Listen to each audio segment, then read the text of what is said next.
black majority districts. But nowhere does it say that in that law. Now, if you want to do that, pass that law. But that does not exist. And if you did pass that law, it would be against the Constitution. It would break.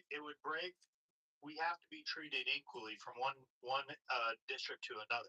So what your whole premise is a lie. It's all based. You've been able to be successful in this country at the spite of racism.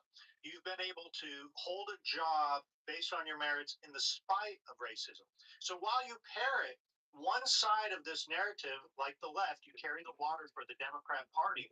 You champion and hold up that you, as a person, has been able to succeed in this country, and not because of the color of your skin. So which one is it? Which one is it, bro? Listen, my success in this country has nothing to do with the Voting Rights Act. You see, we're talking about the Voting Rights Act. We're talking about name a town in America that's majority white that somehow has been disenfranchised and their vote diluted. How could you take a town, a unit of people, and then divide them up into 50 different representatives? Hold on. Let me finish. And quiet. The Supreme Court ruled that. Motherfucker, I'm not done yet. If you don't let me finish, then I'm not gonna entertain. You can draw the districts based on Yeah, exactly. But you don't let me get to that point. Yeah, I'm asking you, name a town in America where the white vote has been diluted based on partisan. It doesn't exist. It only exists. Hold on. You guys gerrymandered back. You guys redline black people into certain neighborhoods. Hold on. ML, hold on. We're allowed to. When you witness statement, I'm going to answer it, okay? It's in the name of what they've been calling it. Minority majority districts. It's literally racism towards white people. You say that when you guys redline black folks into certain geographic areas. When black folks live together. When all black folks live together, now you tell them you can't have representation because they all live together. ML, based on your own testimony here, you've been able to be successful in purchasing. Motherfucker, I grew up in a different time. I'm from a different island. You grew up in Hey, bro. You're arguing as if we live in. I grew up on the fucking mainland. With your race. I didn't grow up on the mainland. I'm an island boy. Back there. I'm an island boy. Didn't grow up on the mainland. I'm an island boy. Do I refer to you as the Republican? How successful and rich and powerful you are with all your houses, and you've done it in the spite of all this racism that does not exist. Because guess what? Because money has no color, you idiot. But the point that you guys are missing. Money has no color. It's just green. The point that you guys are missing is the fact that you act like racism doesn't exist. Like racism doesn't. Why did Trump fire 78% of the people that was laid off from government were minorities? He wanted to. 78%. They were fired without cause. Explain that. You don't know. Oh, you're talking about the fluffy government contracts that were a waste of money. Their government general. Of black people who are I'm just an island boy. Not from the mainland, and money has no color. Waste of money. It was a waste of money. It's a waste of money. It needs to be taken. How is it a waste of money? Because guess what? He didn't tell me. He didn't listen to those. He didn't delete the positions. He just replaced them with white people, dumb people. It's not contract. It's fucking federal employees. You dumb fuck. They ain't contracts. It's what Doge. No. On the premise of Doge, he fired 78% of all the senior executives. It was contract. I do it. It's not fucking contracts, you dumb fuck. Yes, it is. Beaver, tell me, because you fucking live in DC and you work for the highest level. You haven't. So shut the fuck up. You don't know what you're talking about. It's not contract. We're talking about federal full-time equivalents. They are not federal motherfuckers. If you don't know it, federal government. 78% of black folks in senior executive position. There's a lot of contract Well, work. fine. I'm not talking about contract. Listen to me, because you fucking.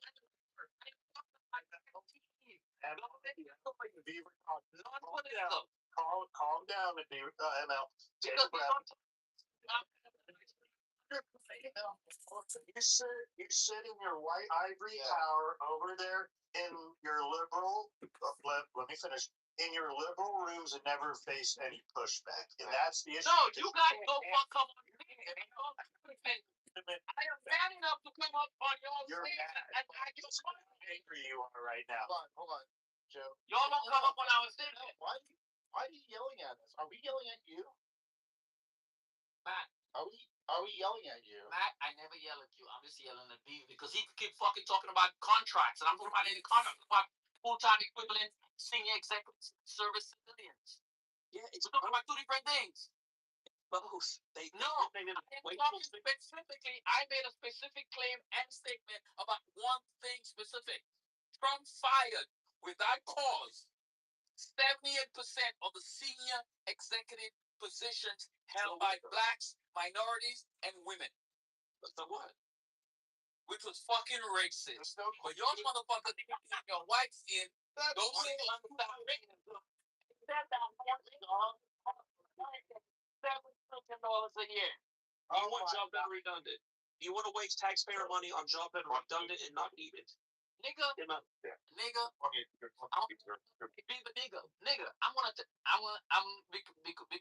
want to explain something to you. What?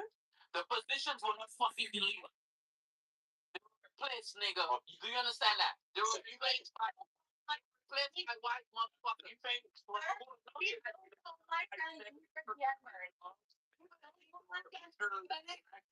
I don't care. Hey, hold on. We're getting up in here. Wait, So good. no. So here, my point is this: he identified waste and spending. The federal government wastes money like all other. You can't be that stupid. No, I'm quite aware. We're not talking about contracts here. We're talking about. It doesn't matter if it's contract or actual government. Wait, we're talking about hey, the NTSB board members. We're talking about he tried to fire Cook from the board of governors of the Fed Bank. We're talking about all the CFOs and CEOs and CIOs that were black. He fired. Let me ask you. Hold on, ML. They get paid a ton of money, and it's That's all all the black. it's a bunch of bureaucratic working ways hired. Yes, but those positions were not deleted. They were replaced by incompetent white men. Okay. Were those federal employees hired only because of their color of their skin? Joe, go fuck yourself because you know that's not. Yeah, I know. See what it is. So if you're saying they were fired, Okay.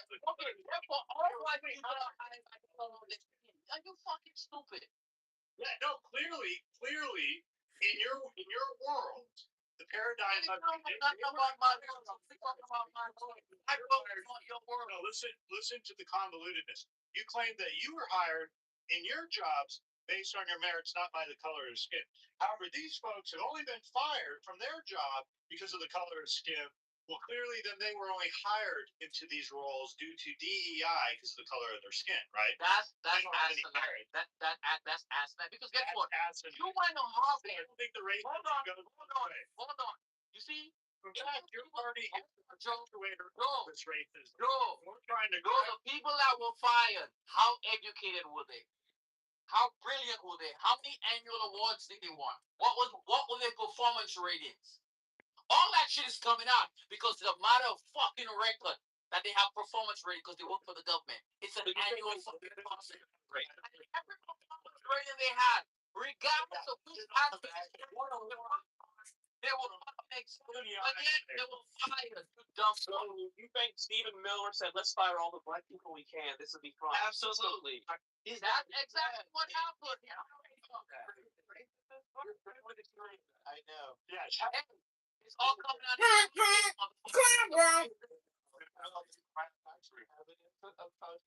there's a court case, man. That's why I know it. That's why I know about the 78%. That's why I know about the. That's why I know about. That's why I know who got fired and what the education level was. Let me tell you the type of ideology your party has.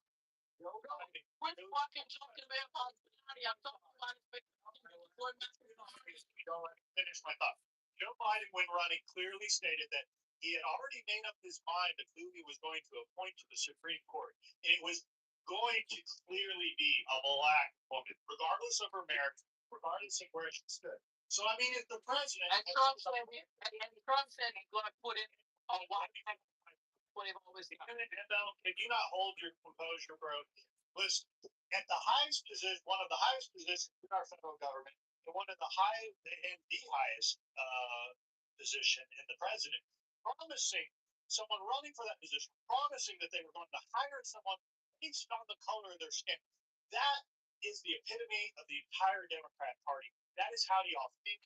You hire everyone based on the color of your skin, or at least who's loyal to your who's loyal to the yeah.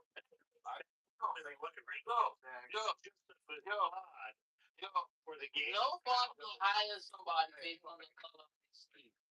But you the guys who consistently think about that. You'd be a fucking idiot to hire somebody based on the color of their fucking skin. Fucking people do by denying other people's absence. Mel, you default to the idea that Republicans has fired these people based on the color of skin because your party only hires people based on the party of their skin. Clearly, Joe Biden only intended to hire. Listen, clearly, Joe Biden intended only to hire the next Supreme Court justice based on the color of her skin. He made it very clear. This is how y'all think. This is the lens that you've applied to the people. Okay, hold on. We're racist. Okay, when Clarence Thomas Out of the way, cuz. Edwards. man, shut the fuck up, everybody talking to you. Adrian, you out the way, bro. Yeah, Adrian, you go second. Move, Nobody talking. move. Get the fuck out the way. But Ain't nobody talking to your fucking. You're not saying shit. Nobody talking to your simpleton ass.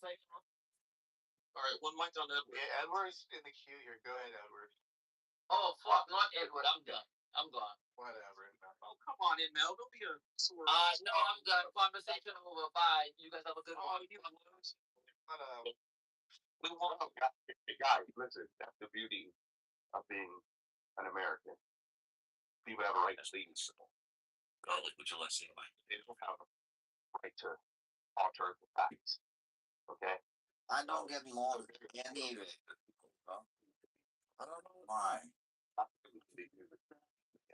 Accidentally, I'm pretty much the Call people all kinds of names and believe that people actually get I don't know why fired. John was sending me friend John. I got some shit to say. I'm about to get that Botox that makes you not sweat. I'm about to get it underneath my boobs. This is fucking crazy. It is way too hot here. Government that we have the only What? in the world that is limited government. Very clear. Now, I just want to share with you guys what I actually put in the chat, and everybody can go because some of this stuff is documented, and I'll be very brief because I think that sometimes people just talk and they never go and read the information that's available to them because it's pretty easy for us. It says the Voting Rights Act was designed to stop those discriminatory practices and enforce the 15th Amendment. Okay? This is what most people don't look at when you say the 14th Amendment guarantees equal protection under the law. Okay? It's all documented evidence that you can do. The next one, it says here, key point, the law did not say only certain ethnic groups could vote. Instead, it prohibited government from using race-based discrimination to block citizens from voting. That's a big one. Critics and supporters debate how far federal enforcement should go today, especially around redistricting, the deed laws, and pre-clearance rules that once require some states to get federal approval before changing electoral election laws. The last two more. The constitutional. The act was framed as an enforcement mechanism. This is so important right here. A mechanism for equal voting rights under the Constitution, not as separate ethnic-based voting systems. That's the big one for us to all realize, right? This is important for us. You know why? Because are we having people in America vote only because of their ethnicity and not because of their values? Like some people say, you voted for Trump. No, I didn't vote for Trump. I voted for Edward. Okay? This is important to me. You know why? Because I believe in voting values, not just a party, not just a group. And I'm definitely not voting like skin color ever, because I did not get to choose to be ethnically black. I did not get to choose to be born in America. I didn't even get to choose to be a male.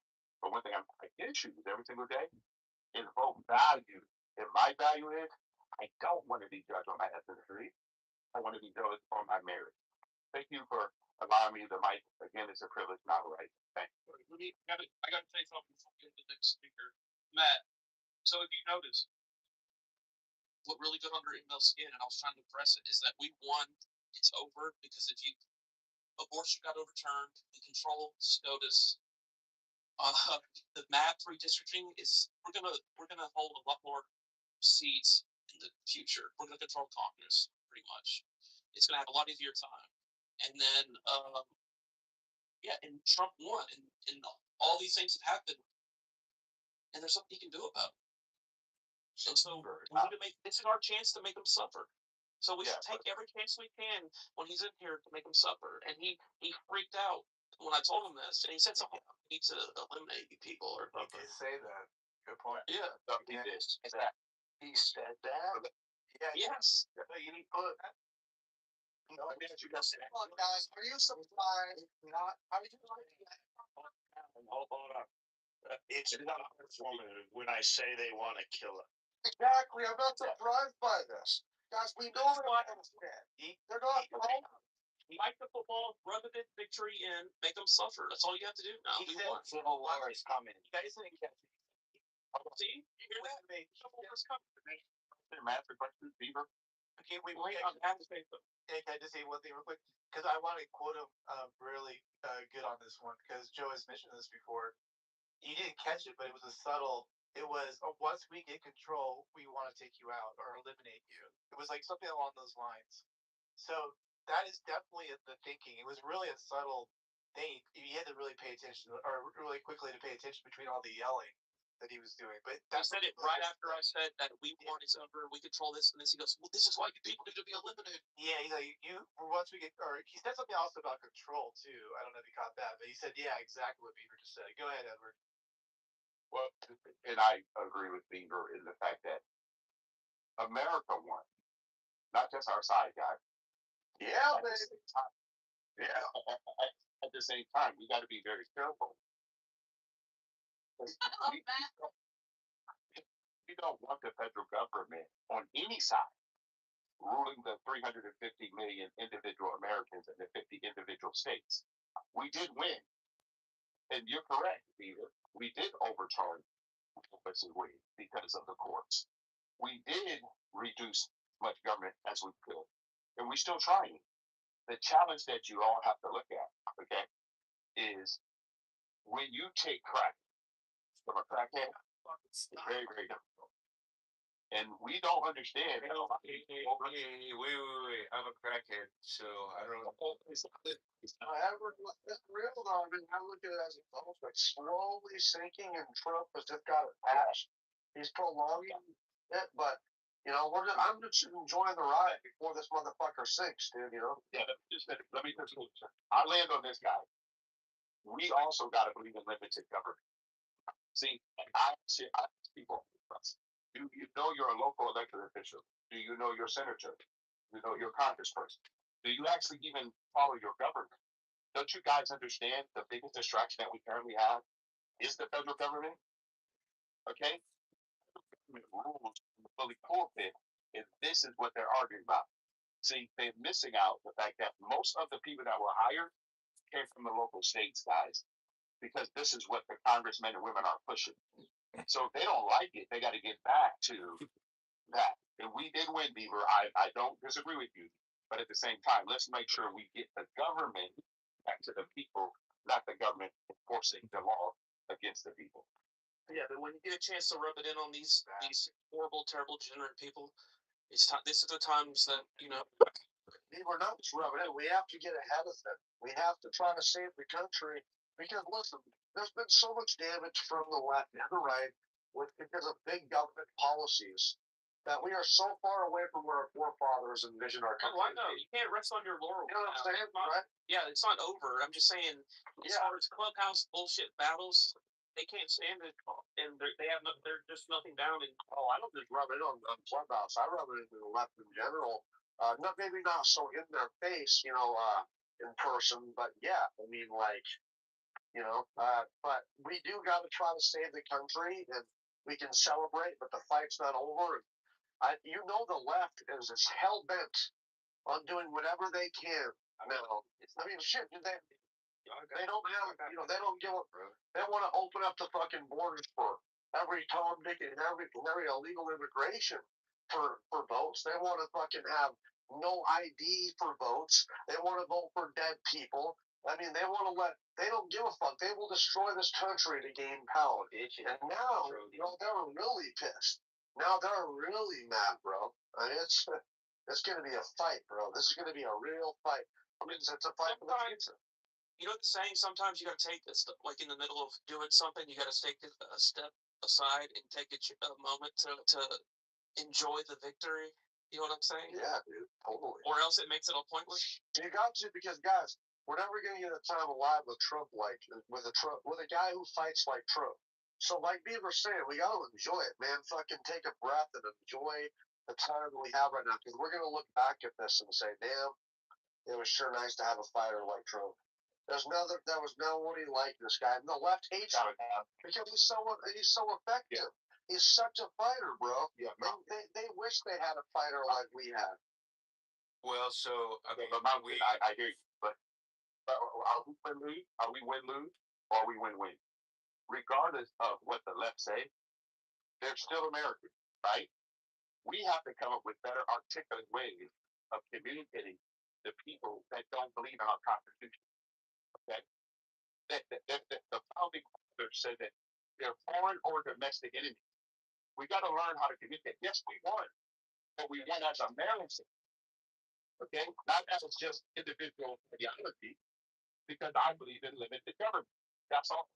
But I'm not going to beat up people because they have a different ideology. I'm going to try to explain to them why they support the president, their governor, support those things that are good for us, not just beat people up. Because right now, the left and right are at odds with each other. And to me, that's win-lose, not win-win.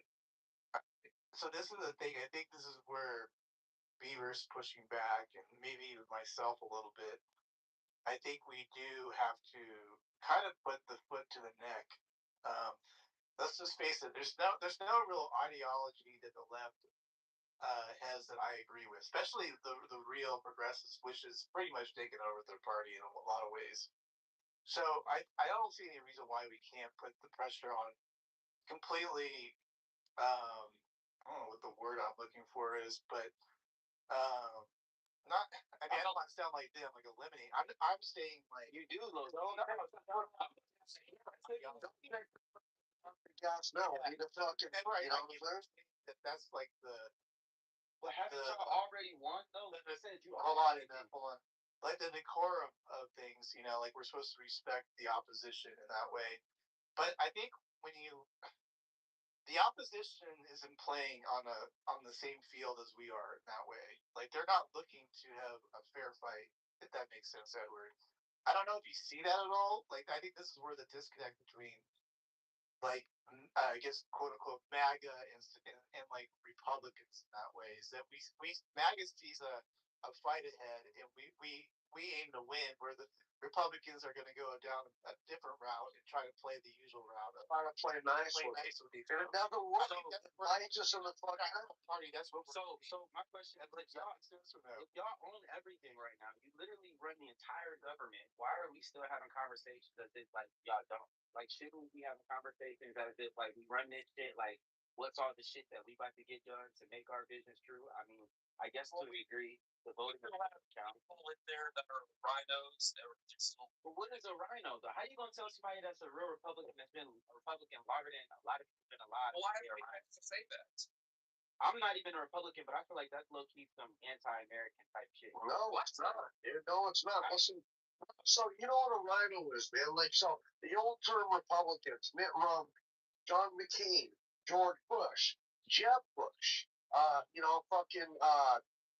all these assholes, dude, that are really talking about rhinos. because they're big corporate assholes who all they do, man, they say they're Republicans, yet they're in bed with the Democrats. They're friends with the Democrats. They like big government. They like globalism. They like fucking corruption. corporate. Five big rounds away. Mitch McConnell. Hold on. You're correct. Marshall's Jordan. I want you guys to pick up what Doug said. You can call it whatever you want. Each one of these people represent a district in the United States government. And the people that they represent keep voting them in. True. If you want to, hold on. If you want to change someone, change the people voting. You guys keep voting and saying it's the right. Listen, we got a Joe Biden because the state of Delaware put him in. You've got to look at we the people who keep doing it. You guys think that the top of the head is what's causing this? Remember, the country based on we the people, not we the government. And we the people are not participating in with, like he said, is low value. This is what we keep talking about. We keep talking about, we never talk about the people with their responsibility. This is the challenge that we have, guys. Listen, our Constitution, which is part of the Bill of Rights and other things, and the spiritual independence, is for us to government out. That's the framework of it. Just to keep saying we got these people representing us. No, we got it. And I land on this, guys. 350 plus million Americans. We have in 2026 the most uneducated group of people in America that do not know their actual constitution. So they're still relying on government. That's what they're relying on. Besides, so I went. Facts. Hey, motherfuckers can say whatever they want, but I feel like the way they talk about John McCain is fucked up. John McCain, Mitt Romney. I'm not saying they was perfect, but I don't feel like they were sellouts. Like, they were, bro. They absolutely were. Like, look, when Trump wasn't up, first of all, remember when Trump was campaigning, who were the ones who were stopping Trump? It wasn't just the Democrats. Yeah, Romney sold it. Yeah, the establishment Republicans You're right. fucking did not want him in there because they didn't want some unestablishment guy coming in here and fucking shit up. McCain actually started the Russia hoax. Yeah, but he started that. I remember he thumbed down on I'll give a specific example about John McCain and how he betrayed the American people. He ran for nearly 6 years on repealing Obamacare. He fundraised off of it for his election. I forget if it was 2014 or 2016. It was right around there. He promised to his voters that he would repeal it. And when the opportunity arose, he was the downvote, all because of his personal beef with Donald Trump. Yep.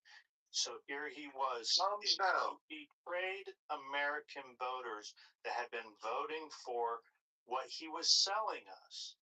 But here also, man, that after George Bush was chosen as the Republican nominee, he was literally so mad at the Republican establishment because he was expecting a shoo-in. When George W. Bush won, he was about to defect to the Democrat Party, and was almost did and was talked out of it. He was so He's just spiteful. He's a spiteful old fucking man that was trying to fuck America. And honestly, it's crazy, man. You know, There's I don't know how something to that happen. There's something that happens to these people that run for president and then lose. It's like they lose their mind, and you can see this over the years, not just Republicans but Democrats too. Look at how Hillary lost her senses. Look at now Kamala. She's in this swan dive going on where she's completely unhinged. And here she was just this last week saying, we need we have any idea is a good idea. Well, I don't know if y'all are familiar with this, what she was talking about this week. But when they're having meetings about any idea is a good idea, that means there is no good ideas. The Democrats don't know what to do. a good idea.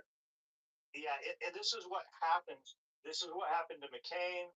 This is what happened to Romney. Is their brand of right wing Republican Party, whatever, it didn't win. It wasn't successful, and they held resentment over it. They wanted to hurt the party together, you know. And resentment that we held. Go ahead. You know, Joe, you just brought up a great point. That these individual Americans have chosen to go against the American populace. You know, what Mitt Romney did, what, like John McCain, you're right, it was a personal beat. Unfortunately, these guys were in that position to try to take the presidency of, Donald Trump the first time. And now we see it, Joe, and you know this very clearly, that all the people keep talking about Donald Trump as if though he is the one causing all the problems. No, Donald Trump is the one exposing all the problems. Yes. And that's exactly what they were afraid of. They were afraid of, man, because these people have been in bed for years, man. They would fight exactly and then come together for a bipartisan pay raise and shake each other's hands and go on fucking vacation. They didn't want a good deal. They didn't want a good deal to go back. But they got Trump coming in here fucking shit up because they were willing to kill this man for it. We can't trust these fucking swamp assholes, man. I don't. But again, a little bit different view on us using violence, and I know sometimes it happens even here. We had a civil war on our soil, the only one in all the nations. But this one thing I've learned. I live in California, guys, and I adopt a liberal every month if I could. Why do I adopt a liberal? To let them literally understand the difference of why they should want our country to be number one. Why should we be pro-America? But listen, guys, we're the only country where we, the people, get to decide. We do that. Wait, you adopt a liberal? What do you mean? What I mean by this, Man, listen, these no. Let me answer the question. So what I do is I go to different places, young people. We call it 1825, 1826. What I do is I talk to young people between 18 and 24 who are actually liberal. They may have a college degree, and I ask them, what do you actually know about America, and how were we found, and how do we get where we are? And they go, well, the government. The first thing they talk about is the government is bad, it's the enemy. And as I see, you're telling me already that you hold no truth to be self-evident. I asked them that question. What truth do you hold to be self-evident? Do you know that you live in a country that you have a right to go and do whatever you want? Oh, this is awesome network. You need a podcast doing this. I'm telling you what, I listen to it every day. And they don't understand.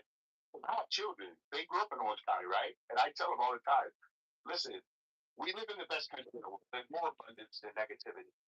But every program that's been instituted by government is a drain on our economy. Section 8, even corporate government. We correct them. Anything, no. We have a thing that if you are not an American consumer, you should go bankrupt. No one should be bailed out. That's what happened to Spirit. Okay? Everybody's complaining. No, it's not our country. If anyone goes out today and buy a dictionary, you can show one that something late. My wife calls it the 4 B's, and I'll land on this. She said, use your brain, don't look at the breath, don't look at the booty, so you won't be bankrupt. gotta stop that with the young people. Have you ever had a liberal female break down and cry after you defeated her mentally? Like, yeah, I don't think they cried. I think that this what they said. Well, didn't they tell me this? Because they don't teach civics anymore. I should have been the one teaching you this. There's no one coming to our rescue. They're telling you that they can solve your problem, but they're not in your home. They don't make any decisions for you. They're selling you a lie. And I went over it. they can't tell you you're racist. You're a racist, right, man? Beaver, do you mind if I get in there? You know how many times I've been called that? Been called a sellout. I lost my race car. I said, when was I issued the car? I was born American. And I've been in 54 countries, guys. There's no place like this place. I get to choose where I want to live. I get to choose where I want to go. And if they not look like me, don't want me in their space, you know what I have a right to do? Walk away. Somebody, I mean, if you're black, that's not my problem. That's your problem. Because I would be the best person working for you. But if you don't want that, keep moving. I'm good. And I want us all to remember this. If people come here, all they talk about is ethnic group. I don't know if the person who's ethnic is even qualified. Do they have the skill set?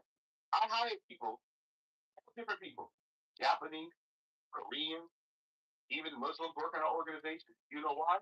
Because they have the skill set, not their ethnicity, not their religion, is what we need at the time we hire people.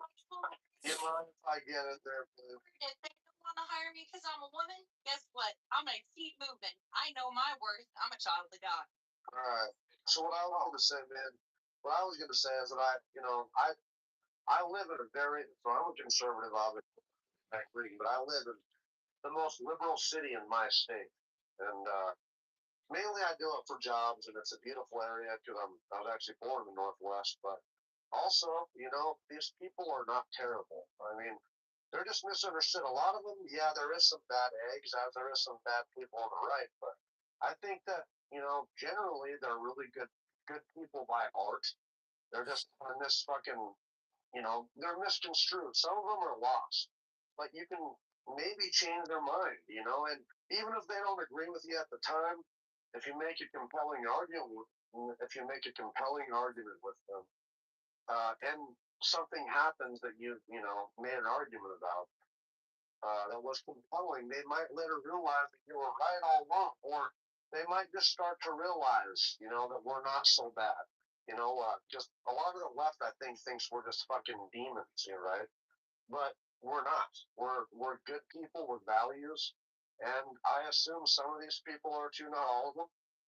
But so I like to try to talk to them, and I don't push the subject. It's better to talk to it online, but sometimes you can talk to them face to face and come to an agreement. Not all of them, obviously, but it's just I'm not afraid to speak to them face to face about it. But there's a time and a place for it.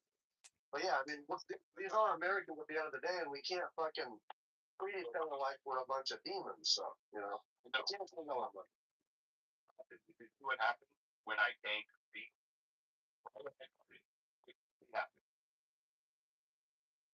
What's that?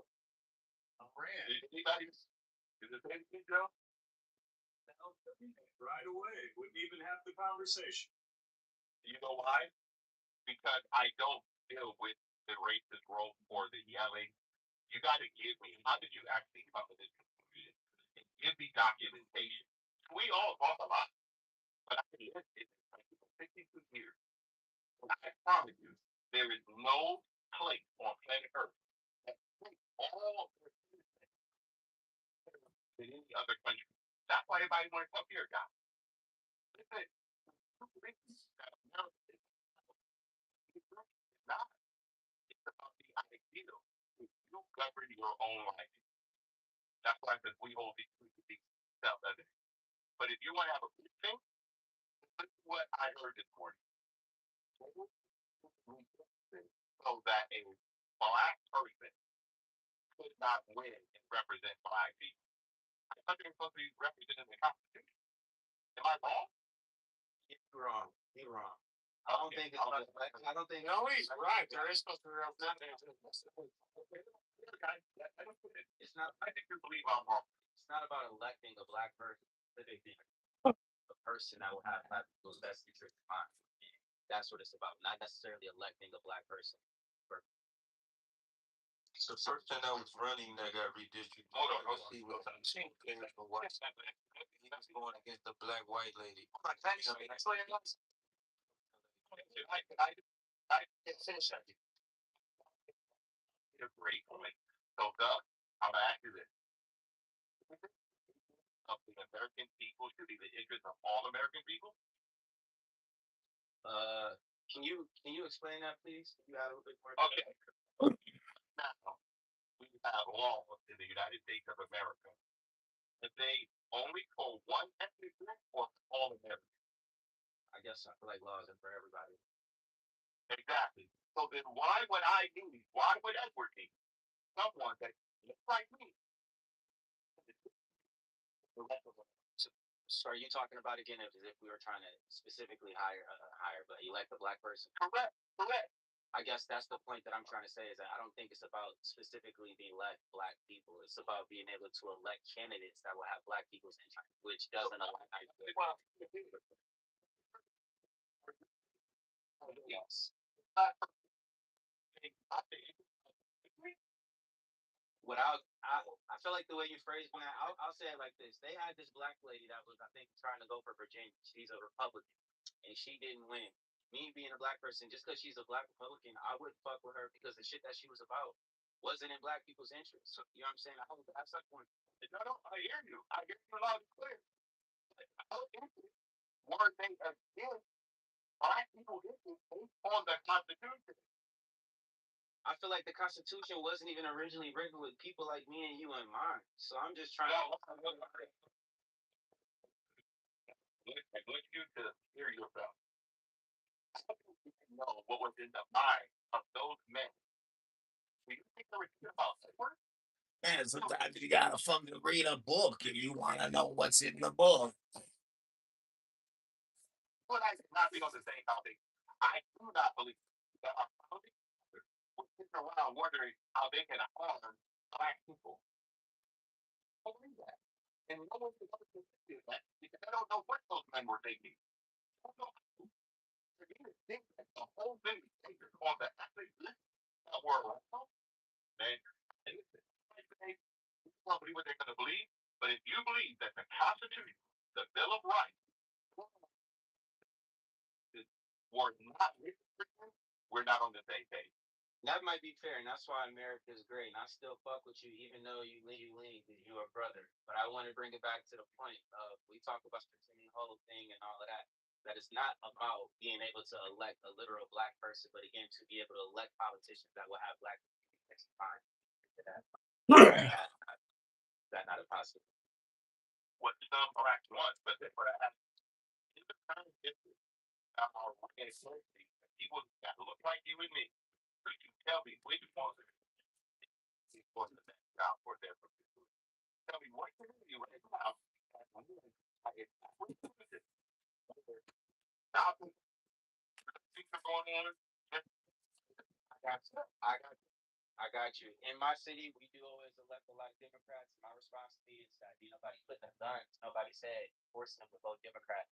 And if the Democrats really was that shitty, then why haven't the Republicans update shit to be a better motherfucking choice than the people that are being elected? The same way we sat back and we said to old Rhinos that were in their districts forever that kept getting elected, the people kept electing them. It's not like it was some big ass conspiracy or anything else like that. So that's what I would say that. And the last thing I'll say is that in Ohio, which is where I'm from, you know why? Can I say this last thing? In Ohio, where I'm from, they changed our districts. And being a black man, the first thing I noticed when I saw the districts that were changed, it was all the major areas where black people live. They did not change the districts in the country where all the white folks live. So that way, the black people who live in the city share more of their district with white folks who don't even live in the city. And to me, the first thing that I thought is like, damn, why would they dilute the vote? Like, what do they have to gain by diluting the vote and not laying there? So, just chime in for 1 second? I just want to kind of go back to the points.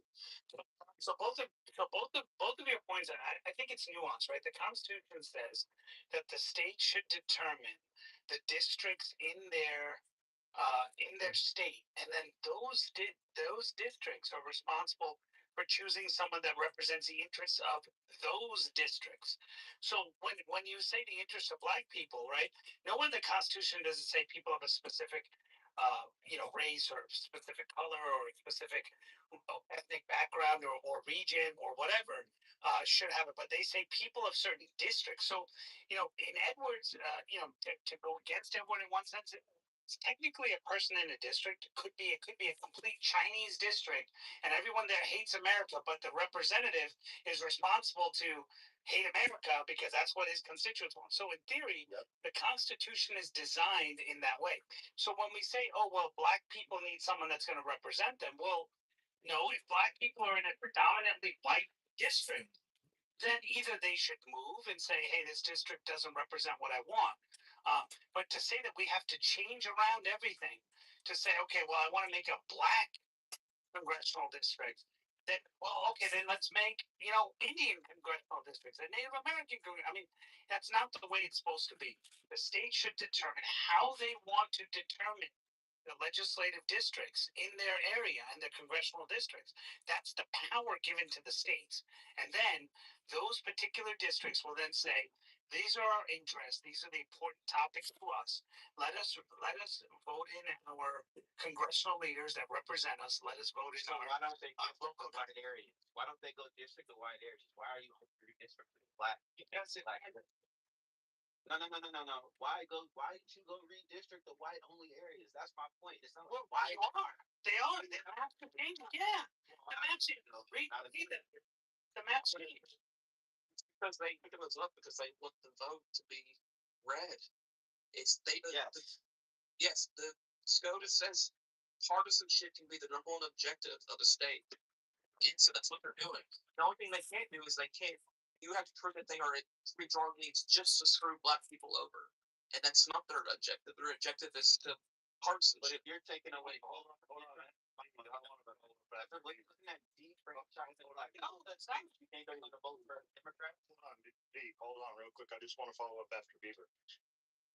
The only way here in the South, I live in Alabama, same thing that Louisiana, where I used to live, the only way that they can create these minority majority districts is by taking slivers of the city and dragging it all the way out into areas where there's other black folk to make enough of a majority to create a Democrat district. So if you just take the regional area of Alabama and make it a regional selection, it becomes a Republican majority location. So you have to actually gerrymander to make these minority majority districts rather than basing it off geography and culture as it should be.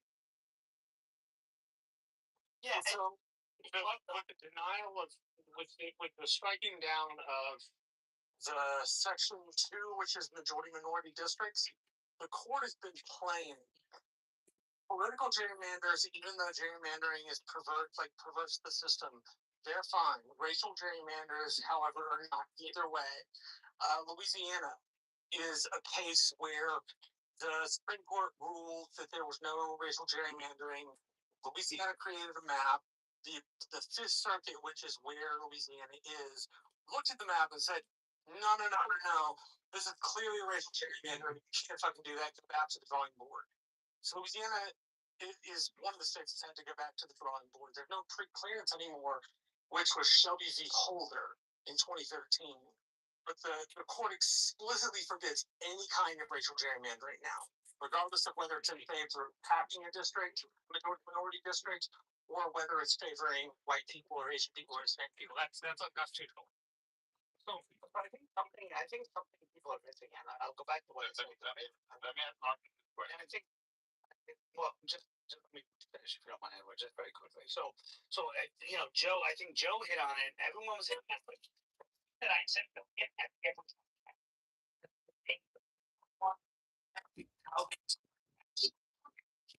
not calling them actively. They will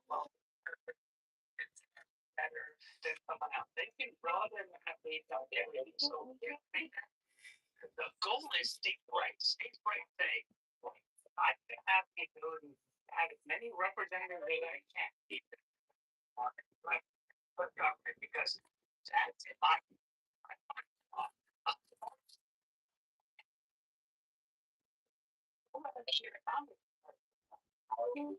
have this different population side people that Congress that government has to take the whole side but it's maximum size. So they can choose those. I think that SCOTUS essentially said that the legislators, as long as they vote on it and they push it, they have the right to choose how they do it, as long as they're not choosing it based on race or choosing ones to avoid certain races. So if you have a black person who lives in a white district, right? You don't say that representative, or if you have a black community that lives in a predominantly white community, the expectation is they're going to like someone that will cater to both groups of people and be able to work with it. That's how it's supposed to work. Unfortunately, people are saying we need to have a black district because they need someone that looks like that. We need to have it in, but then they never said. But then the other groups will say, well, why not have a Spanish district? See, Why it's not not, have a Spanish district? it's not about people that look like them because that Tennessee district white man wasn't even born by the Well, you're missing what I'm saying. He was What's about going against the woman, bro. Are you talking about with? Hold on, Katie, get out the car. Katie, get out the car. No, you're not right. That's not fair. I'm You're not. talking about. I'm not lying. You can look this up, Katie. Relax. Oh, you're lying. No. See, he told us lying. No, he is. Let's concede. Let's concede once. He's not talking about Marsha Blackburn. Yeah, Katie. Let's concede. She's a senator. She's a state senator. She represents. We're talking about represent. No, I'm talking about Marsha Blackburn. Marsha Blackburn. But the point is that understand that when you, even if you take a community of black people and put them together, right, and say, okay, we want to make it. That means the state is openly looking at race as one of the determining factors of who they want to have in Congress. Isn't that racist? Because then if something, they for a long time, they can fight through the state and say, hey, how come you didn't give me represent people that are interested in my interest, not someone that looks like me? Someone that's, well, you have a representative. Well, so why do black people get that preference and not others? Well, historically, this would, no, but that's unfair. So that's what the Supreme Court essentially says. We need to we need to be colorblind in doing this and put the districts however you want. That allowed the political gerrymandering because it goes, hey, now we can get more, we can base it on conservative news. Well, that's not really, can't discriminate, in many ways. They're not discriminating blacks. So that's what happened. I think that might let you go first. You want, huh? I would like to say something. My dog. Yeah, very quickly before I wash my dog, in honor of the President Trump house. And I really wish that you people would follow it if you haven't, because it's really amazing. And also in honor of, this is the preamble of the Constitution of the United States. We the people of the United States, in order to form a more perfect union, establish justice, protect tranquility, provide common defense, promote the general welfare, and secure the blessings of liberty, yourself and our posterity, you ordain and establish the Constitution of the United States of America. Okay, now you. Hey, I just wanna wait on my for y'all for. You apologize, brother. Thank you, Matt. Something like that, bro. But hey, but fellas, what I want, and even Edward, even my black brothers in here, what I want us to understand is, I think you get the vitriol from black people because slavery not being accounted for. I think that's the bottom line of the things. If slavery was accounted for, I think that black people would be more on board for what's going on, bro. They wouldn't even have a fucking issue. But we have a whole problem what has not been accounted for, bro. And I think that's where a lot of the black people push back in vitriol and not and not trusting where it comes from. And I can't knock them for doing that. It's some brothers like me that think off the box and don't just go blue no matter who. But I'm rare. I think a lot of their pushback comes from that. And there's nothing wrong with saying that either. What your name?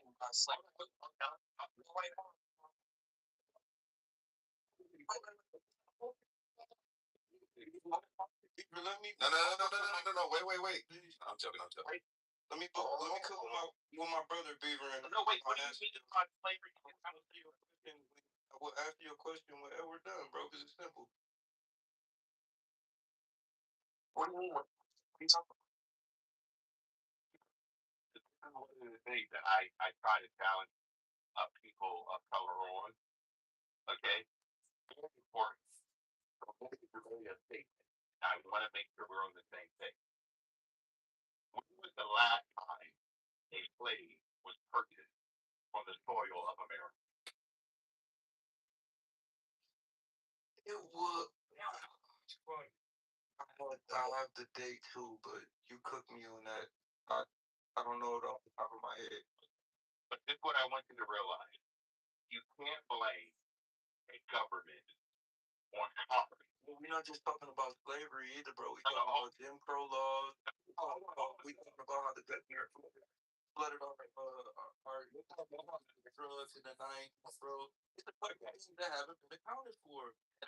Be accounted for, and these people would be on board with what y'all talking about. I'm telling y'all.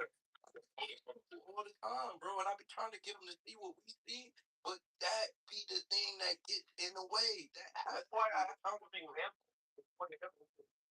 So give me an example. I know you can't do that because there's no I'm example just for it. trying to make Edward. No, you okay, Mister? All the things you said there. Within one of the United 13,000. It was not all black people affected by that. Okay? You can't be treated on the nuance. Okay? Flavor on 52. My dad is 73 years old. He was affected by Jim Crow laws, and my mom. They literally tell stories about it, bro. So your anecdotal experience is not anything that's I know. Bro. I know, but you can't blame the whole group of people. I'm not blaming the whole group of nobody. I'm blaming the fucking government. What is wrong with you? I'm blaming the white people. I'm problem with white people. I do business with white people every day. I'm not fighting you. You don't have to blame the. I know, but you think you blame the government. Who's the government? The government is mixed with all types of people. It ain't just white people. See, these white folks, y'all having a tap off for white people. It's really interesting. Bro, all I'm telling you is that you would get your brothers and sisters on board in the way that you think if literally slavery, Jim Crow laws, the way that they flooded our hood or our neighborhoods in the 90s with drugs, if we got that, all of that shit accounted for, then it would be a different energy when it comes to this shit. We may be able to come to the table and agree, but because of that, it's a lot of people like the way that me and you think, Edward, is rare in our community. And if you don't recognize that and ask these people why, now I get it. You talk to these people, these dumbass kids in college that don't know shit about nothing, but they think they went to college and they just so fucking like they don't do their history and learn shit. They fucking dumb. Not equal knowledge. You talk to those dumbass people and they give you those dumbass answers. But what I'm telling you is there are people in here that do the homework and know the history, and the only reason why they not siding with something that makes sense. Because I think a lot of the shit that y'all talk about makes sense, which is why I be going to bat for both sides. I'm an independent, but I'm telling you, if you want to get your brothers and sisters in line, from what you think, that has to be accounted for. It has to. I'll give you an example. Let me just interject here. Look, Mister, the Democrat Party has been the perpetuator of all these grievances from slavery to Joe. No shit. However, the application of where the punishment wants to be laid on is white people in general, and then white Republicans particularly, when white Republicans are not actually the ones that were responsible. Joe, did you not hear that I said that it's not against white people, bro? I'm not blaming white I know people, you're Joe. not. No, I know you're not. So I'm not trying to put you where you have to defend yourself, but I do know the arguments, right? So the idea is, why not hold the Democrat Party liable through a class action lawsuit for descendants of chattel slavery? People make them as liable too. I don't think they are. But look, They are not holding the Democrat Party liable for these issues. Joe, you're talking to me. Fuck what they got going on. I'm holding both parties liable because they are both a part of the government. The Republican Party liable. What do you mean? Why? They let it happen. Because the perpetuators They let it happen. let it happen. They fought against it. In fact, they fought against it. Bro, that's my history. Brother.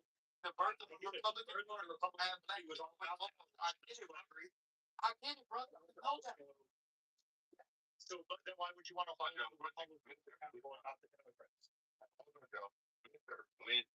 Joe was speaking, in order for you to be able to understand what he's trying to convey, he's got a history that I already know, Edward. I know, but you guys know yourself. I probably know the history better than he does. It's not a being contest. Okay? We're not trying to speak. I'm not trying to be in a contest. I'm literally telling you, you're not listening to what I'm saying. I'm saying, if you want your people to be on your side, think like you. This has to be accounted for. What is so hard about understanding that, brothers? I'm going to tell you what's hard about it. What do you think American? I don't even think American. I don't think I want people to think for themselves.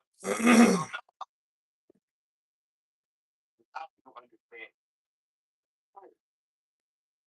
Slavery was horrible.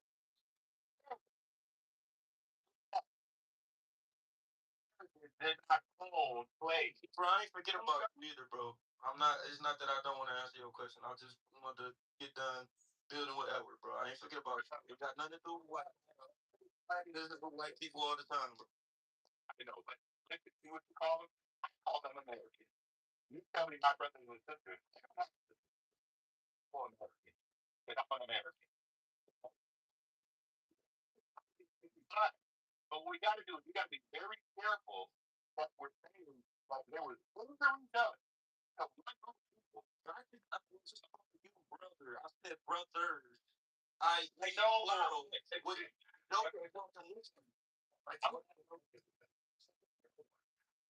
Only here to answer to respond or answer to understand. The thing is, I'm responding because I understand where you're coming from. What's frustrating for me is y'all not understanding what the fuck I'm saying. Maybe it's a you problem. Please happen at the hands of an American. Don't you know? You want to blame the government, whether it's the Democrats or the Republicans? We got a lot of things on dress. We didn't even talk about Jim Crow yet. We haven't even gotten to Jim Crow. Hello? People that workers and those workers ethnically black people. No! And you know No!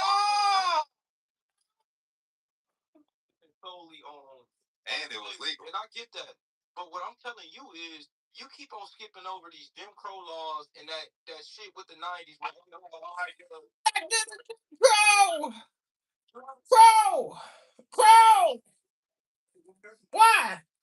Why? Say it! He called me an N-word. That's cool, man. Shit. You're literally on the same level as me, bro. It's Yeah. good, though. Yeah. I'm living Yeah. y'all. Yeah. Or a solution to your problem. Because we keep on saying, man, why black people won't get on board with this? Why black people won't get on board? I'm telling y'all, would solve that problem and black people could get on board. For the record, Oh shit! He got the solution. for the record, no one in this room has said why aren't black people getting on board. That hasn't been advocated. That's literally what Edward was saying, Joe. That's basically what he was saying, Joe. Maybe not you.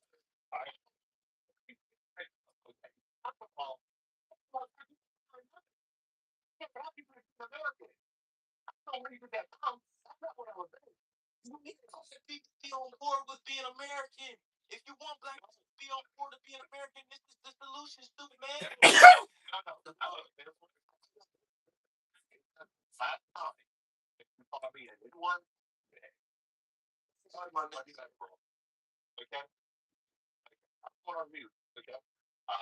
Okay, Edward, go on mute anytime. We're waiting, Edward. Answer your question, Peter.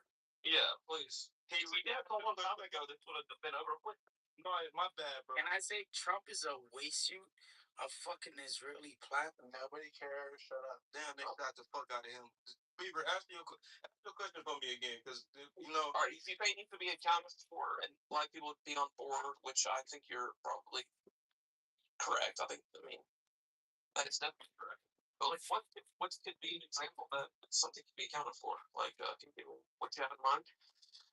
Oh, the same thing we always fucking talk about, Beaver. Reparations, bro. But reparations don't look. Gotta get me my money.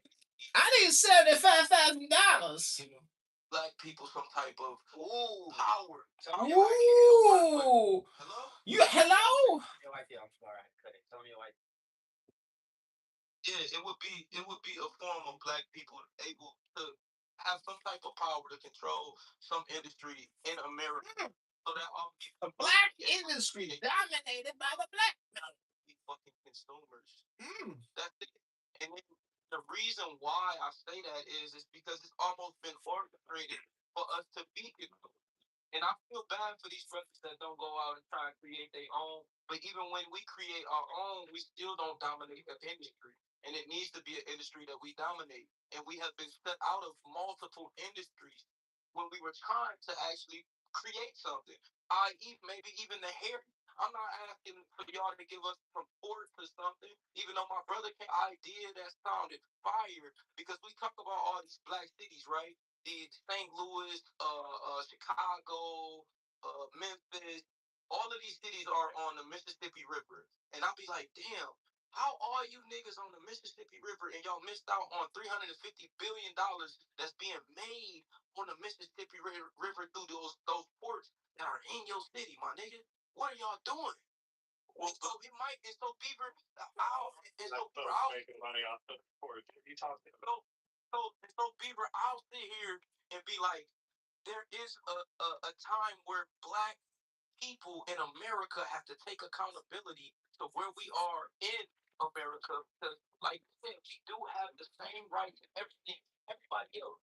So now, yeah, there has to be some type of accountability for us not taking action. But even if we took action, we are 100 years behind. If you look at the wealth gap looks the way it does because it was a 100-year head start. And I'm not bitching about it. I'm cool with that. I'm with for myself. Down there, the motherfucker, he's We'll waste your Saturday trying to convince you of a scam that'll never happen. And yeah, that's what's up. Needs to be some type of form of reparations because now we gotta be reparated. Motherfucker. What a waste of time. Hello? If I were you, what I would do, because if the government did this, this would be, unconstitutional to like give something to just that's particular race. Now reparations would be a different story. But if I were you guys, the markets that you own right now, you dominate professional sports, and you dominate entertainment. If you guys were like, it's like LeBron and all these guys are like, we're not gonna play until you let us have money with him. Something like that. You switch that. But that's why I think that right now. That's why I think. Brother? And they not really representation of black people. They puppets. I don't like them niggas either. Oh yeah, but that's what you have to. That's the part I have. agree with you, but then Beaver, then we gotta take this into account because Ice Cube has his own NBA or his own league that's similar to the NBA, and guess what the NBA is doing? Locking him out of that shit. Right. Why was taking down? That's why the players say we're not playing until this happens. The hard you have. And I Practical questions. I have two very practical questions about this. I got questions. I ain't got no answers. I'm not telling you my personal opinion. I'm just going to ask you about the Congress. There is a reparations bill called HR 40, and it's never made it out. Never made why? Hold up. Get that motherfucker out of committee. I don't know, Marshall. How did we get it out of committee? Number one, and I can't tell you whether the committee is being dominated by white people or by black people. I'm unsure. That's the first question. Then the second question is, can we create rewards like a fit specifically for one group? Can I answer that one question before you move? Wait till I finish asking the question. Committee. So there's 5 things that you have to do. Committee leadership must schedule it. 1. Oh shit. 2, enough members support moving it. 3, House leadership has to prioritize. Use ChatGPT to get that answer. Oh my god. Get it out of committee. Yeah, I don't like that. Good one. I like that. That's smart. 15 years ago, we had a black president. Democrat Party had 60 senators, and they had control of the House. They easily could have taken this up. So that's why we don't. That's why I don't fuck with Usually, the Democrat Party would rather just fundraise off of this issue and use it as a wedge issue. Actually address the issue. Hold on,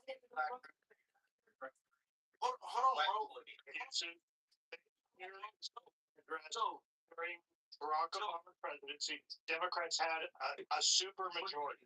They clearly had a super majority. They could have shoved anything down, any agenda they wanted. Yet they had it around for a year. They cared more to Obama to enrich the health insurance companies than it did to solve any community organizing issue that he rose and I agree with you totally about everything. I literally debate with my No, I agree with you totally. Obama is a bitch ass nigga, man. God. But this is where identity politics comes in. We can only do an hour of that show. If it wasn't true on independent grounds, because what that amounts to saying is that, hey, what we really are looking for on physicalism is a theory that like reduces the first personal to the third personal, like semantically or conceptually, right?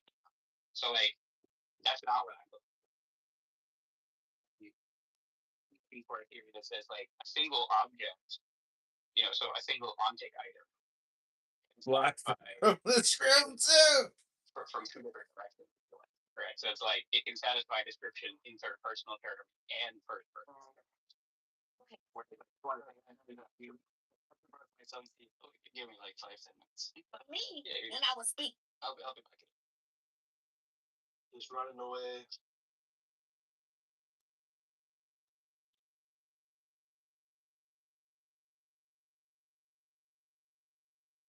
I almost responded to that. And a lifted tundra, very nice. Harley on the back. Maybe some equipment like this on the parking lot of the necessities, right? Which just is this idea that like you have a statement, like say fiber, something like that. As a necessary primary and the necessary secondary. Not necessary or something. Right? Yeah, not posterior. Elections. Yeah. I want to say, the Indo-Christian a posterior don't have both necessary one and necessary. Right. They're like one can I think it's I always forget which one is which. I think it's one contributed to necessary for the Christian ones. I don't know. I think it started as a troll. I think, dude, I don't know. I think there's something going on there. There's like some sort of psychological thing going on there. I think it's inspired speech. He's inspired. Exactly. Exactly. That's actually easy. You I love what he says. I love what he don't get a says. lot of this trolling. There's actually a smile. Like I figured out the Trinity for you guys. He's telling the Muslims the other day, getting them to our side. Because, like, why would you? That's a strategy. Why would you declare it in front of the people you're trying to entice? I think it's because Becky realized the emanation concept must be the case. And because of that, they had to But one never- pick one of the various necessary, but because we learn about it from here. We can't just think about that. He has no choice. So yeah, I think we are. And they're even focused on the second one. But isn't that why he says, like, if you reject the Christian metaphysics on the Trinity, you have a problem? You think there are examples of He knows that. He's not with truths? that. And he got his gift. That I'm not so sure about. The good old days. Like, it's kind of like to be kind of separate. Like, I think that Exactly. you're analyzing something.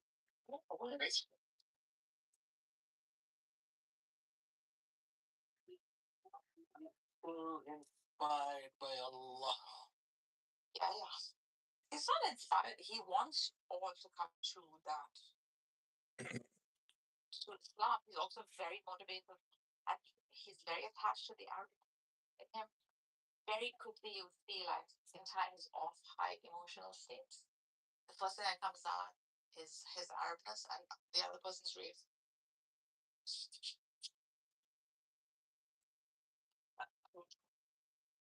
His attachment to Quran again, the language, so long to learn Arabic. That's the perfect language. And has perfect intelligence. And it's one of the youngest languages yet. It is like math though. So I feel like Moshe is the only one in here that's not a capper. Moshe is kafir, I'm not kafir. You were a lot of kafirs.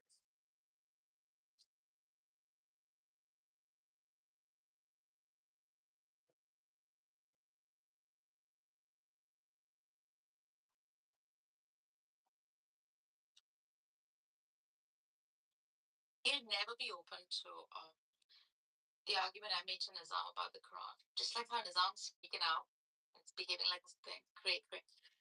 I started to yell at me and attack me right away.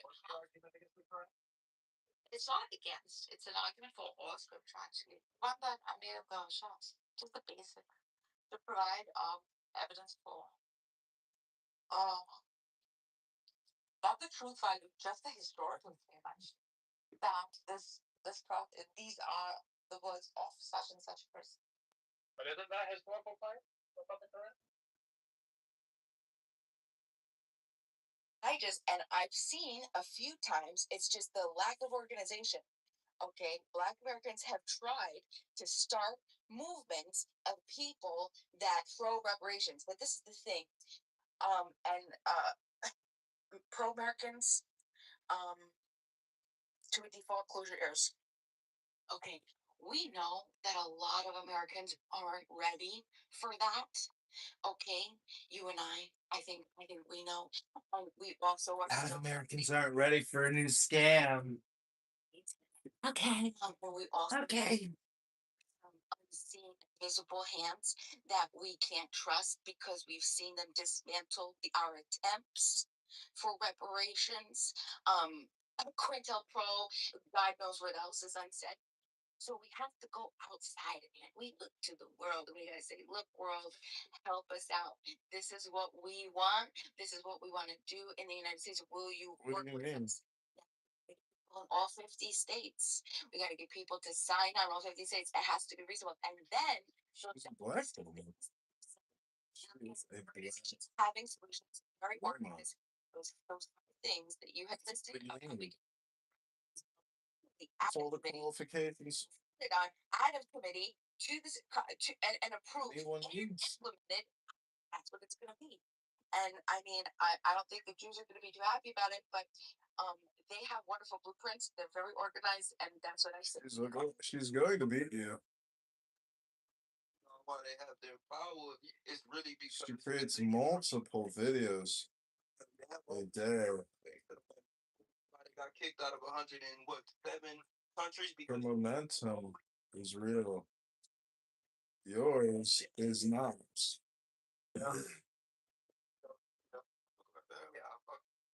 What will you do? Here's the thing. Yeah, everything you said about Jews is that's what they do. And you know why it works? They're useful to the people they appeal to.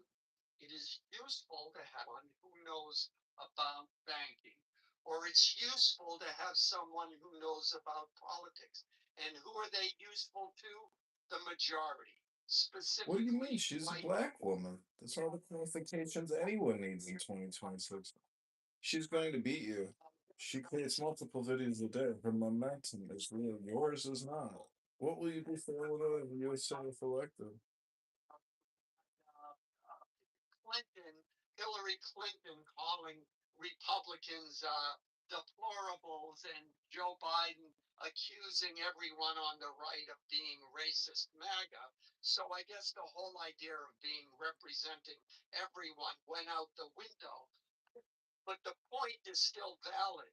When Obama was president, he understood that if he appealed only to black people, 13% of the population, he wasn't going to last as president very long. The point is, you have to represent everyone. That means, unfortunately, as a politician, you have to balance the interests of everyone. Now, how is giving black people 22 trillion or 40 trillion or whatever that number happens to be at the moment, how does that benefit the interests of white Americans? How does it benefit them to say we are going to put the country 22 or 40 trillion dollars or quadrillion? Excuse me, I'm underestimating it. How does that help me in my day-to-day life to give minority population millions of dollars individually? It doesn't. It doesn't appeal to them. So if you're going to gain political clout, you number one, you got to get off this reparations BS, because all it is and what we recognize it for is yet another Wasn't Stacey's face? was free, and it was bad for everyone. That's number one. Number two, Well, if you are white people talking about. yeah, because white people are the majority of this country, and No guess shit, what? Caroline. In years, when it's Hispanic people, they're not going to give, when they're the majority, they're not going to give you any of their money. I guarantee it, because they hate you more than even white people. Is there a red dot on Stacey's forehead? Black politicians who are conservatives getting elected to Congress never merit, but you don't see the same coming up in Democrat or blue states. Why?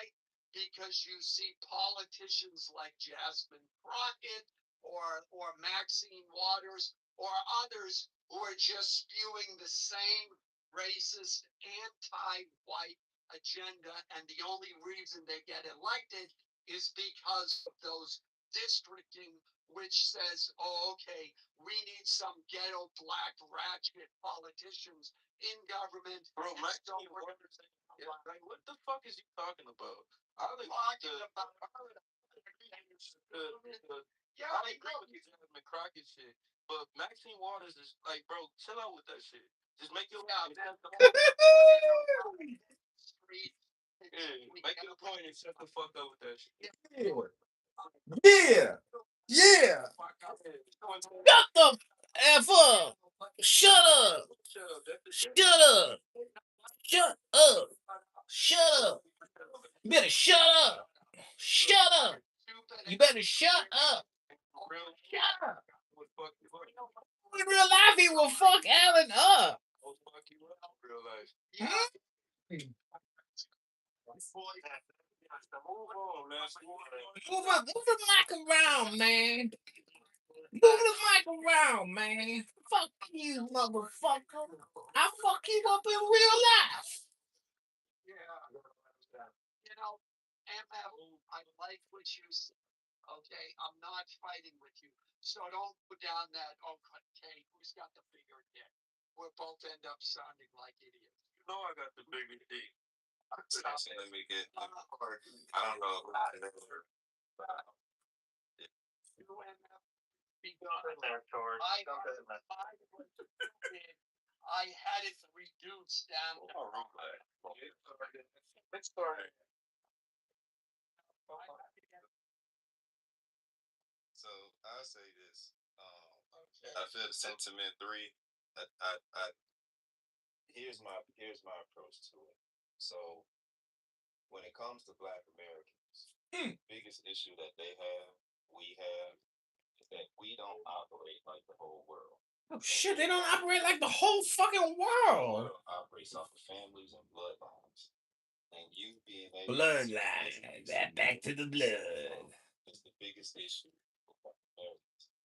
Because if they actually took the time to do their genealogy, they realize that all of these abandoned lands in various places, right? And overseas and other places, they will realize. Oh shit, overseas even. They got dominions overseas. Shit. All I gotta do is go back to what my family owned. But shit, he gotta go back in time to get what he owed now. 50s, 60s, and 70s used niggas to tell us this story that all black people and all of your ancestors came from Africa, and as if African people say, I know, I'm just speaking to the generation. I don't like them booty scratching niggas either. Oh shit. As if Africans weren't enslaving each other, as if they weren't enslaving each other, as if Europeans over there weren't enslaving each other. Slavery was big business all throughout the world at this point in time.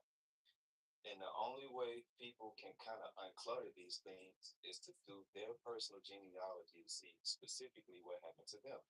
Now, some people say, well, slavery in Europe was not like slavery over here. Bullshit. Because I can show you people who did their family tree and went back to Europe and wrote a book about it. And they talked about how their ancestors had their hands tied behind their back, and then they had a lever that pulled their arms up in the air backwards, and they were suspended in the air.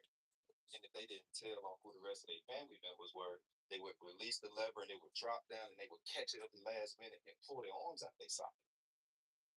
Like these are real stories of people who trace their family lineage back to, the 16 and 1500s, and in some cases 1400s, and it's all based on genealogy. But in the 50s and 60s, they put niggas in front of us to tell us this story that hey, this is your story. They don't know shit of family, but they doctored up this whole concept that we're gonna relegate history to this group of people, and everybody gotta believe what this group of people say. And niggas never went back to figure out and validate if what these niggas are saying is true. So now you have a one size fits all story that's watered down, and they just bust the shit down to all black people come from Africa. Okay, now we'll fast forward to a grades. We were taught all of the records from the slaves were destroyed. This was taught in school. At least that's what I was taught down here in Atlanta. Now, when you open up HR 40, there's only 12 pages, and you read HR 40, section, I think it's like 5E1, literally says they're going to use evidentiary documentation to prove that 4 million slaves came up, and that's what birthed to be the Black American population of the 13% today. Now, how in the hell are you going to prove this if you taught us in grade school that the records were destroyed? This is another Democratic to keep Black people focused on what the fuck they can control. And we keep handing over our own destiny, our own ingenuity, our own ability. White blue is the person that's holding you back. We literally imposter syndrome.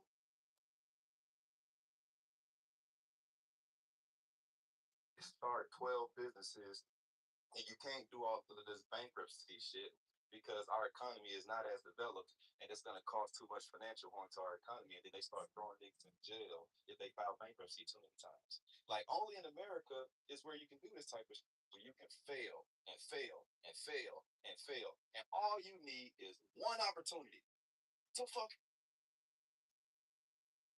So we bought into this story where we are not the controllers and dictators of our own future.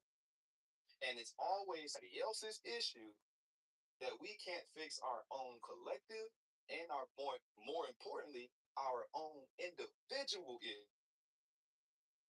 Saying, okay, I see AI kicking off right now. Let me go and learn something about this shit. Let me sacrifice the shit that I like doing on the weekends, hanging out with the homies and shit like that. I might have to miss a few barbecues. I might have to miss a few birthday parties, gatherings, social gatherings. I might have to miss New Year's. I might have to miss all of this shit because I'm willing to put that aside to sacrifice on the shit that's really important so that way I can change my condition. All of that shit has been relegated to a white man who is our quote unquote, and this is the goddamn Democrat Party that keep recycling this shit, and it makes it hard for people to get out of the hole because they think somebody else is responsible for their condition. When at the end of the day, it's our own issue. That's what the fucking problem is. Hey, sorry, good to see you. Good to see you, brother. I have a question for you. Yes, sir. Did you say that other nations had slaves? Yes, sir. So are you telling me that what I was taught, that Black people were the only victims of slavery? Was that wrong teaching? That's not what you was taught.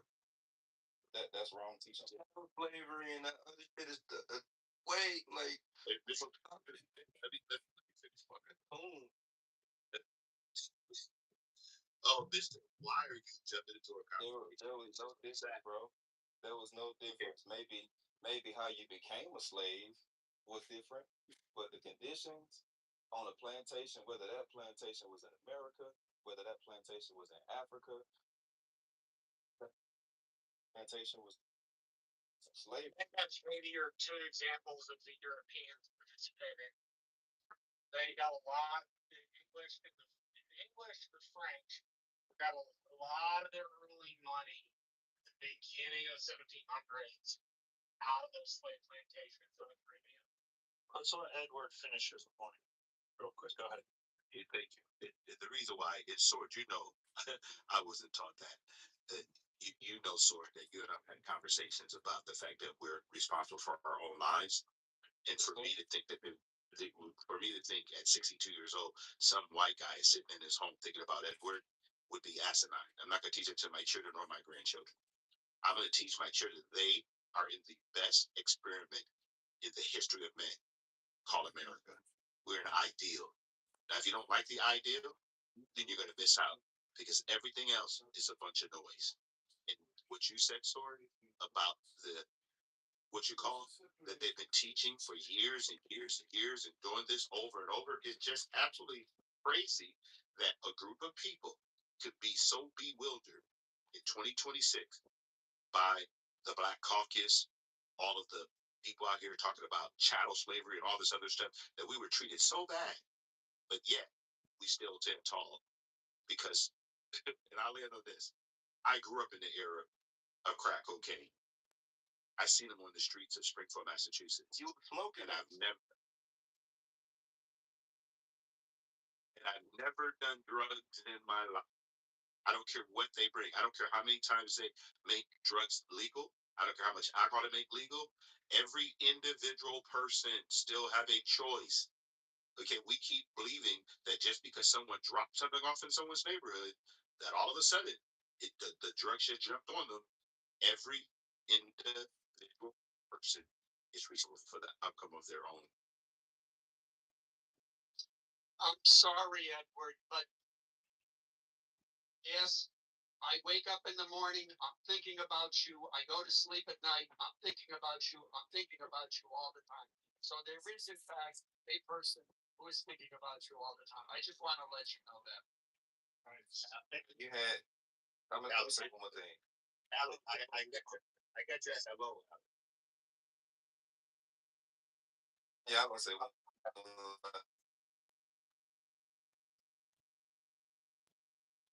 I think you cut off. Say it again. I'll just land by saying this. Yeah, we gotta stop doing the blame thing, man. And I'm not saying you all three because I know your position,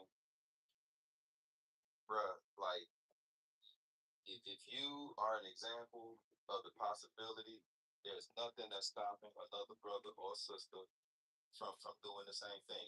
Inspiration can come from anywhere. If who can't even speak the fucking language, can't write, can't read, how the fuck are they able? Well, yeah, I get it. Sometimes there's programs. Dang, sort of. Me or sort of me?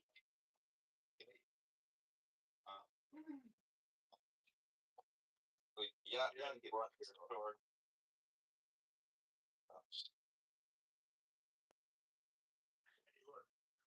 Sword gets his connection back.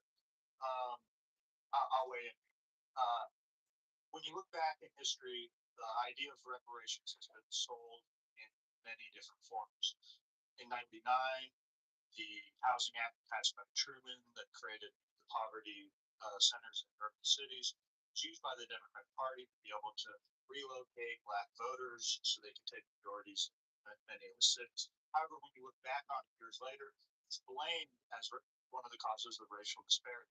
Same with the education reforms and the Great Society by LBJ. There's an idea, it's sold in the essence of we need to help the black folk, and then years later, it gets reframed as if it's a part of the issues of disparity. We've seen many different issues come up over the years, affirmative action, and as lately as DEI. As long as black folks continue to believe that they're not being used as political pawns in this point, that it advances some sort of issue that allows that party to gain power, and then is later, as it loses its luster, it then gets framed as being a cause of the disparity between it. It keeps black folk trapped in this idea that there's still this, society hasn't done enough. So I mean, like, I support the Republican Party using the idea of reparations to advance a conservative agenda. I think the federal government owns way too much land. 28% of the United States of America is owned by the federal government. A lot of that land is areas that have energy below it. I would support honoring the deal that was made of issuing 40 acres to descendants of chattel slavery, as long as there was a competitive agreement between energy companies where they can go in and get that energy out, and that black folk would be able to then gain.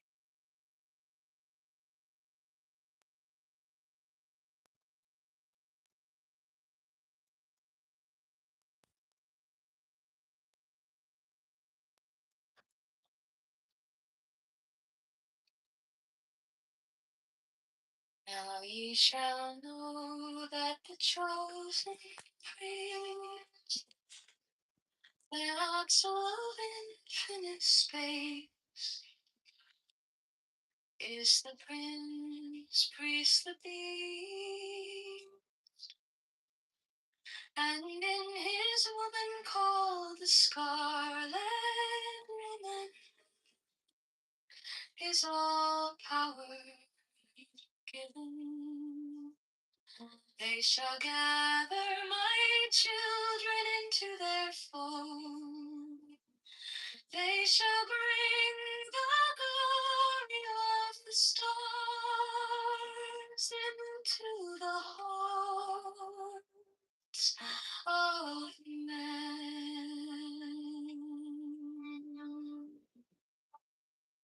16, for he is ever a sun and shield moon. But to him is the winged secret flame, and to her the stooping stars light. But we are not so chosen. 18 born upon their brows of splendid serpent. 19, oh, azure lidded woman bend upon them. 20, the key of the rituals is in the secret word which I have given unto him.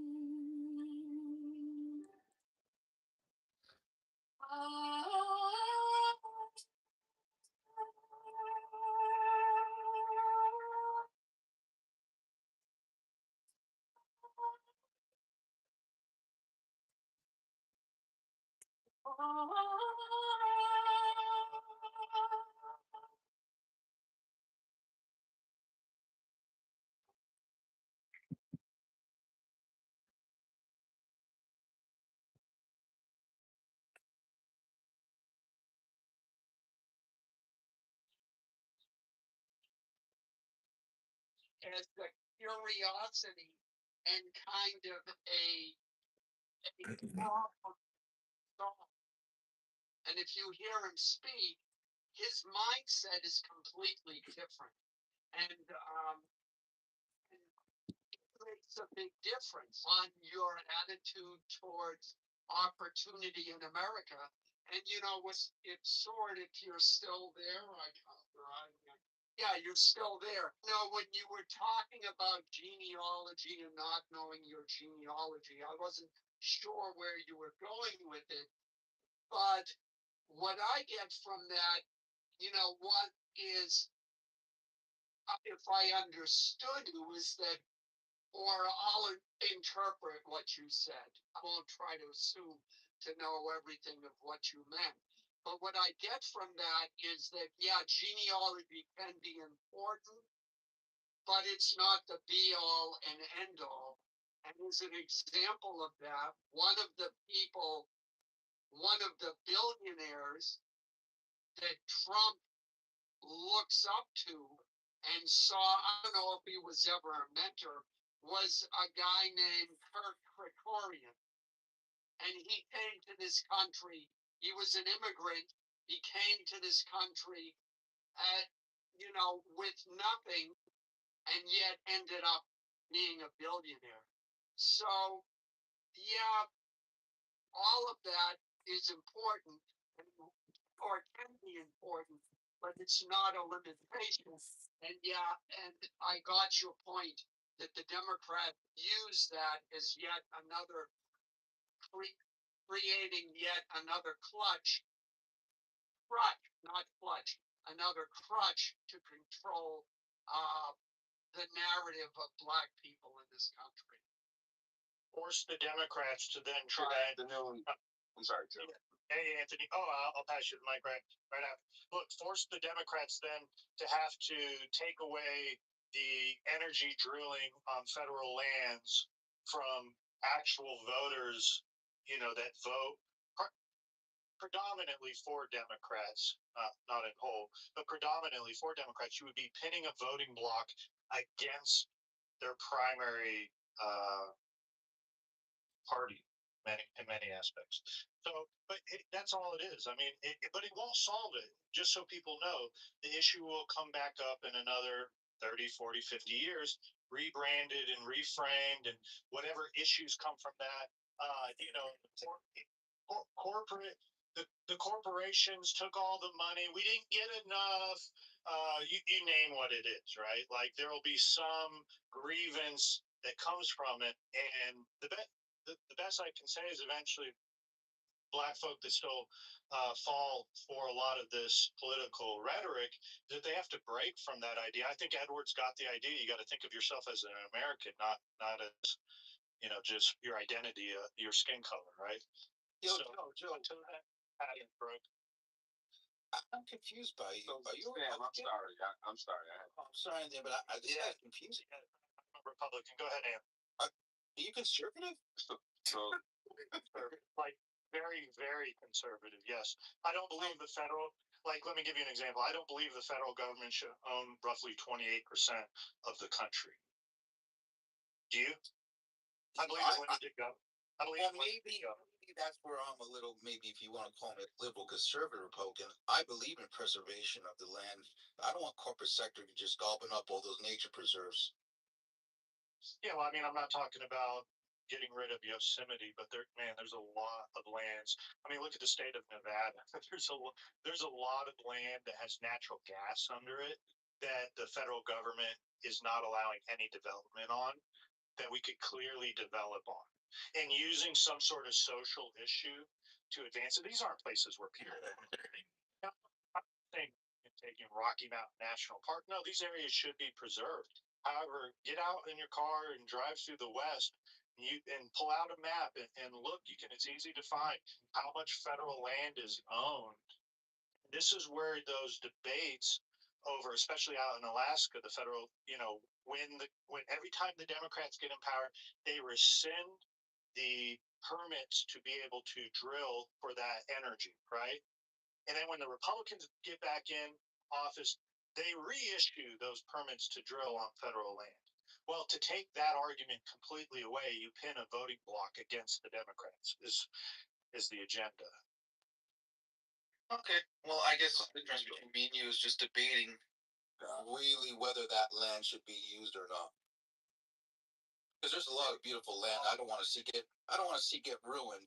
Factories and drilling sites. The United States of America is beautiful topography wise. Yeah, but it's the only area. If you look at the East isn't owned by the federal government.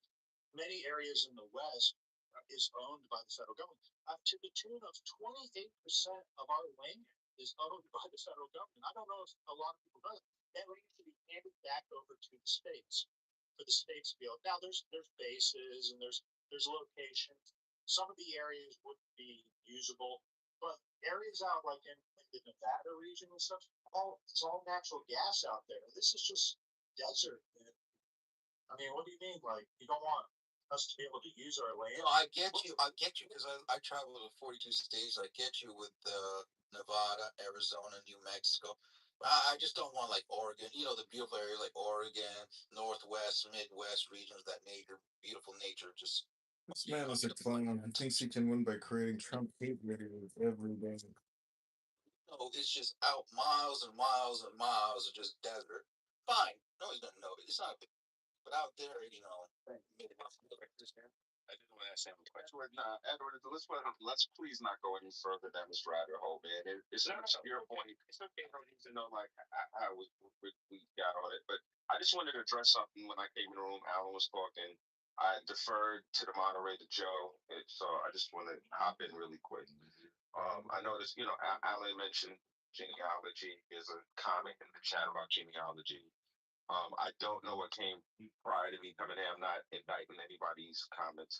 I really don't care about genealogy. I think it's stupid, but that's just I'm one man with one opinion. It doesn't really matter. As it relates to Okay, this is John Kitover. Go to ChicagoMayorVote.com, ChicagoMayorVote.com, John Kitover, Chicago.com, MayorKitover.com. We're listening to a group of supposed conservatives talk about everything under the sun today. I hope you're having a beautiful Saturday. We're going to Enjoy. did a little episode on John Brown. Very interesting episode. I recommend anybody go watch it. And it brought something to my attention that I had no idea about. Didn't know this, and I'm embarrassed. You know, a lot of people will probably know this, but I had no idea. In the Confederate States, prior to the Civil War, does anybody know what percentage of white people owned slaves? 1%. It was less than 5%. Less than 5%. Less than 5% of all people. So 5 out of every 100 own the slaves. I'm talking about this shit. This idea of reparations, It is a scam. a dumb idea. It's so It ain't dumb if you're gonna get $100,000 check. people A lie so good, you ever tell a lie so good it ain't even a lie no more. want slavery. That dog will. I was in the army. My humble opinion. Yeah, I think it needs. I agree. It needs to be stopped. It needs to stop being stubborn. But it's not going to stop until our country has felt that there has been necessary and sufficient repair of what the implications of what the legacy of slavery left to the United States and what we still experience today. I'm not happy. I'm not satisfied. I think there's more things that we could do. And honestly, I hate to say this, but I get frustrated by everybody talking about, oh, it's a stupid idea, but no, it's not. Reparations is not a stupid idea. It's so smart. We give every dark skin colored person $100,000. That's a great idea. Just because of the color of the skin, the way that the light reflects your melatonin. Opportunities that the country offers is amazing.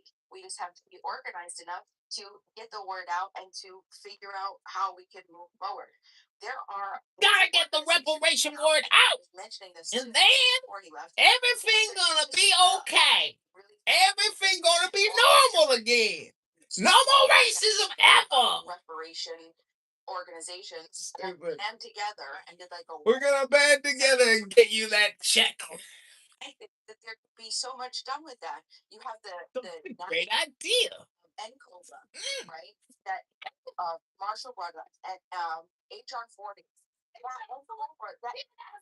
That's all in COBRA, National Coalition of Blacks for Reparations in America.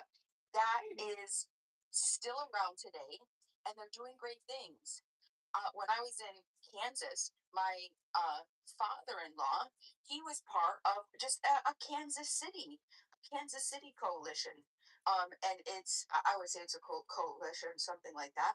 But it by a guy named Mickey Dean, who was the founder of that, and it's a Kansas City Reparations Coalition, right? And these are all grassroots stuff, grassroots reparation organizations, right? There is stuff in there's a Robin Simons, First Repair. She did this whole thing where she helps people understand how to pass and how to work with your state and your local cities to pass local reparation programs. This is the type of shit that we need to be continuously educating everybody else so we can get the things that we need to do. And the last thing that I'm saying, the states, this is what I don't hear that it's talked about a lot. And I think that it's so wonderful. Okay. In the United States, we have 50 states, and we have, believe it or not, we have different ways of going about passing legislation. We have direct democracy states, and we have indirect democracy states. Do you know what direct democracy states means? Direct democracy states has things that are they're called initiatives and referendums, which means that you, as an ordinary citizen, don't have to first get enough people to convince enough people in the population to convince them to all get on board with voting for one person and then getting that one person elected.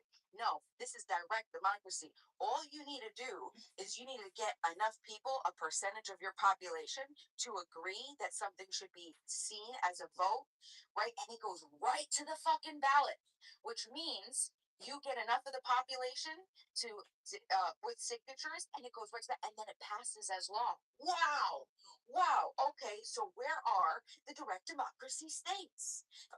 This is what I would do. I would look at the direct democracy states and look at the ones that have the biggest populations of Black Americans, because this is, and I'll explain why that's important. Hold on, I'm almost done. I'm almost done. I don't like your shit. Okay, you gotta listen to my shit. Okay, so then you get into one of these direct democracy states that has the largest number of Black Americans, and the reason you want to do that is because it's going to get easier. You don't need any white people to pass the fucking state law or to change the Constitution. You just need enough people that are going to the percentage required to pass that fucking thing, and it's literally as simple as that. That was how the entire trajectory of the weed population. I don't remember his name, but I worked with the very first person who ever passed any type of legislation for marijuana in Washington. It was a guy years and years ago, and it had to do with this is what he used. This is how I learned about it. I was in college at the time. It was an initiative, direct democracy state. So that's all that we have to do. And we can start passing reparations on the local level, on our state levels, okay? And we don't need to convince other population or the dominant majority to pass it. You just need enough people in the state, and point blank period. And that's what we need to do. We need to start educating people about that. I will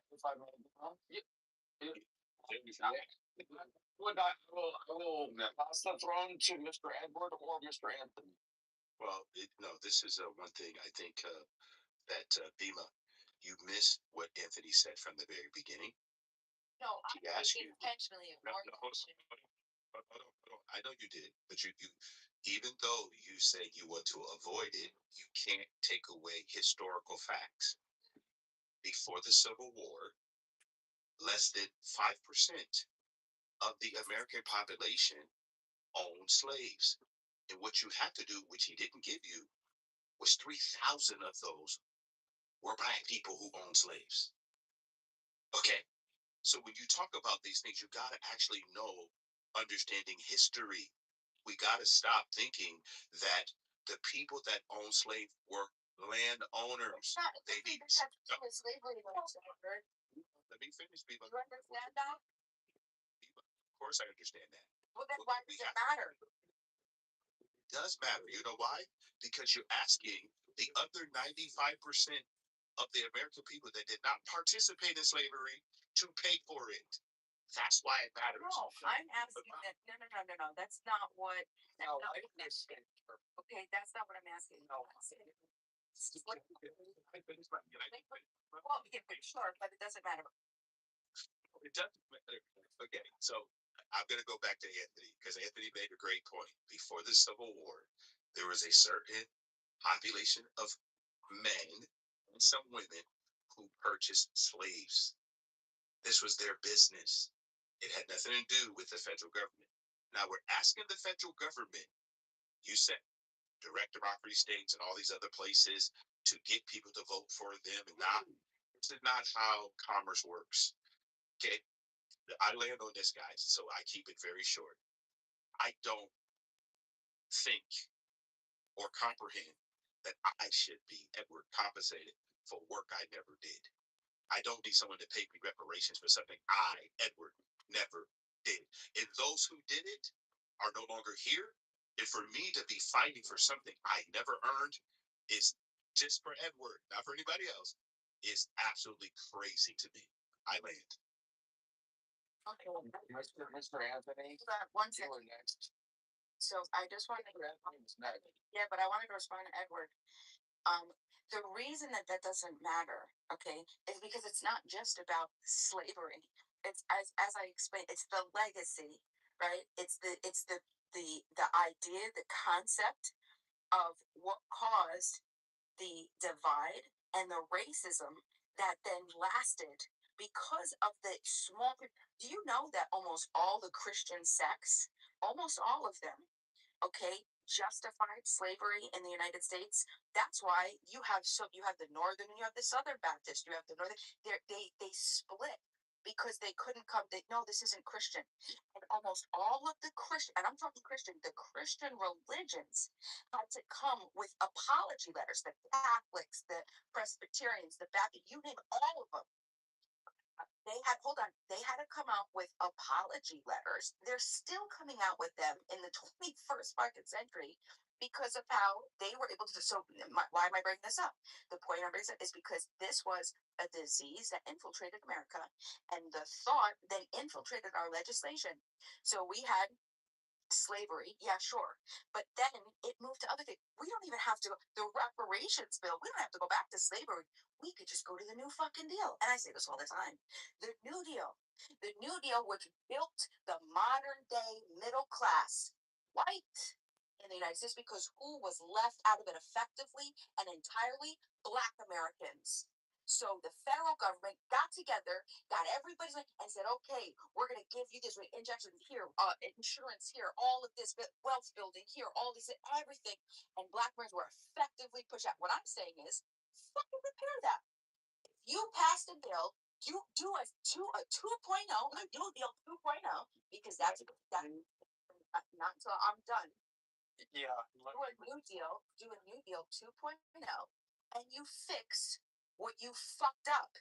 And yes, every person in the middle class that today, fuck, if it was built by the New Deal, and all of those, most of those acts that are still alive today, that still dominate the structure of our society and the threads of our society. They just wanted to remove rate, and they made it race neutral, and all of a sudden, no, if it's the same exact fucking structure that built the cup, and you just remove the color of the cup, you think that the cup isn't going to do the same exact thing that it was intended to do? Okay, that's what we have to do. So these are the things that we can point to and say, look, because all of this is not, you don't have to agree with me. You don't have to, left out. We know the federal government, how the federal government, I mean, it's there, and we can objectively quantify. We could see today people who are living today that have actually been hurt. Do you know that some of these reparations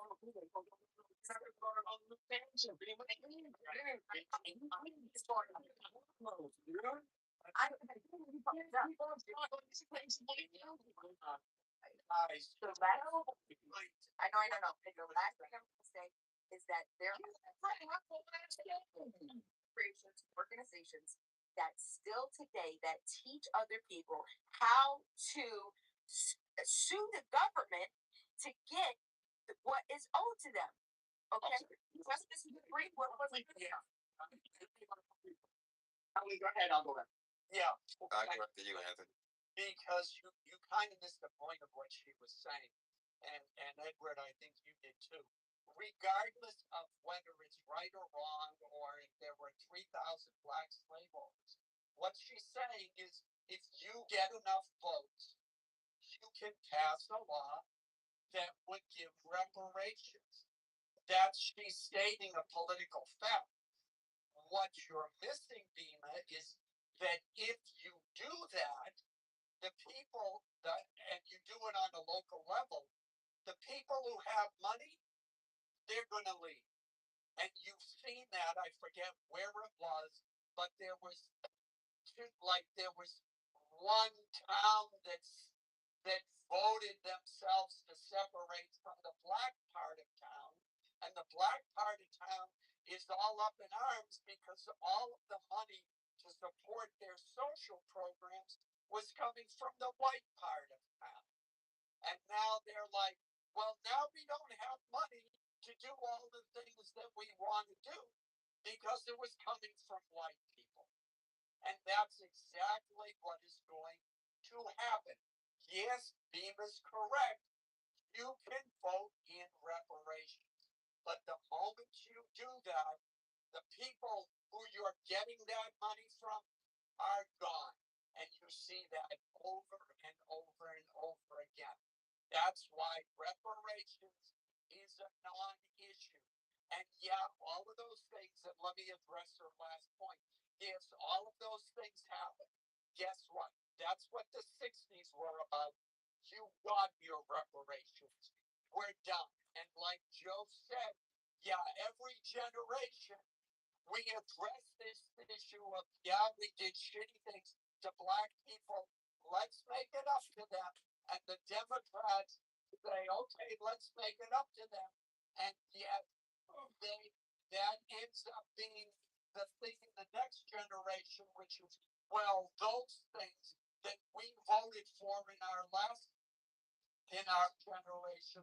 Well, now that thing is the reason why I'm disparaging today. I'm tired of hearing the reparations that we gave last generation being the excuse why there are disparities today and why we need to yet again give even more money to a problem that is ultimately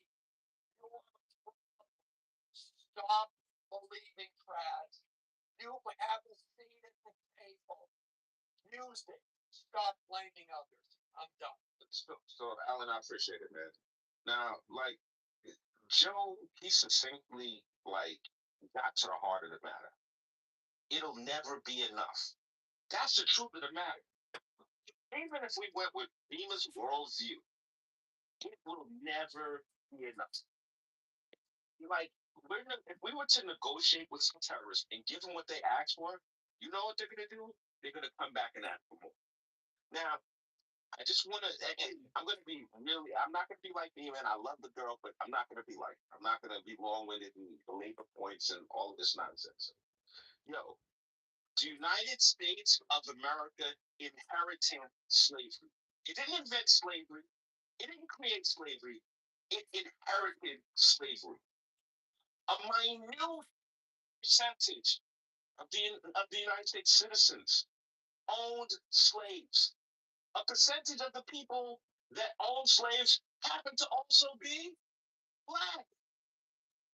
This idea that someone who was never a slave is owed money for slavery by people who never owned slaves does not make any sense whatsoever.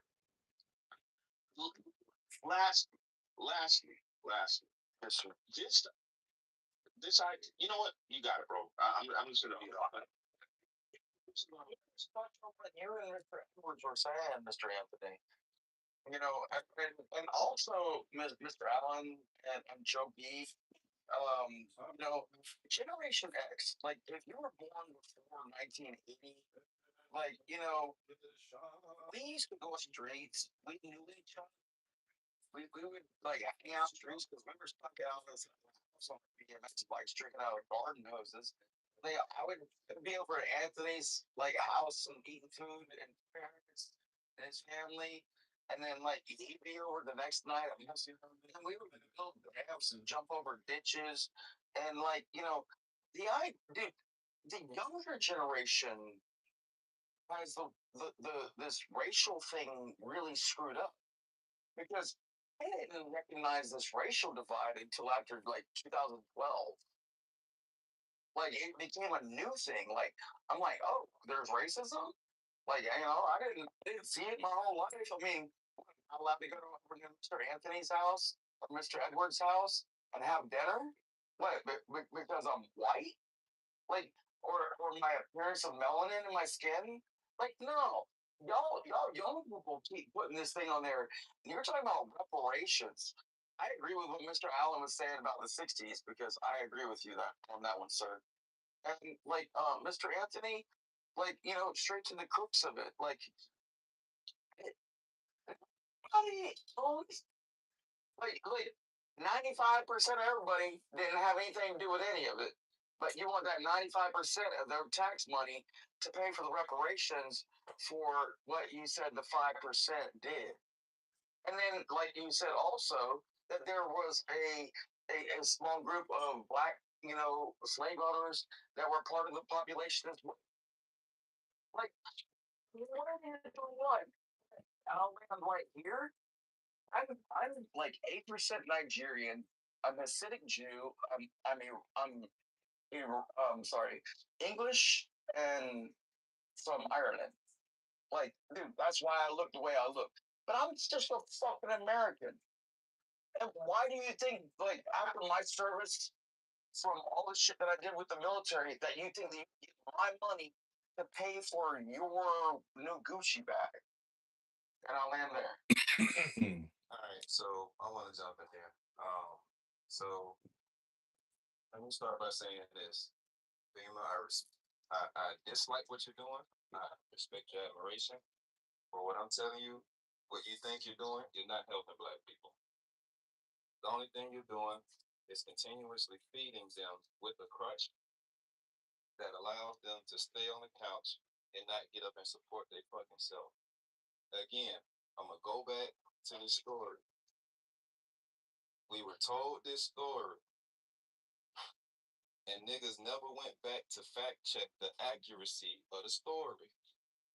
And it took black people and put them in front of us. And we can see, if we just look at our lives today and we look at how these black Democrats act, we know that these black folk do not have our best intentions at heart. So this shit just didn't start today. Just like they ain't got our best intentions at heart today, they did not have our best intentions at heart a few hundred years ago. Because if you believe this story as the way they tell it, and what I'm talking about is the story of the transatlantic slave trade, then there's a big gaping question that niggas got to deal with. Number one, can you tell me a bunch of white people went over to Africa, picked you up, brought you to America, and then put you in the wheel, gave you all the land in the 1800s, billions of acres of land, only to turn around and take it back from you? That makes no fucking sense. I brought you over here. I put you to work on the plantation. I willed you the land, because a lot of black people in the South got land in their name, only to then turn around and take the land right back from you. That makes absolutely zero sense at all. It doesn't make, you don't even have to be a historian to understand how that don't make sense. So if the black people who were the slave owners, would they have to pay reparations? Because it wasn't a small group. It was actually a significant number of black people that was actually slave owners in the South. You had some black melanated people who were classified as white on the census. But the only way you can know these things is by doing a genealogy to figure out who the hell these people are. You wouldn't be able to take today's perspective and apply these terms to events in a time frame that occurred 200 years ago. You would have to go back to English common law, read their books, understand how they define things. And what you will understand is that the term white, as it applies to a classification, represented a landowner. That's it. That's all. It did not have a complexion. It did not have a religion tied to it. It was a classification that you were a landowner. So who could be a landowner? Anybody could be a landowner, but they're classified on the census as white. Number two, you cannot criminalize, and this is in the Constitution, Article 1, Section 10, ex post facto. You cannot penalize and say that something was unlawful when, according to the law books, and every single lawyer at that time confirmed that slavery, however bad y'all think it is, was legal. There was three ways you could become a slave. Number one, a prisoner of war. Number in the show, and I think I was like, that's like right. That's the broken eagle or the this, and I'm like, how do I know this? And it was because I would listen to Dan Carlin's podcast, and when Vikings was on TV.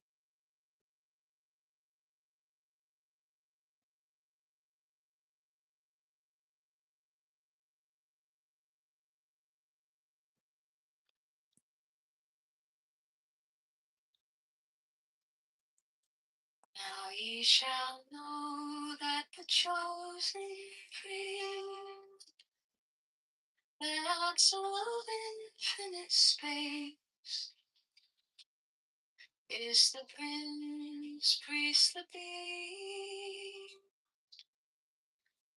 and in his woman called the scarlet woman is all power given. They shall gather my children into their fold. They shall bring the glory of the stars into the hearts of men.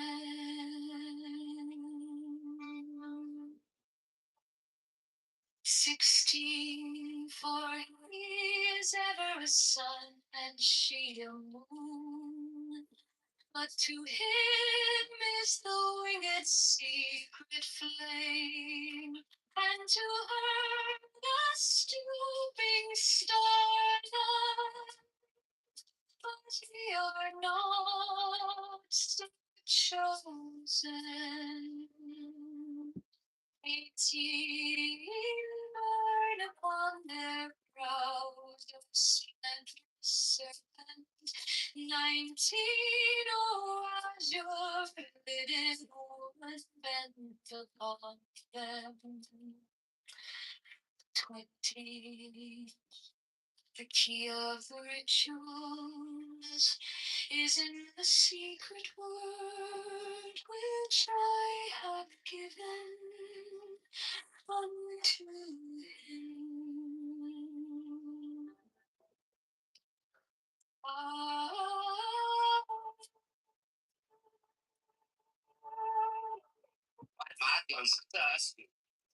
Facility or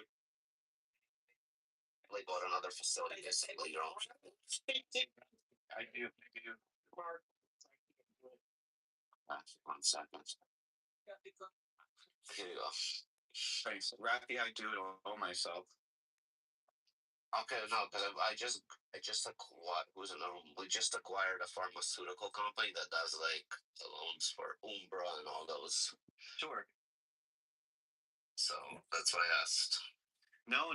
I like no, because we're basically a bottling plant for all this pharmaceuticals, like for cosmetics right now.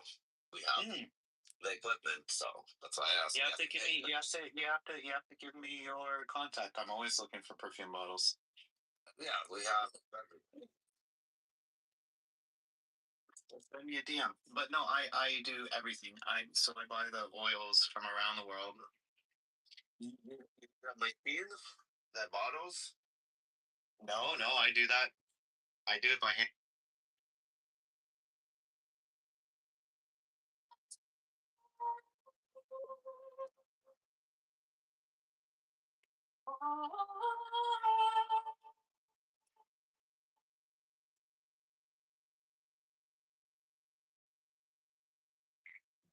Fine.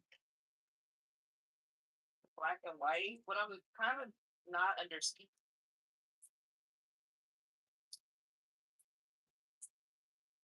This is a worse and worse. Okay.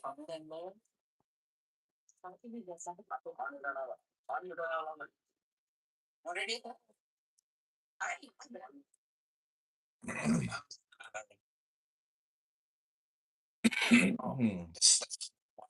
That's the wrong link. Sorry. That was the wrong link. That's the wrong link. Oh, he's coming to tell us that we're wasting our time all day talking online. And John is going to shoot his shot in a few seconds here. And then he's going to run out of another troll. Before he goes on, I'm so proud of him for reading The Bush of Selfishness, except I took 2 days to read it, max. Yeah. John has been reading it for the past month. So proud of John Kitover. Yeah. Yeah, thank you. And it's because I'm reading it in 3-minute intervals and putting it on YouTube so I can go back and listen to it. And, it's terrifying when you actually read a book and then you realize how ignorant people are on this app that they wouldn't actually be able to run a pizza shop. It's unbelievable. And I'm sorry about redundantly complaining about your redundancies and how you just keep repeating yourselves, and therefore I keep repeating myself. But hey, some of us never went to prison and sat, in solitary confinement for crimes. And then you come on social audio chat apps and you say you fucked your wife the other night. Oh God, I'm sure your wife just finds you so entertaining talking about your personal sex life on a social audio chat app. Disgusting, vile. This is a husband? This is a church leader who redundantly just talks to Muslims all day long as if he's a crusader or something? What's the point of all this? Is there something happening here? Is it a happening, an experience? Because you're not the only room. There's a lot of R word rooms on this app that I go in and I remind them all the time. Maybe we should read a book together, everybody. Because for months and years, you've accomplished nothing. You just keep having the same conversation every day. You just keep repeating yourself every single day. What's the point of doing it? Can't. Anyway, He's not wrong. it's in this verse. He's not wrong. 111. Crucial verses here. 5 crucial verses. 5 sentences. I don't know what's going on here. An opportunity to read this chapter. I never read this chapter before in my life, and this is going to be my favorite chapter in the Quran by far. You haven't read this chapter before? Never in my life before today. You weren't aware of this chapter? Never once was I ever aware of such fucking jibber jabber my entire life. Like, you're not aware of the 5th chapter of the Quran that you definitely reading and doing. 111. We're on 111. All right. Not the 5th chapter. I read up to. Wait, why do we change? Why do we change the link? Put the link up. Hold on. Putting the link up because I want to do a word for word translation here. Sure. It's in. Put it at the top. Let Joanna read this so she can read how much of a fucking mess this chat this is. Go ahead, Joanna. Joanna, make the most sense of this, please. Where do I go? Word for word, right at the top. Oh, right. Ah.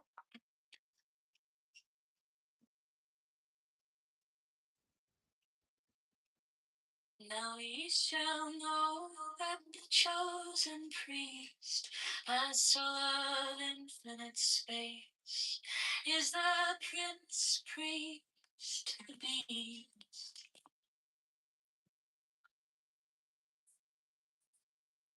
And in his woman, called the Scarlet Woman, is all power given. They shall gather my children to their fold. They shall bring the glory of the stars into the hearts of men.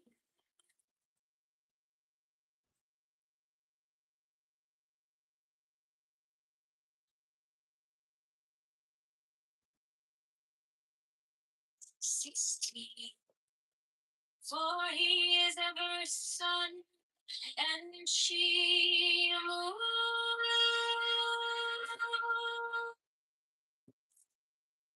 But to his knowing in secret way, and to her star alive.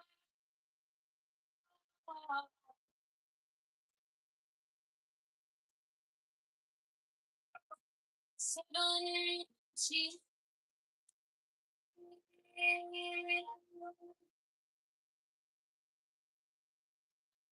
we are not so chosen.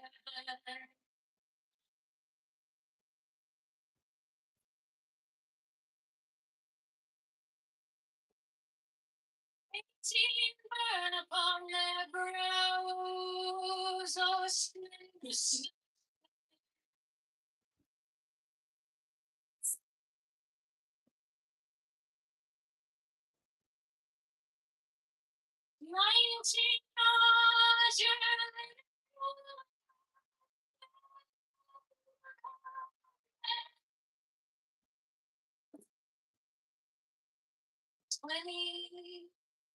The key of the ritual is in the secret word which I have given unto him.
These are fools that cannot adore both their gods and their men of food. 12 come forth, oh children, under the stars, take your fill of love.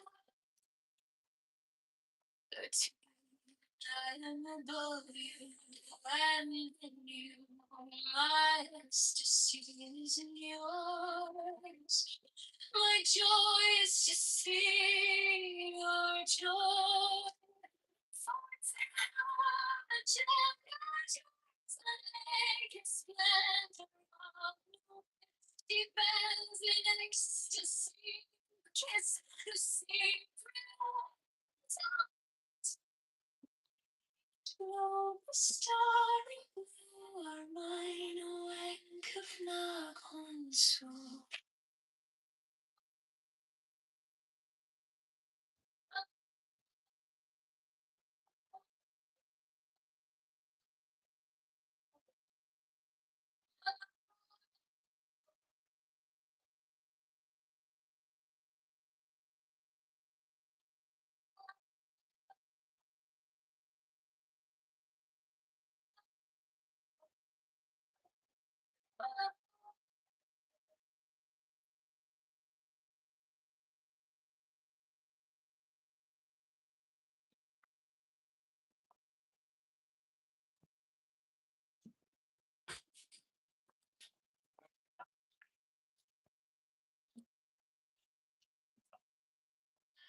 These are fools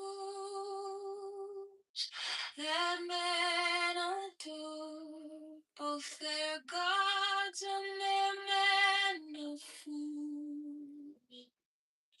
12 come forth, oh children, under the stars, and take your fill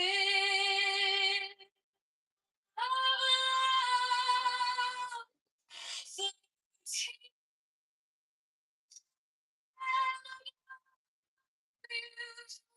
and in you, my ecstasy is in yours. My joy is to see your joy.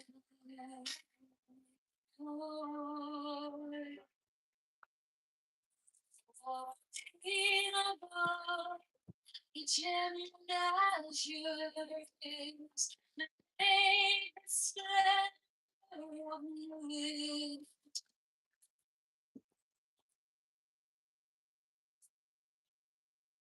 pay us January 4th. Ain't nobody playing with you. Suffer. All right, I'll. Can you hear me? I'll make it short. I'll wrap it up. So all I'm saying is this: the Constitution is in the place for a reason. It's the law of the land.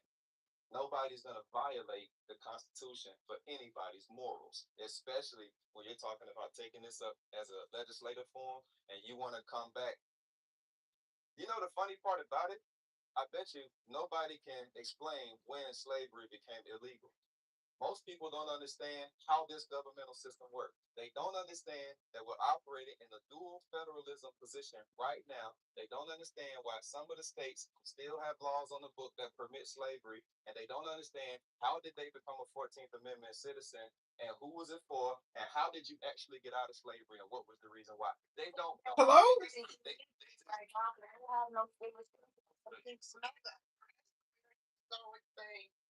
What are you doing? What are you listening to? I hear a clubhouse room playing in the background. Yeah, I'm blocked from that room. It's the President Trump room with Beaver and Bima and Joe and Sword and Matt and Pepe. And it's amazing how. Are you in favor of black reparations?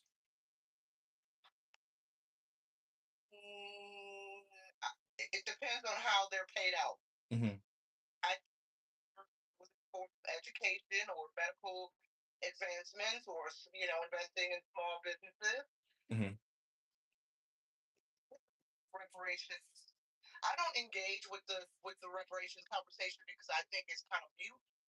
But it depending on how it's paid out, I think or land, if it's land, don't given descendants land, then sure, something that would benefit generations or families outside of financial. I think they need to be the form of something tangible, not just giving out a check. That's what I think. So in my PTR, I'm holding a book called The Virtue of Selfishness. And it says something. Her name is Anne Rand or Ayn Rand, and I had never read her before, but people on here, constantly talk about her. So I was like, all right, I'm gonna have to read. It says, when I say capitalism, I mean a full, pure, uncontrolled, unregulated, laissez-faire capitalism with a separation of state and economics in the same way and for the same reasons as the separation of state and church. A pure system of capitalism has never yet existed, not even in America. Various degrees of government control have been undercutting and distorting it from the start. Capitalism is not the system of the past, it is the system of the future, if mankind is to have a future. So, we all know separation of church and state, but have you ever heard anybody say separation of state and economics? No, you've never heard anybody say that. And reparations is the opposite of that. It is state and economics. So it's not capitalism and it's not natural. And all I can say is it's an impossible thing to implement because there will be the lawsuits because it's discriminatory. And then how do you actually determine, you know, lineologically or based on, all that history? Like it's just become so convoluted, complex, and impossible. But either way, the future is capitalism. Meaning that there probably will be like a new country eventually based off of the corporation as opposed to the state. Oh, it's not hard to. Well, that's the thing about it. Lineage-based reparations, in my opinion, it's not hard. That wouldn't be a challenge. The government knows, based on historical records. I do believe the Freedmen's Bureau is one of them. I think it's the Freedmen's Bureau. They know who the descendants of slaves are. How does it? Because slave owners kept records of their slaves. Their slaves generally had the last names of their slave owners. And if through census and birth records, I think it's possible to trace now because you trace down to the last end of every descendant of every slave, that every descendant walking today could be traced to the past. I'm not necessarily saying it would be 100% effective, but I don't think lineage-based reparations would be challenging for foundational Black Americans. And that's where it gets tricky because then everyone says, you know, those who oppose it, and even some Black Americans who oppose it, they say, well, what about immigrants? What about African Caribbean immigrants? Do they qualify? No, because they're not foundational Black Americans. You know, they cannot trace their ancestry um, to slavery in this country. And so yeah, lawsuits, and that gets a little tricky too, because then why is it discriminatory? It impacts the descendants of slaves. That label right there, nobody else in the country qualifies for that label, falls under that category. You're not a descendant of slaves. You weren't on the boats. You weren't from Africa.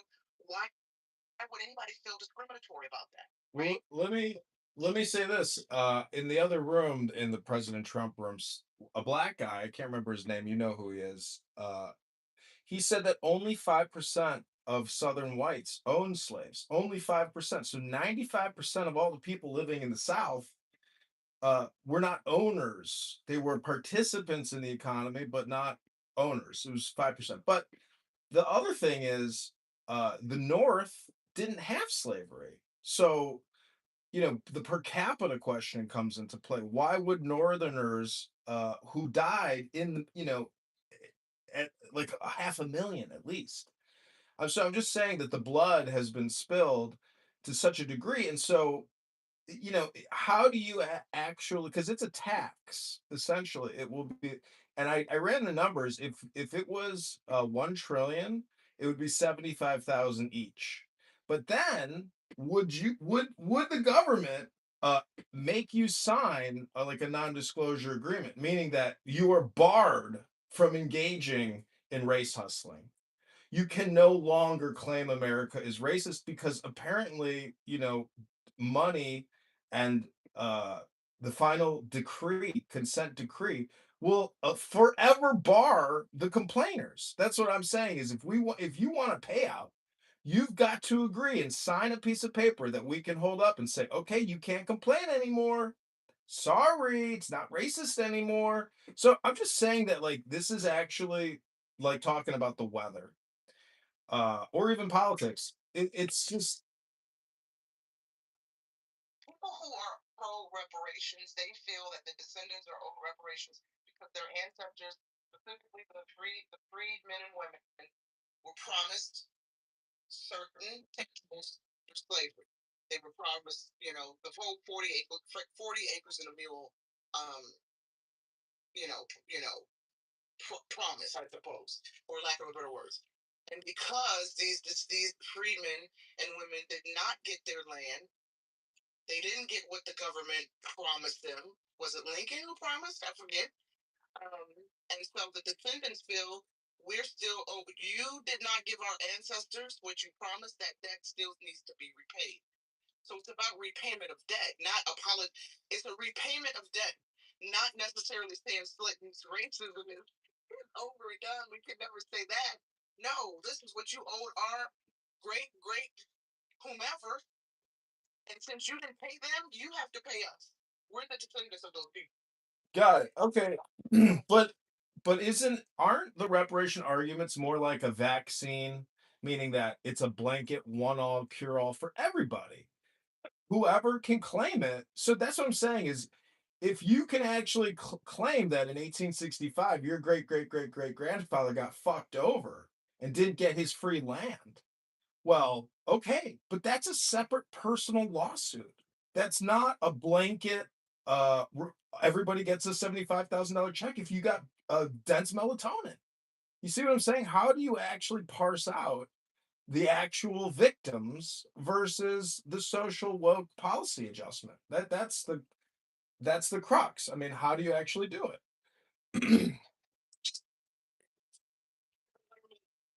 Were to get serious about reparations and have that conversation and decide, yes, we are going to make good with the descendants of slaves and figure out how we can give them reparations. I suspect that will be part of be what clauses or requirements. I'd have to trade, like I said, use census, use those DNA and me tests, or those root tracer tests, what a 1, 2, 3 and me, African ancestry, et cetera, et cetera. But yeah, I'm sure there'll be a lot of requirements. I know I read, but I'm going to be very vague on this because I don't have the story in front of me. But I know California was trying to do something similar within the last year or so, give reparations to Southern Californians or Black people in a certain region, or I don't know if it was throughout the entire state. But part of the requirements were you had to prove X, Y, and Z in order to qualify for these cash payouts and these checks up to something. Again, I'm vague because I don't have it in front of me. But I think the point you raised, John, would be, you listen. First of all, we know the government does not want to give Black folks no money in the form of reparations. And so, like I said, to wrap it up, if they were to have this conversation and decide, okay, yeah, we're going to get Black folks, we're going to make good, we're going to apologize for the horrors of slavery and clear this debt. Of course, they're going to make it challenging for foundational Black Americans to collect. And you're right. There's not everybody's going to get a check. So Yeah, and then how do you actually prove, like, how do you disprove that you were, because again, this all comes down to individual lawsuits. It's not a collective lawsuit because some people probably were compensated and did get their land, and some people probably got cheated and screwed. So some people actually got what they were going to get. So how do you get those people? That's what I'm saying. It just becomes an impossibility. The real transaction that sitting where, Nye? In some underground vault? No. listen, you're trying to tell me, now listen, as a person, you're trying to tell me that the government does not have records of how They have census. were That's at the county level. The federal government doesn't keep those records. That would be the county deeds and recorder's office. That would be one way to prove your case. That's why I'm saying you can't do a collective class action lawsuit. This has to be individual. actually, what you can do, what we can do is there are a lot of companies that benefited then during slavery and that were a lot of companies foundation are rooted in the slave trade. Now, of course, these companies, their names have changed over the past 100 so years. A lot of companies like J.P. Morgan, et cetera, systems, they would not exist without the slave trade. Okay. Um, so what we do is we find out who those companies are, and we go to them to get the money. That's all. Who are the companies that benefited from the slave trade and slave auctions? Who were the companies that were allowed to, flourish and develop all across the world thanks to their involvement in slavery? And those are the companies that we hit up today and get reparations. The taxpayer never fuck the tax. We don't have to bother the taxpayer. Hit up the corporations. There's enough of them. Well, that's a very generalized statement with no specifics, no AI research, no Google. Like, you didn't give any real examples. Don't have to a quick Google search. You remember if you have at least a vague memory of U.S. history, okay? And I say vague in my case because I haven't been in a U.S. history class in decades. We need to get a historian up in here to really articulate this properly. But anybody who has a basic understanding of U.S. history that flourished, it's not going to say flourished, were established thanks to slave auctions and investment department, okay, and slave trading. And some of these companies, many of these companies still exist today. Pull up the top, 100, 500 top corporations of the world and go down the rabbit hole. Well, I only brought the topic up I only brought this topic up because they're talking about it in Matt Cool's room. And to me, like I am want to be really discerning about what I listen to and what I talk about. And to me, again, this actually isn't an important issue on a list of my priorities or what I think the priorities should be for the country. And the evidence is in my hand, which is called a book.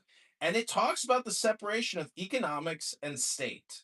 We already know about the separation of church and state because we know that that could be a problem. But why aren't we admitting that, the way that things are set up now is the problem? Meaning we don't actually have laissez-faire capitalism. We have state controlled economy and we're 40 trillion in debt. So let's just say every African American who can prove that they are a victim of slavery were to get $100,000 check, I would be fine with that. But you have to realize where would that money come from? We could borrow it to pay it and then tax in the future, or we could cut Medicaid, which has a $4.2 trillion budget, by $1 trillion and issue everybody that $100,000 check. And all of those health corporations and insurance corporations that need that $1 trillion to actually turn a profit, well, for 1 year, they would have a loss, but every victim would be made whole. But I'm just saying it'll never happen. And so we might as well just try to enjoy the weather today. Hello? Here's really the curious thing about all this. You have 1 million accounts. What do you mean you're blocked from Matt Cool's room? It doesn't make any I don't know. I think it's Coco. out there. Some of them like what I have to say, but I think Coco on the stage, who's a mod, she might have me blocked. But what do I know? Maybe I'm just a greedy pig. Listen, here's my take on reparation.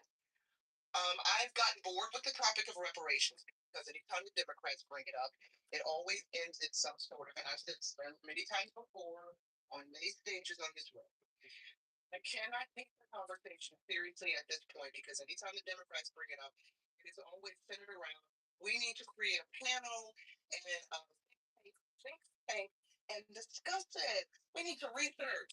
And usually over the years, I'm old enough to remember when these kinds of panels are formed and these think tanks and these so-called liberal researchers are gathered. Many of them, when you look up the racial makeup of these folks, things split, right? Black folk are on these teams.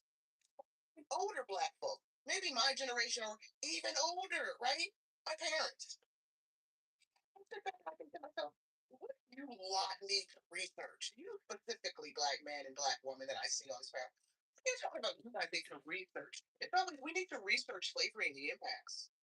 We need to research the impact and see who was negatively and what town and township, what region suffered the most and that's why. And it's a trick back. They're playing in our face. Especially, like I said, it goes back. Now we know black folks and many scholars, historians, it doesn't really matter what race you are.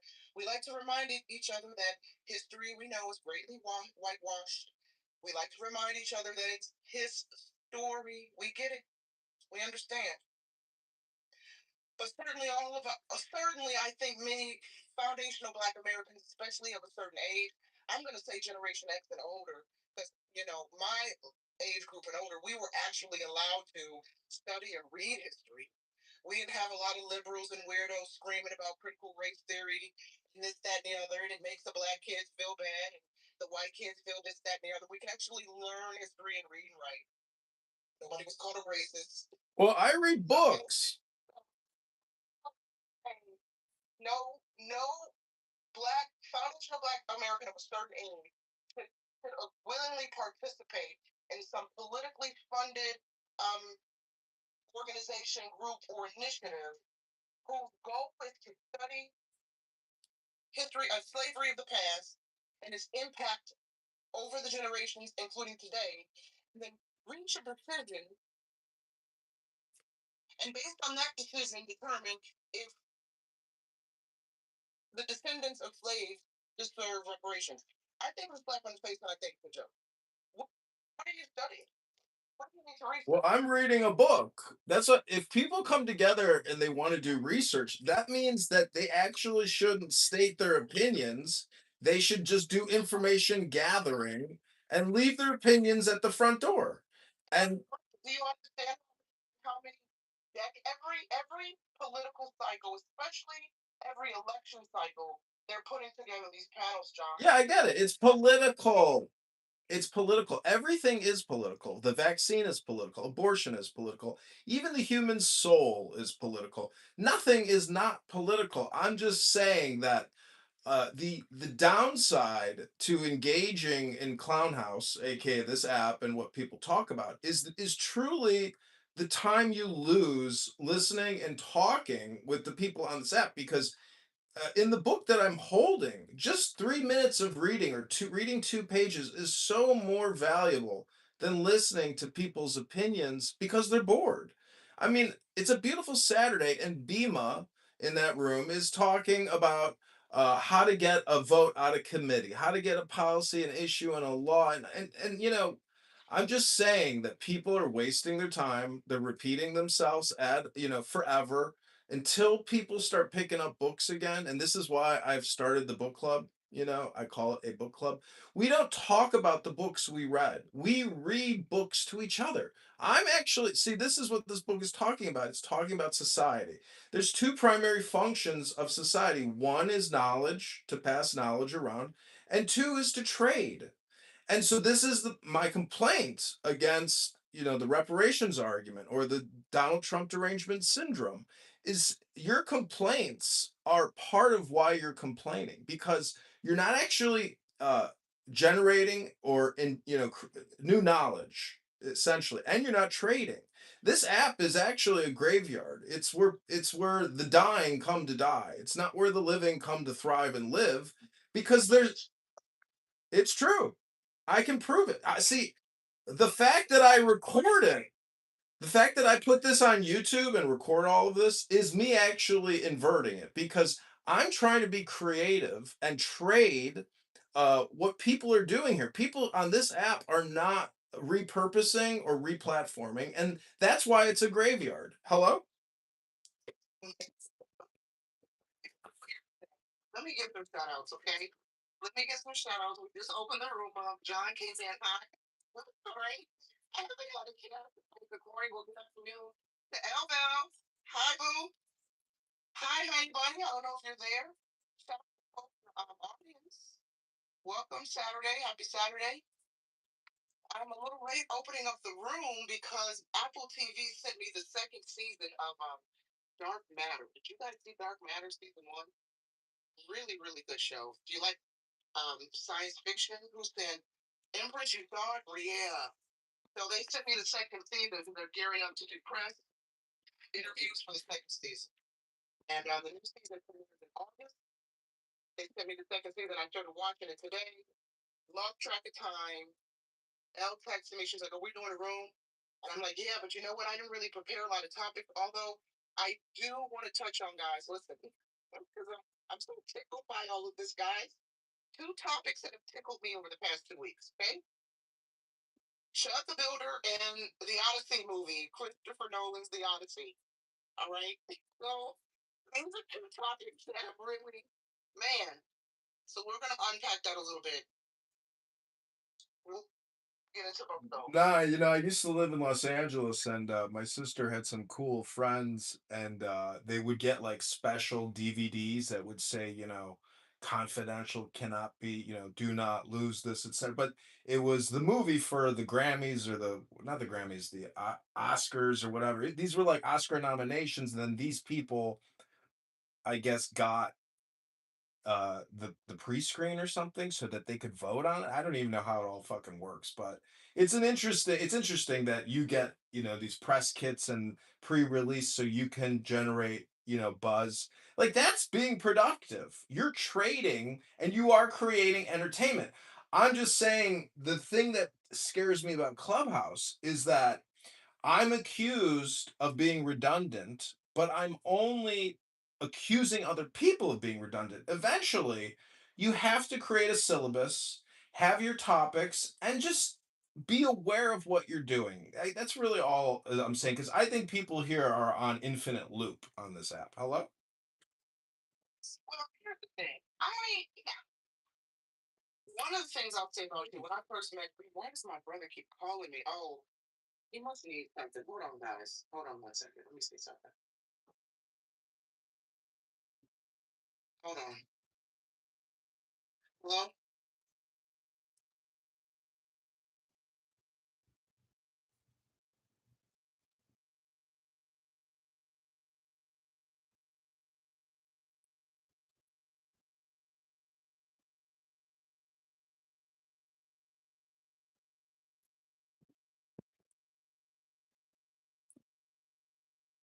So that movie Odyssey, um,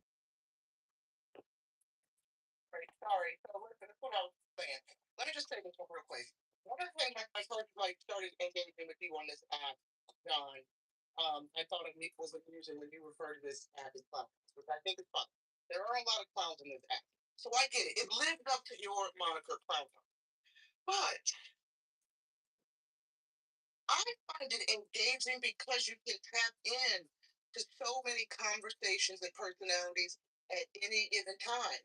If you want to go into a ratchet black room, you can. If you want to go into the ratchet white room, you can. If you want to go into the politically divided room or the entertainment room or the Israelite room, you can do all of that. And I find it enjoyable, right? I sadly am I'm addicted to Clubhouse. I hate to admit that. I will enjoy listening to the conversation, adding where I can add. I listen. Late last year, I got caught up in some major. You remember the Clubhouse drama with JD and Pepe and was it Mojo? All that drama, and I was in the center of it because I was trying to defend my people. And I felt, and at the time, I was like, man, I finally arrived on this app because I feel like you haven't truly arrived on Clubhouse unless you get caught up in some Clubhouse drama, right? I'm like, oh, season 5 on Clubhouse, I finally arrived. I'm finally at the center of rooms. People are talking about me, but they're like, mind your business, night. Has nothing to do with you, like that, right? But that's my thing. And John, listen, I do appreciate your book rooms. Before you started that, there was a Nigerian woman on this app. I think they ran her off the app because they said she was running scamming. What do you call that? Bitcoin, scamming Bitcoin rooms and NFTs or something like that. But when she wasn't hosting her NFT and Bitcoin room, she held book rooms and she would play audiobooks. And those were great rooms. A lot of books that I had been meaning to read in years past, we played. So I would sit there like, yeah, I've been meaning to read this book. And I would sit there for hours listening to the audiobook. Now, because I work Monday through Friday, all day doing articles and writing up, entertainment news. So I'm very lucky that I have, 30 years working in film and TV. I'm now to the point where I can work from home. I can work anywhere. I no longer have to be in an office. So I like to have Clubhouse in the background. I use it like talk radio, AM radio. I look at it as an interactive podcast. So I understand clothes you never wear anymore. Turn them into outfits. No. I think you like it too. I think you just like to talk smack because you're on here just as much as everybody else all day, John. So what you talking about? well, I mean, I past 24 hours, I know losers come on here and they say, "Oh, I haven't used the app in weeks. I took a break." And it's like, "Well, here you are telling us about your break." I'm just saying that, like, I put a link in the chat. I recorded that 9 years ago, and it's got 2,000 views. It's Shuang Tzu, and it's Chinese philosophy. And I'm just saying that reading this app is entertainment, and I'm only complaining that it's entertainment. My thought is that how do we actually use the app productively? How do we make money? How do we trade our time and our voices and our entertainment to make money? And that's what I'm just like appalled, because conservative Republicans on here who are supposedly anti state and economy and claim they're capitalists, well, all they do is complain. They're not actually making any money. They're not being productive. They're not organizing anything. And the thing is, when this app shuts down, I like to think in the back of my head that I've recorded it for 5 years just to prove how ignorant people are and how basically we're just birds. I spend a lot of time watching birds, and we're no different. We are just chirping, but no productivity. At least the birds are organizing some shit and building a nest.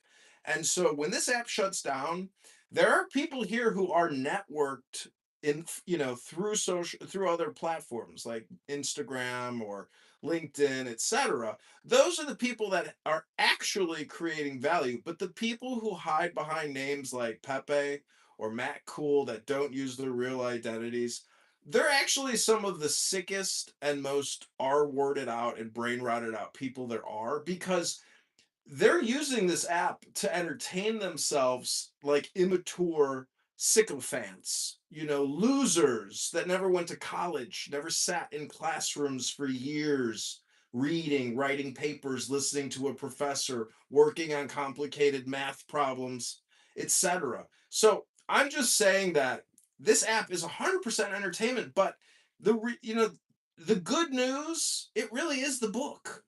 Pick any book you want. I talked to this girl. See, she told me she hasn't read a book in 20 years.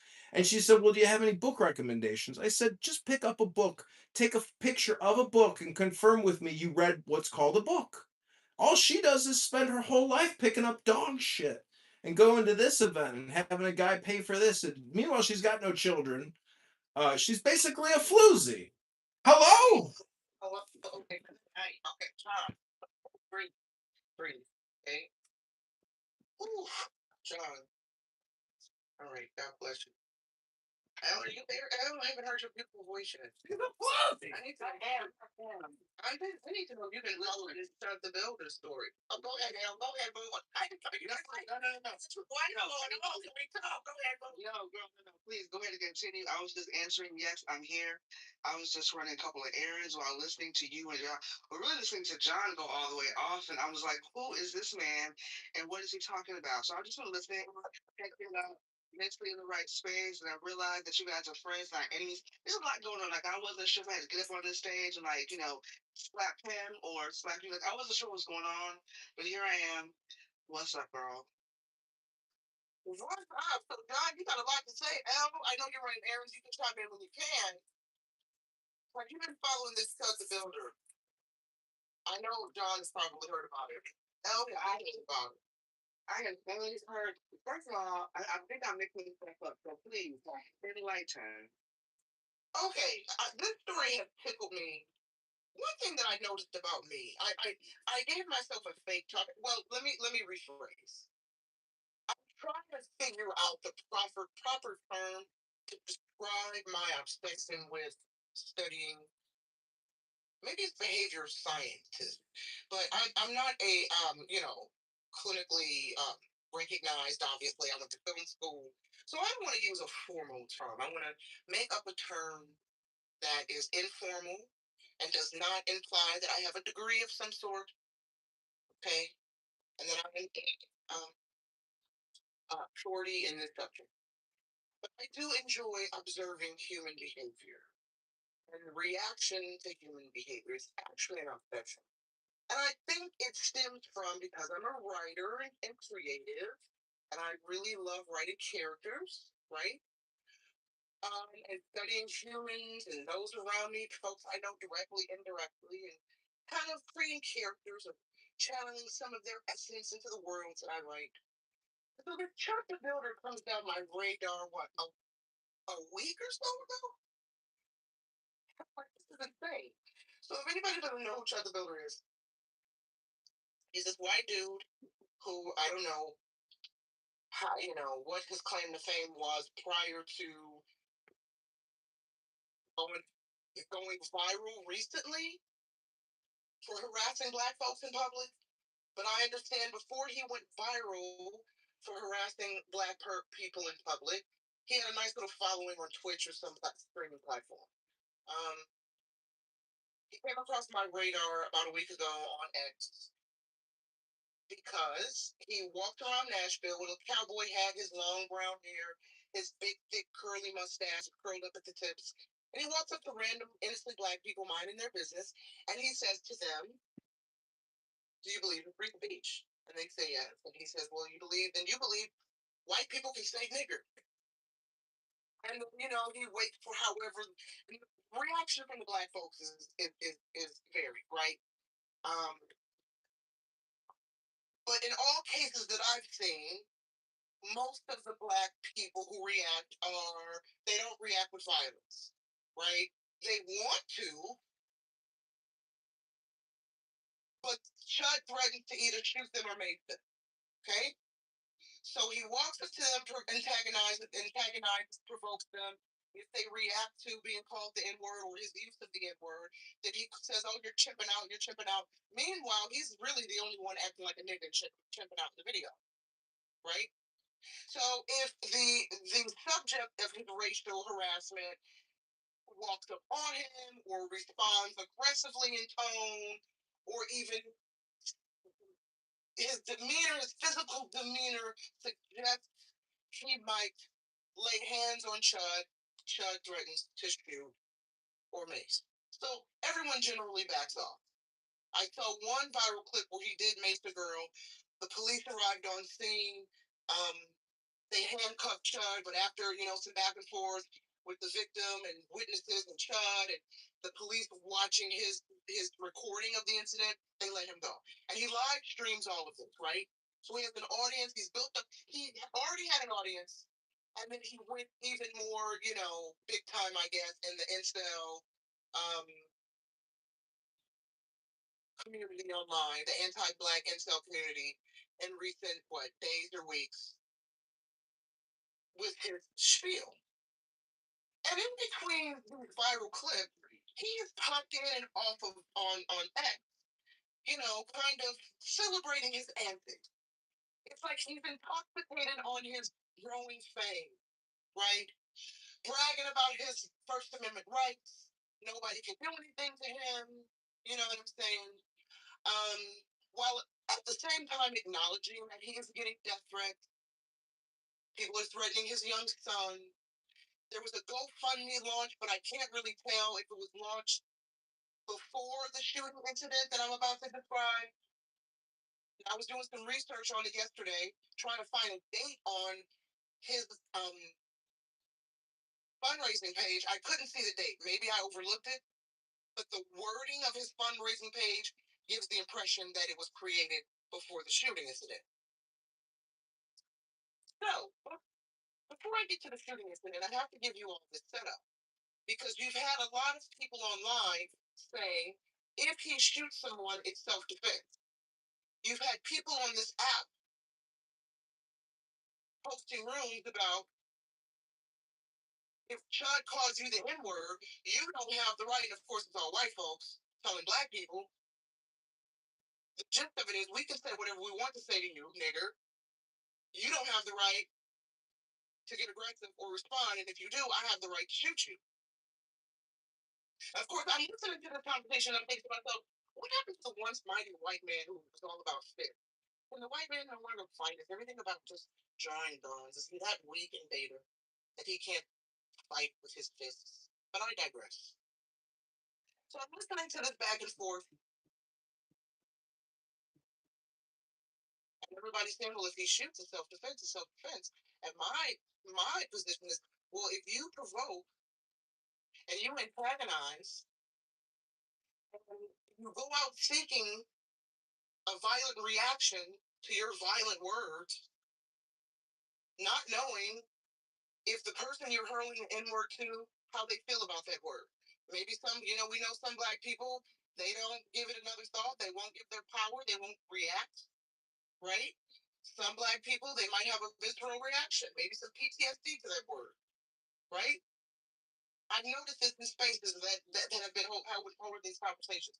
You're using this word, you don't know the psyche of the person and how they react.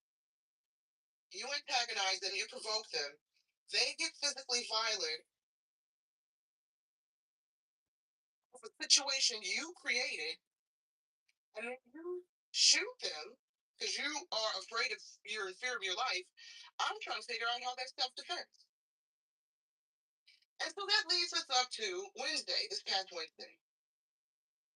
Because the conversation up until this past Wednesday outside of Tennessee Courthouse, Montgomery Courthouse, okay, the conversation online, a lot of prominent right-wing personalities. You had Matt Walsh. You had, I think, the Tate brothers, maybe the Tate brothers. What's that other guy's name? Some of these big streamers. The one Egyptian guy that hates black people. I forget his name, but some of y'all know who I'm talking about. They're all, even Nick Fuentes, notoriously racist Nick Fuentes was like, yeah, this guy Chuck the Builder's in the wrong. He said it's not a good look to walk up to strangers, black people minding their business, to hurl the N-word. No, you don't have self-defense.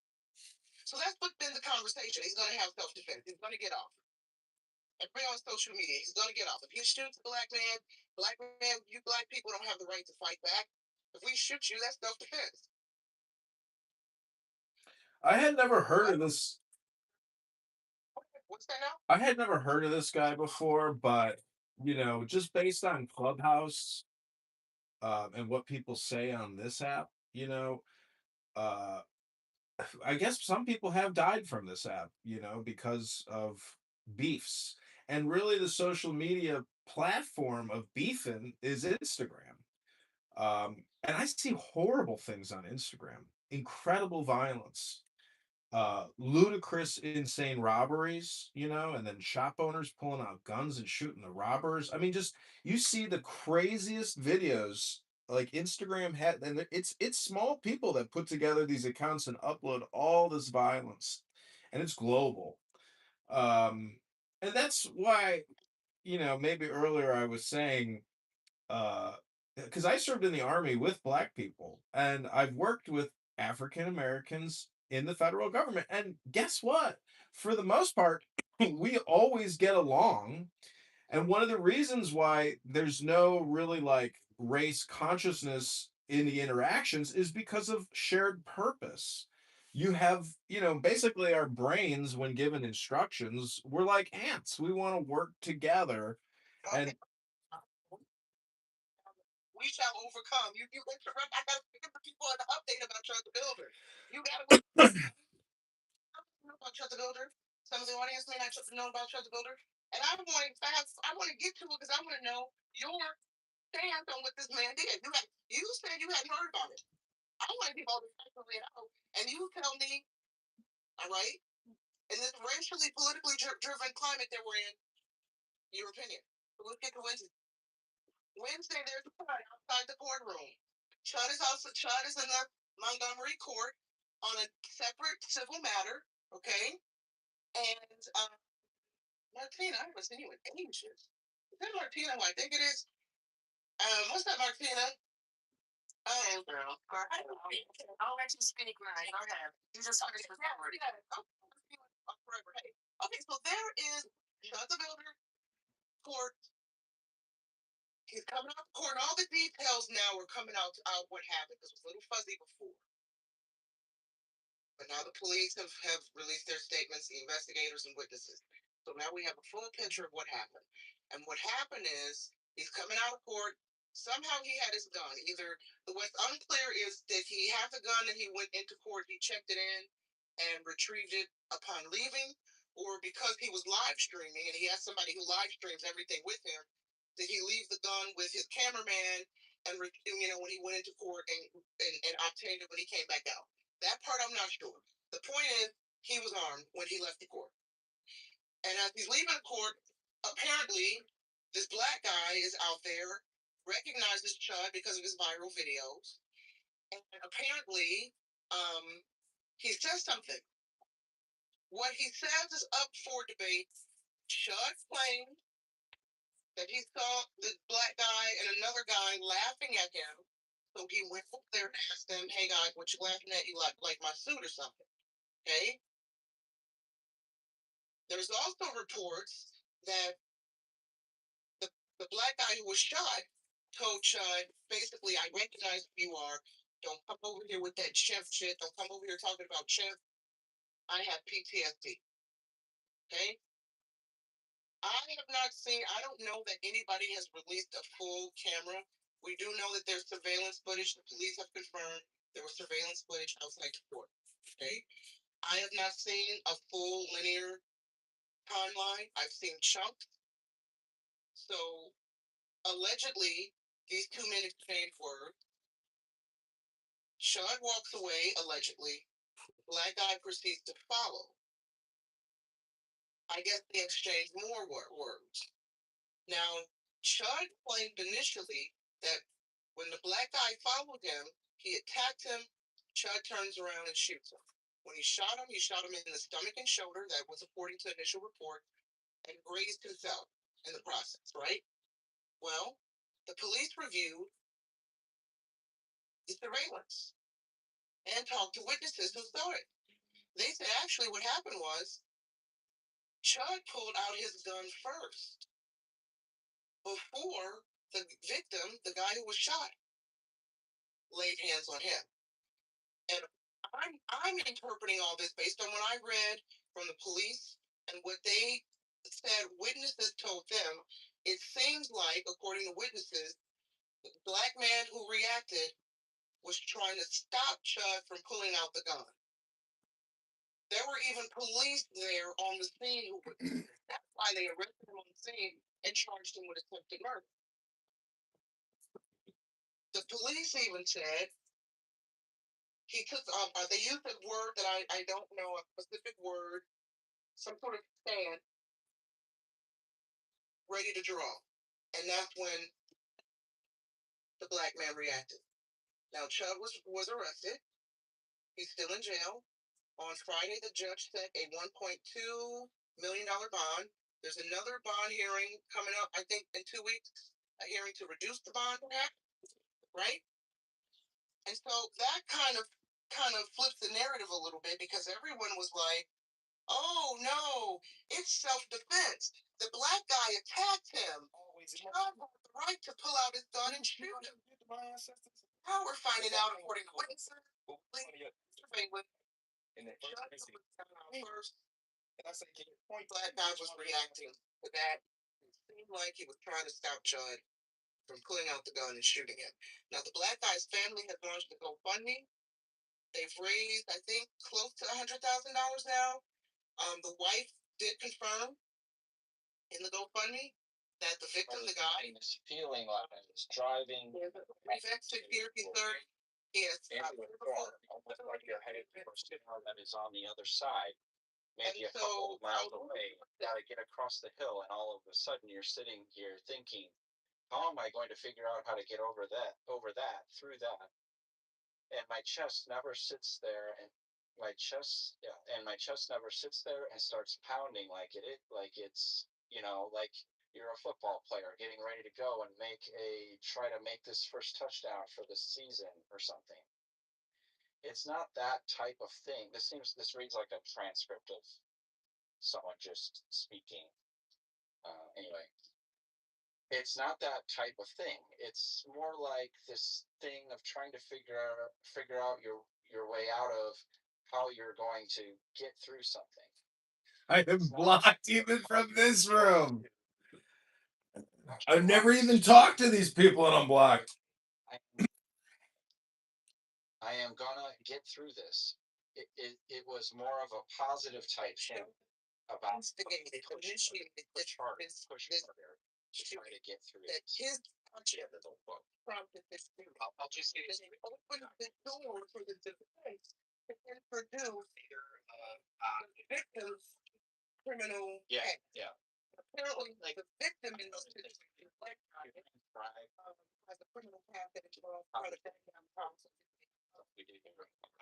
Or his wife, I'm not sure. The way they're already thinking of the man's past, trying to figure out. So it felt that way, like it was a direct transfer. Now, what is the white media? The legacy media. Do you know what the white media is? Don't play WWE. Is there a purple media? Is there a green media? Is there a red media? I'm just asking. So that's what we are. I'm gonna land there. Cited, man. Exterior idle circuitry. But in Parvizi's stimulation experiment, the DACC was activated in the absence of any plan for action imposed by executive control areas. In the absence of a plan, the strong light and ropes were solicited to an Specialization in requires pushing. we don't ever harder. have Note that confronting an uncertain challenge is described as a positive feeling by this patient. In a world in which we have done so much to minimize risk and challenge for our children, we may be harming their brains. In section 4, wait, where did that come from? Did that come out of nowhere? In a world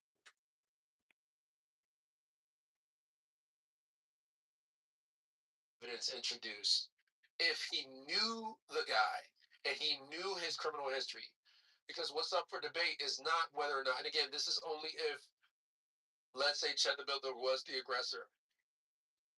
They would be basically trying to determine, or the prosecution would be trying to cross-examine Chad the Builder on what he had in his mind when he was being quote unquote attacked, because he's going to use a self-defense argument. And in no way could Chad the Builder have known the victim's alleged criminal history. So that's why it won't come into trial. I would love to hear that clip that you're referring to hear the proper context of the attorney. Let me pull it up because he did mention that prior knowledge. Thank you. I forgot to mention that having the prior. And I'm not one of those black people that modern day.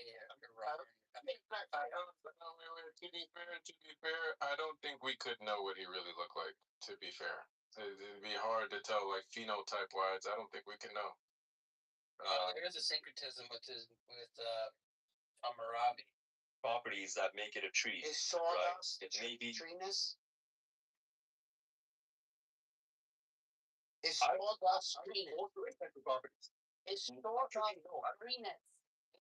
I don't hold to. No. No. Not, Stop. you don't know. No, I'm not doing this. No. You're going in the audience. No, I'm not. That's crazy. Go follow him at the. There were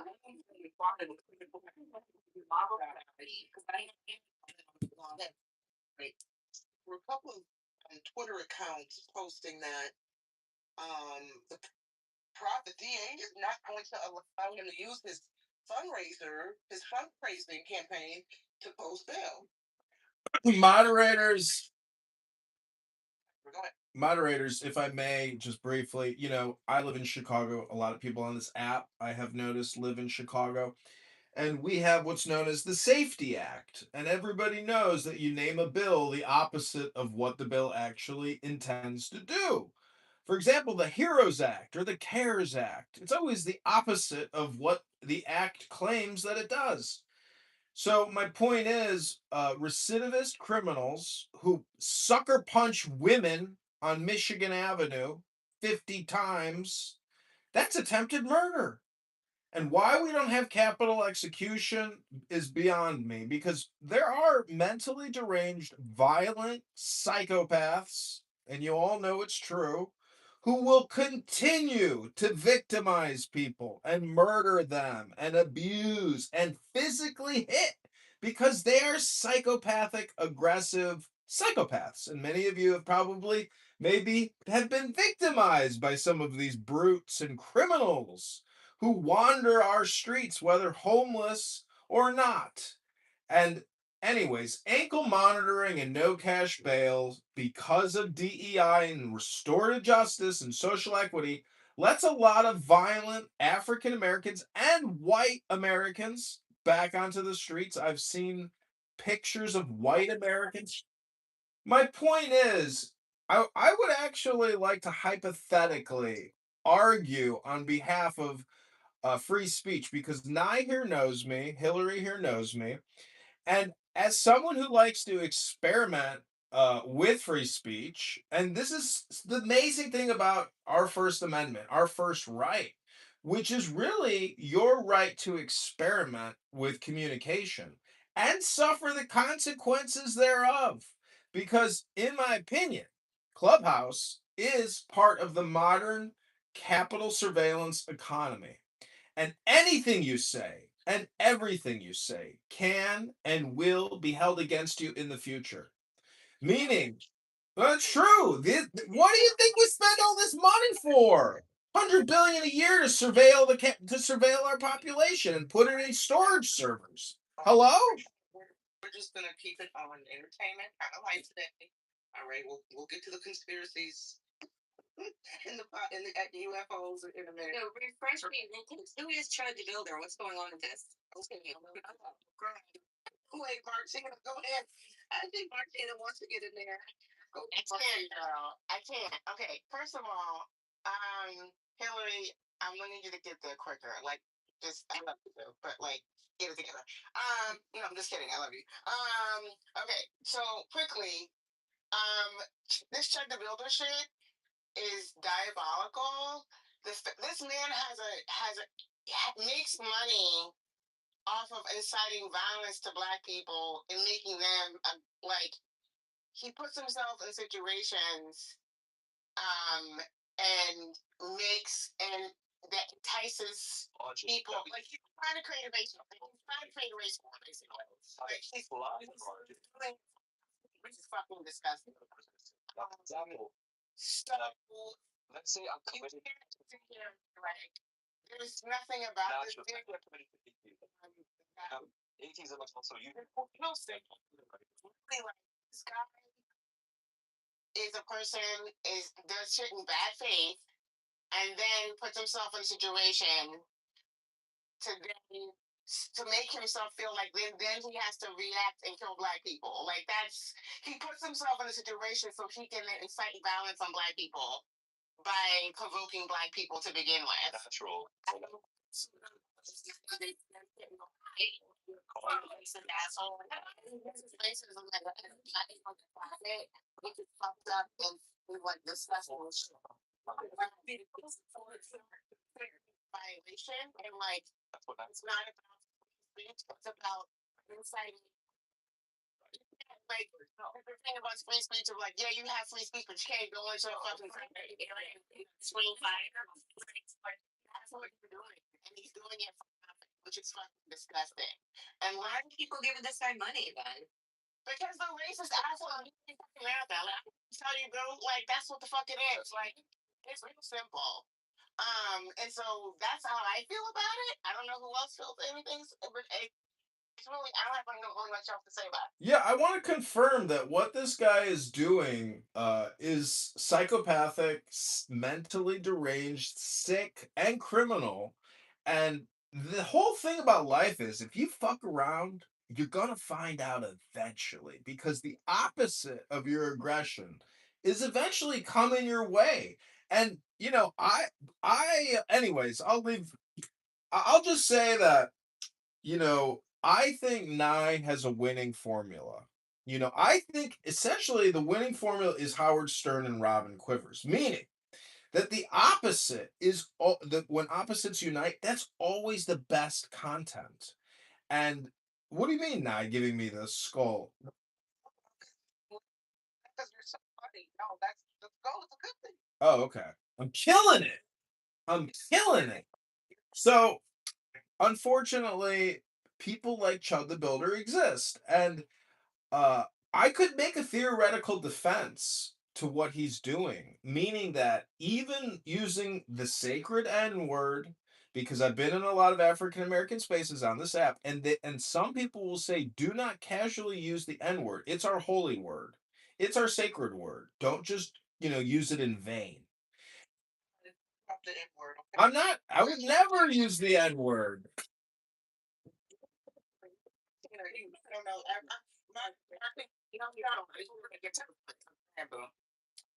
know. No, it's not a joke. What I'm trying to get at is that this poor victim. That's what I'm picking up. 100%, we're doing it right now. What I'm. Have you noted and they say the N word with the hard ER is our holy word? I have it. You can watch my YouTube if you want. It's on my YouTube. But anyways, that's not the point of what I'm saying. What I'm trying to get at is I really have no point about this guy, but well, let me just say this. Let me just say this that the victim well, you guys are going to be here all day. This is like 60 seconds for you. You guys will be here for hours. Hello? He did attorney of Myron Gang. You won't be in footage. The clip is 5 minutes. I'll play the whole thing, but if y'all want me to stop at some point, because it's too long, let me know. We'll stop if you want to talk about it. But okay, so this is Myron Gang talking to a federal defense attorney or former Fed and self-defense attorney. This is what the caption said. His name is not here, but here we go. Let's set it up. My guy named Myron King. He's been kind of giving updates on the situation. I think him and John are friends. But what he said a couple hours ago. Here's the fun fact that you'll be developing.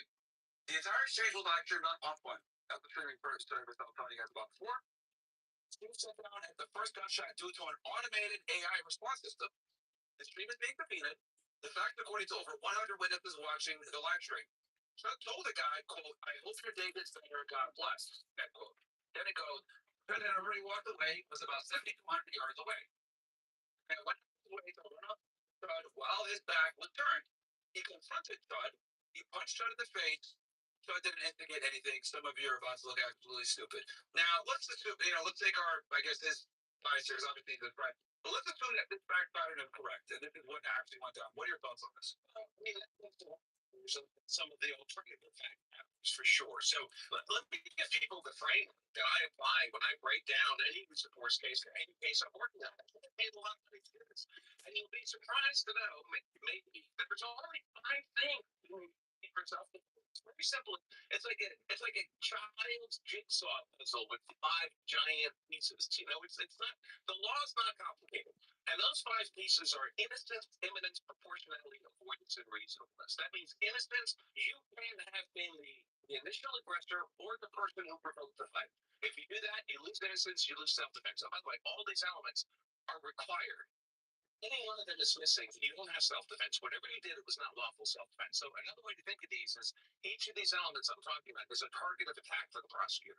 So a prosecutor who knows what he's doing, he gets that investigative report from the detectives, and he's thinking to himself, all right, I have to be able to disprove one of these beyond a reasonable doubt. And then I win.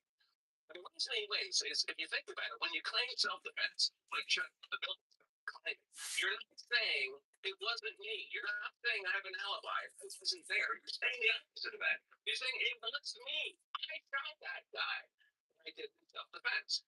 Well, the prosecutor knows if he can defeat one of those required 5 elements and self-defense goes away, the only thing that's left of I shot that guy, but it was self-defense is I shot that guy. It's just a confession. So the prosecutor is looking at these 5 elements to see which one looks vulnerable to being disproven beyond a reasonable doubt. If you were the initial aggressor or the provoker, you lose innocence, you lose self-defense. Prosecutor knows that. The next is imminence. You have to be defending yourself against a threat that's either actually occurring in the moment or immediately about to occur. The fist is pulled back, the guy's reaching for a weapon. It can't be something that happened in the past. It can't be something that might happen in the future. For Chud is you can only use deadly defensive force if you're facing a deadly force threat. If you're only facing a non-deadly force threat, you can't use a gun to defend yourself against a non-deadly force threat. And usually, punch is going to be considered a non-deadly force threat. So that could be an issue here. This is the 4th element that has to do with whether or not you have a legal duty to retreat before you can defend yourself. Tennessee, like most states, is a stand your ground state. So in otherwise lawful self-defense, you don't have a legal duty to retreat. What if the self-defense is not otherwise lawful? What if it has some other defect? Then you, even in Tennessee, which was one of the first stand your ground states, you can reacquire a legal duty to retreat. And then finally, reasonableness. Now, this is a broad target of attack because it just asks generally whether a reasonable and true person do what you did. And let's face it, anyone who's a social media provocateur is doing a lot of stuff that's kind of outside the Overton window. It does not look reasonable for a normal jury.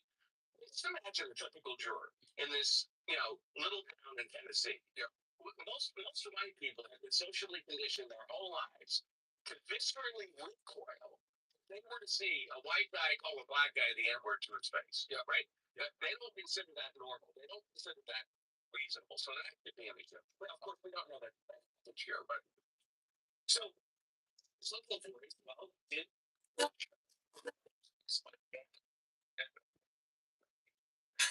it's just like so.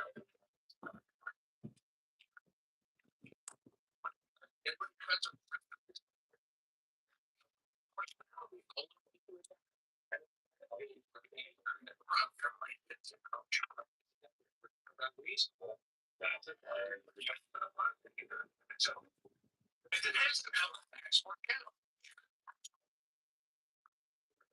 What did the declaration have?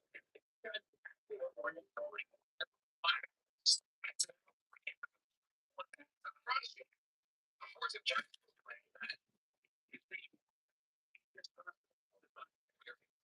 yeah, he basically innocuous by the business and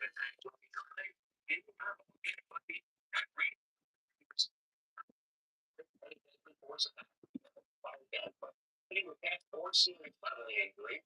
I think you have reason to believe this. That it wasn't like it wasn't here.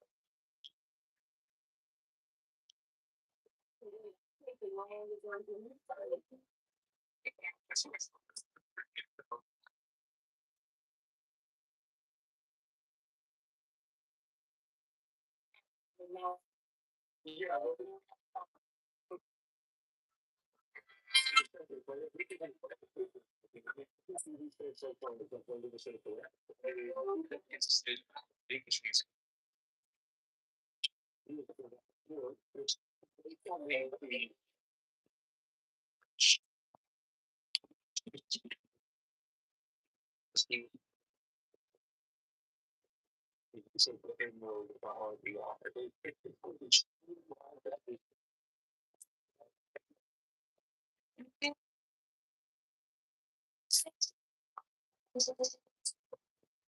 I ran up on him.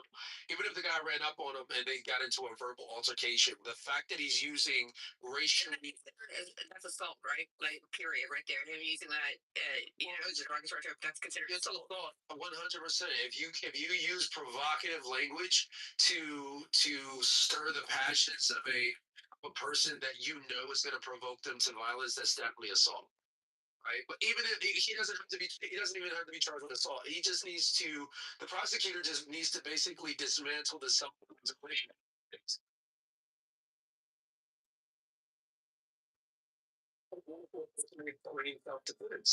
And based on the large amount of evidence that we have in front of us, knowing who the guy is,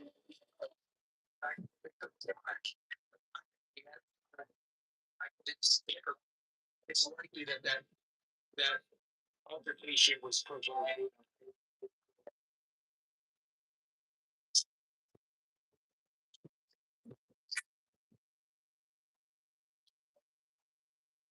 When they were doing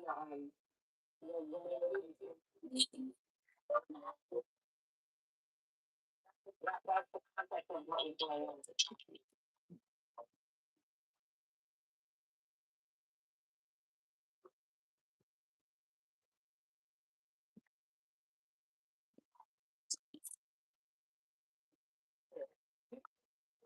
Well, black people are losing their rights to vote, basically. And then we'll go and tell them,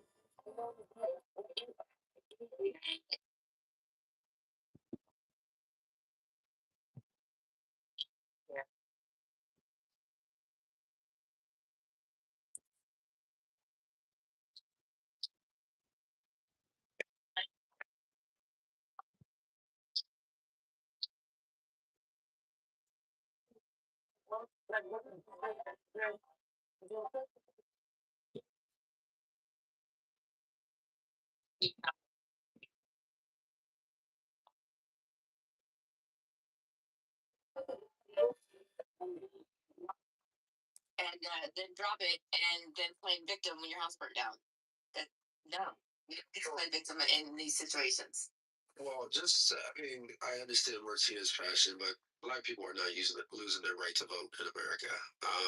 Just as a side note, but she's right. I mean, you going into a.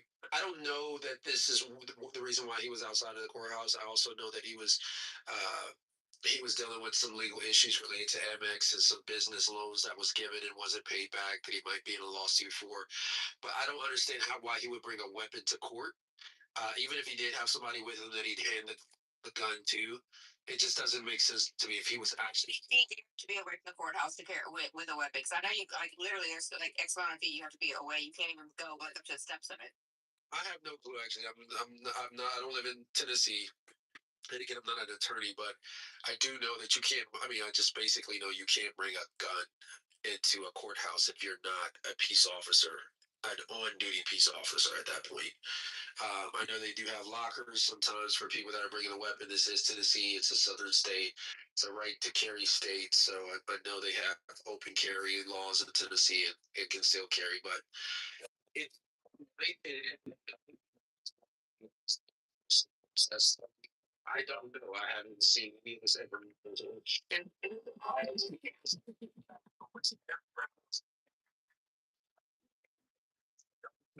Gun education. So the fact that no video evidence has surfaced for the public, especially with all these sleuths around here on X, I've not seen anything before the attack happened. Which is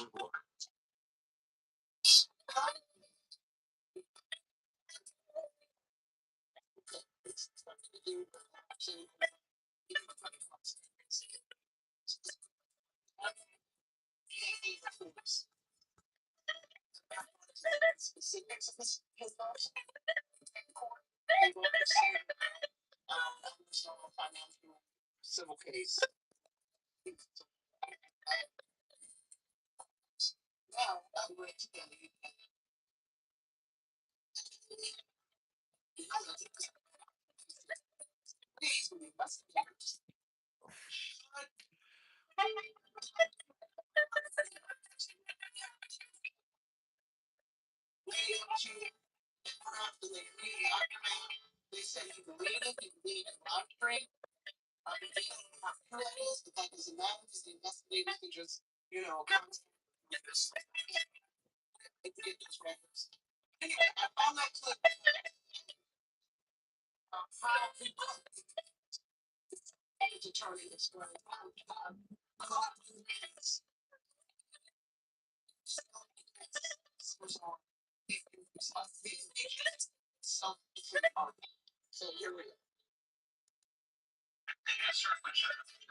The defense, self-defense case, only bring the defense case.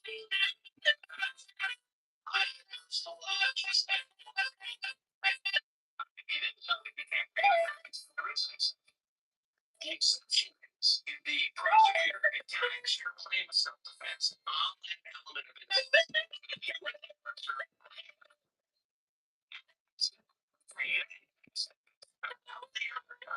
You did not know. The prosecution is the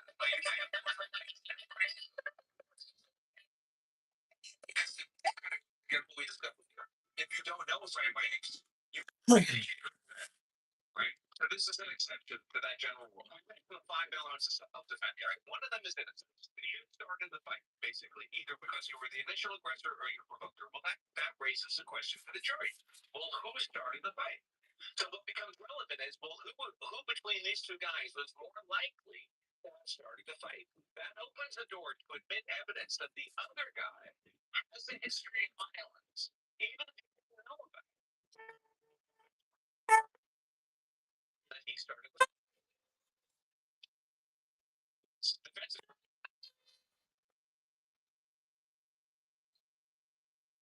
This is your provocation. Bring in the guys.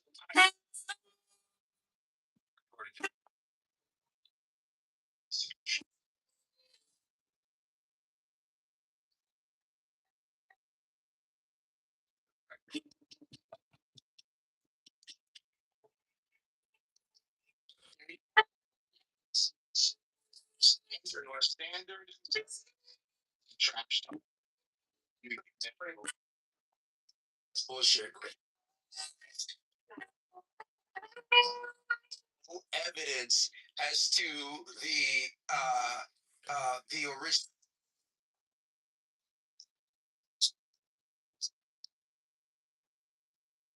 There's no.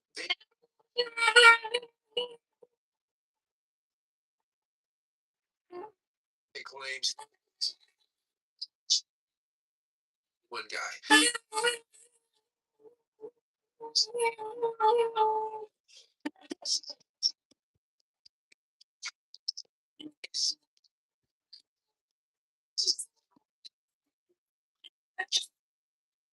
Uh, uh,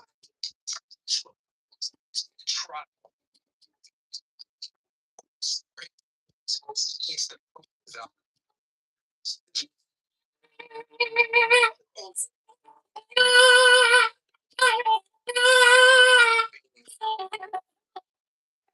says it, like,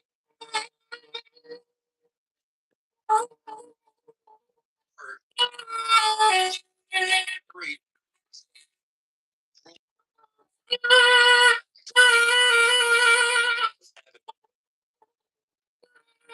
I mean, the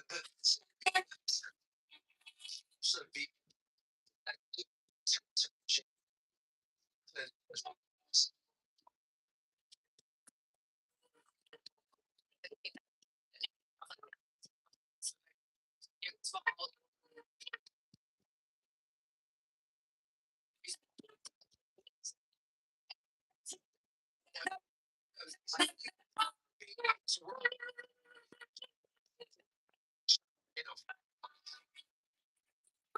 evidence, no witnesses, nothing. Was just them two, and they both got into an altercation. And it's his word against the other guys, and the other guy saying no, he started it. The one guy says no, he started it.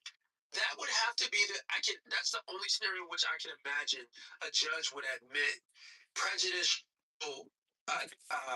evidence to prejudice the victim in this case, because there's no other scenario in which you can determine who started the fight, and then he might have a point. But I find it very hard to believe that that's the case, especially because people are saying that it was being recorded, it's live stream, which means likely backed up somewhere in the cloud. That there were no witnesses would have to be there, which would mean that it was like, which we know is not the case. So this cockamamie legal maneuver that he's proffering here would only have to be accepted by stupid people to believe that's even a viable option in this case. Unless the judge is just like so beholden to against this guy that he's willing to admit that, which is crazy.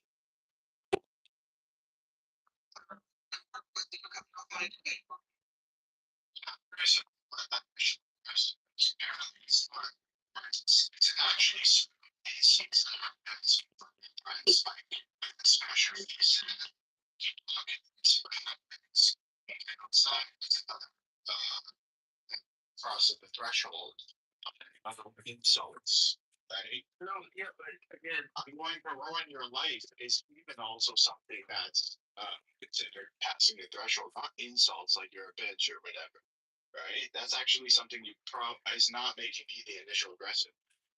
But so here's the thing, right? If he was to go up to a guy that was minding his own business, he called him a name that created a confrontational environment.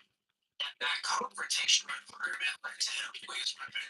I think prosecutor could certainly make the argument that provocation started by using racially charged motivated language that he knew would incite this person to this posture.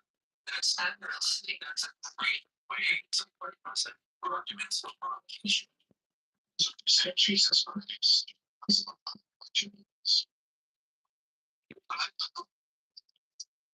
So it's not a trauma associated or have no history of trigger to potential movements. Yes, it's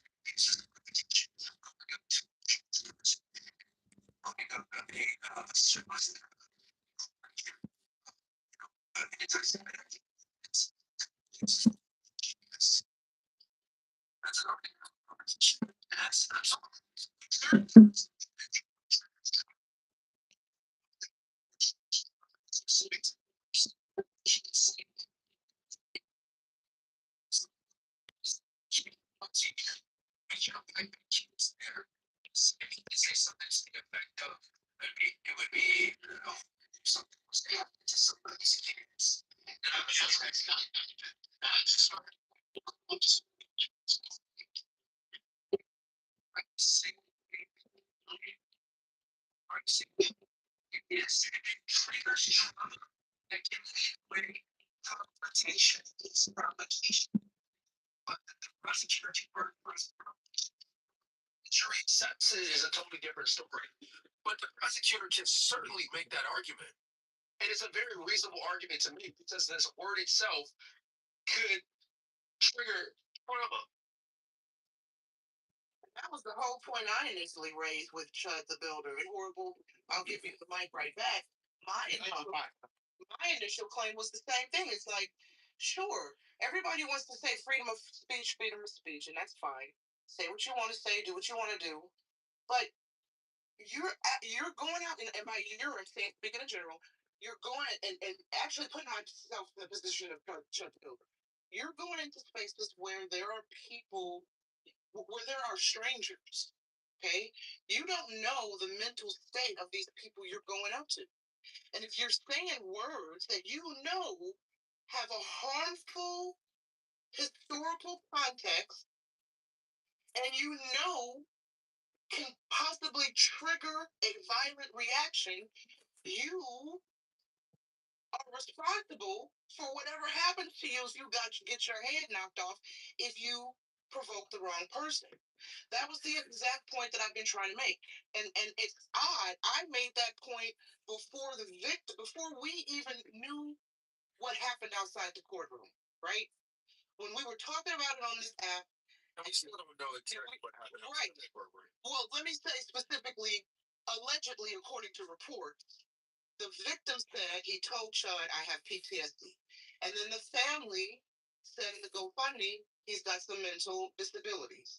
So it goes back again. Well, one time I was getting evicted, and so I called the legal aid hotline, and an African American who I told, I had PTSD, he said, I'm from the ghetto, motherfucker. We all got PTSD, bitch.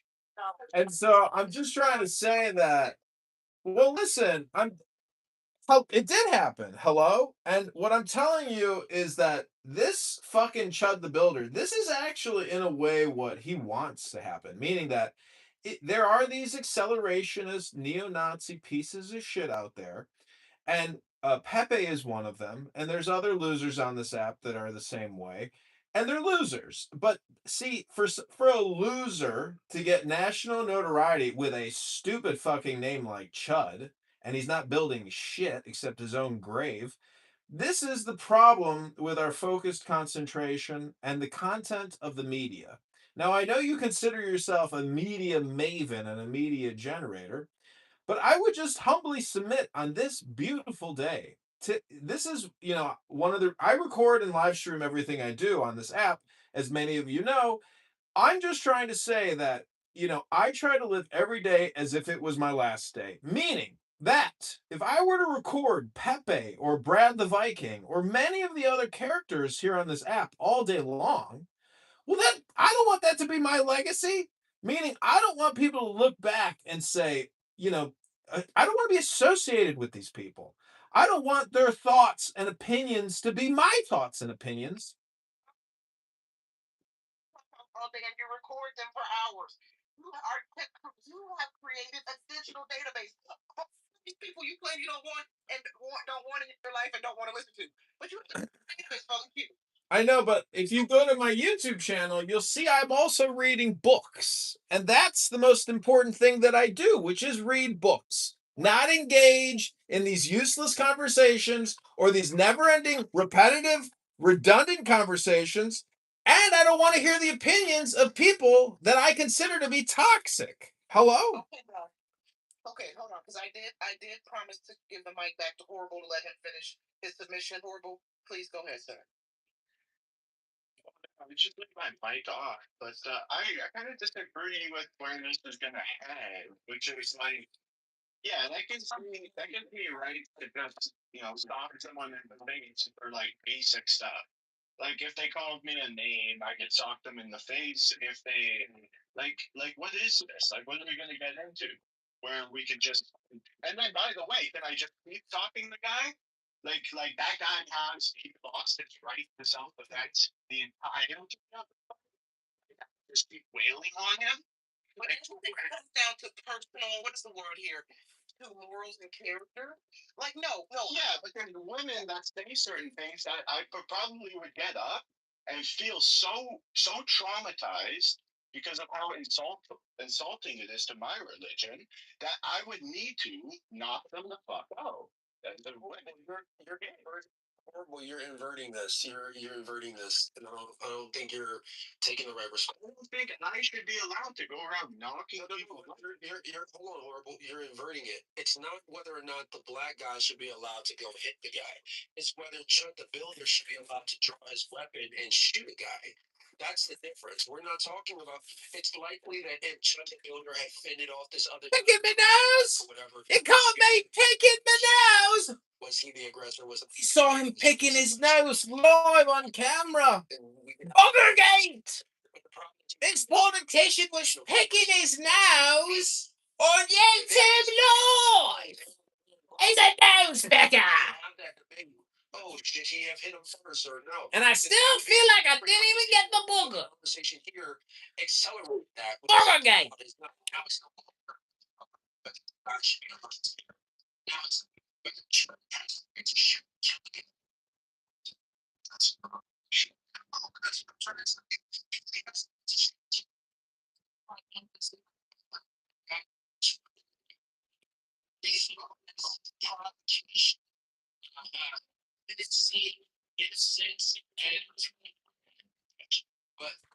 Reasonableness. The fifth one was reasonableness.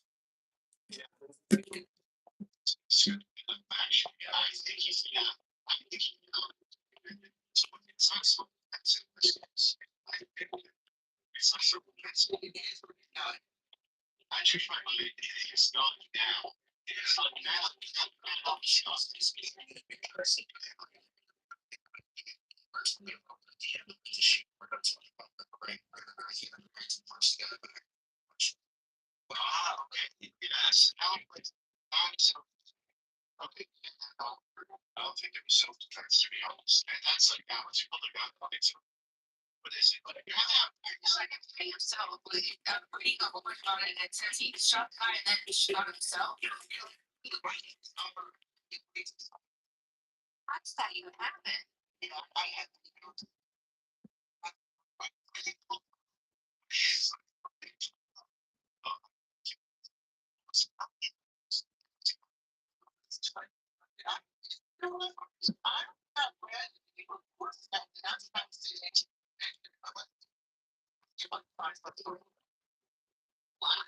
what the fuck?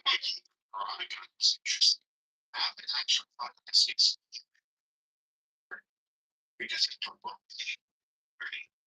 that scrap the guy. It caused damage. That makes more sense now. Some number from easy. I get it. Yeah, it's reasonable provocation. These guys are like strict. I don't know if you guys remember this guy, the town. He used to go around harassing people. Yeah. Yes.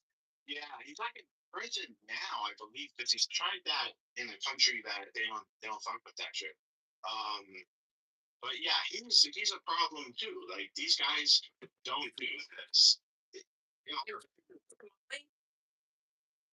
no, but Holly, but I think it was in the Philippines, but I'm not entirely sure. But yeah, So I'm reading on ABC News, it says that the Montgomery County Sheriff's Office and the District Attorney's Office did not disclose the specific make, model, or caliber of the firearm used.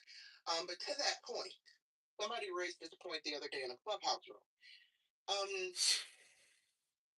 Scott's viral videos or his content where he's going up antagonizing and provoking people. It's very interesting because yeah, we've all been trying to figure out why he had the gun at the courthouse to begin with. But someone could argue, if the prosecutor used any of his viral footage, if they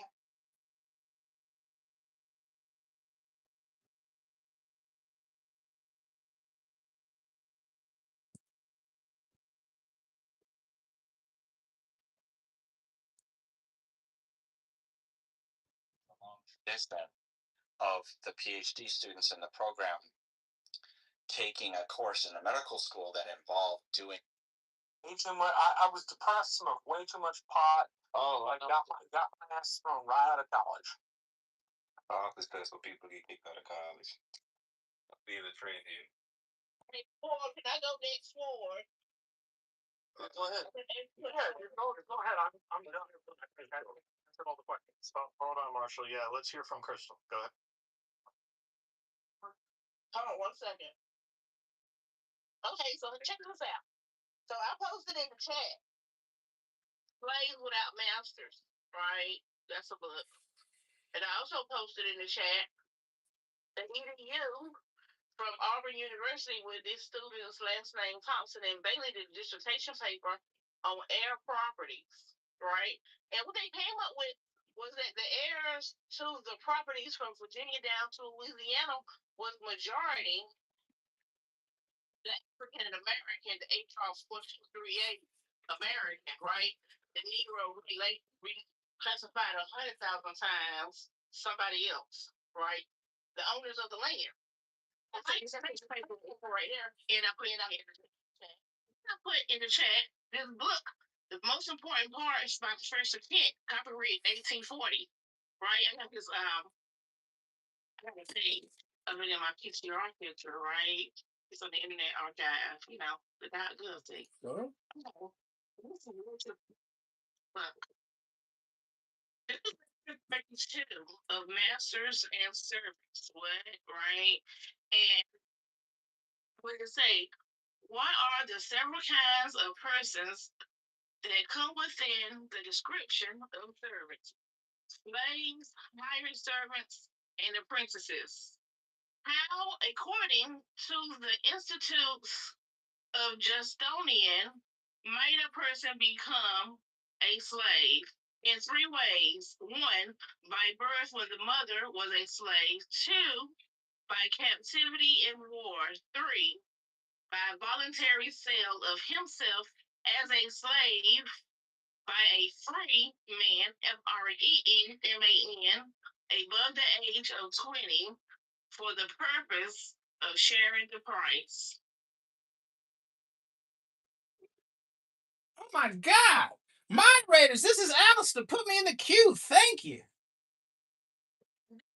We have that booklet I told you about, Slaves Without Masters, the free Negro in the antebellum South. Hello, moderators. Can I get a hello? I'm asking to be put in the queue. Shut the fuck up. So then, with these people of these complexion folks, I like to use These complexion folks. observation from mankind. I might have left off a couple parts of the title, but you know that's what he's saying. Right in section 24. Hold on, I'm looking for the on my in my PTR. I'm almost to it. Oh, there it is. I'll make it number 1. What's the overarching point that you're making? Honey, I'm going along. She building, baby. She building. South people I come from were free people of color. Ooh. So, and then I wanted to show also that the land in the South. Before you tell us what you wanted to show, so explain to me the overarching point. The overarching point is somebody that claims that their family had slaves is lying. I'm trying to understand the overarching point. What's the I'm just making the point that if people had slaves, it didn't matter their complexion because he was like they had black slaves and they came to his family reunion. It was his cousins more than likely because it's by birth of the mother and it's from the father because in lecture 32, lecture 28 goes with that. You know, we'll get back around to that maybe later.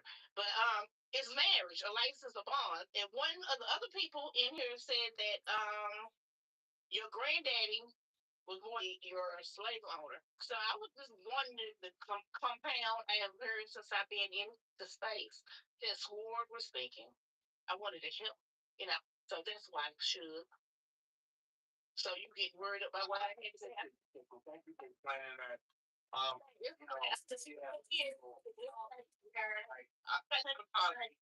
Sometimes we need to get redirected and get back to the like the difficult part of the title of the role. How do you feel about reparations? Yeah, how does Crystal feel about reparations? Anthony, let me just do a reset real quick, Crystal.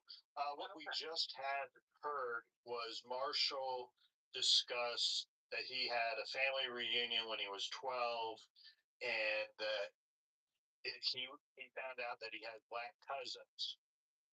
Likely, I mean, let's be realistic. Likely, there was, and we'll take him on his word that his family. I don't know if I go through it. Anyhow, that we'll take Marshall on his word for what he's telling us to be the truth. I would likely think it's really just his family members. There was probably his great grandfather had illegitimate children, great great grandfather along the way, and these were just distant cousins. But that being said, I think Crystal was just responding to Marshall's account prior to that. That's all. I don't understand. But I let you know you're not a good person. It doesn't seem that he's not still Marshall's not still here. I wanted to ask if any of his silverware went missing after he met his first his black relative. How the hell y'all around Marshall? Y'all so rude. Oh, this.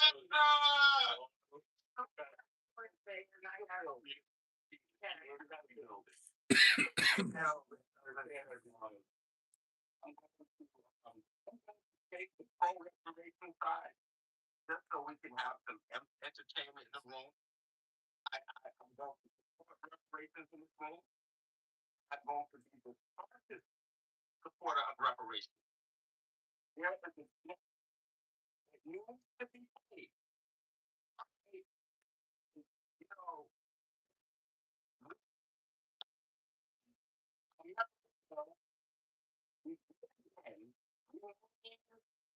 pay reparations. Say that we haven't atoned for in this country. And the only way we can get that paid out is reparation. We can't go time machine and go back in time and right the wrong. But we do have to pay for what our ancestors did. So, I don't care what anybody says. We need our reparations, and we need them now. Yo, can I ask a question? When you say we have to pay, what do you mean? Like, what do you mean? I'm not triggering at all. I didn't come up here to talk about me saying this shit is a distraction, which it is. I came up to talk about the builder thing. Yeah. What do you want to say about Shut the Builder? Well, I came in to correct you when you were saying that he was going around harassing black people. He was. That wasn't. Well, that's your interpretation. I mean, that Shut the Builder. Probably when you go up to a black You interrupt me every time, lady. Why do you have to interrupt me every time? Have a dialogue. We're going to have a dialogue. Not a dialogue. That's a rude control manipulation tactic. Do you hear me talking? That is not there. Well, because I'm so because it's your room, you get to be a bitch. You're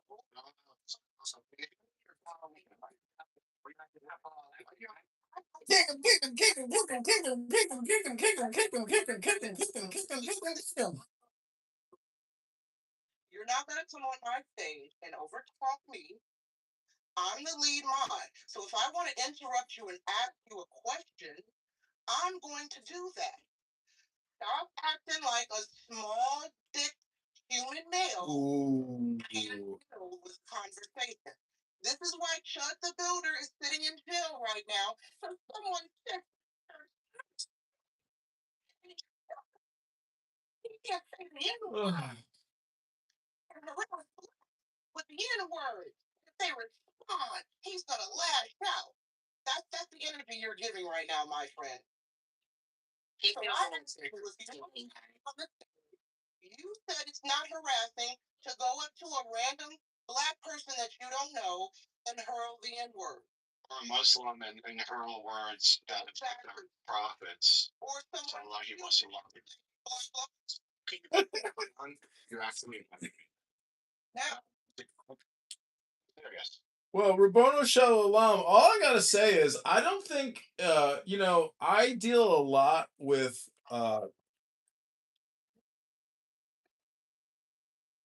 hello? Hello? Horrible. he's okay. Wallahi. Wow.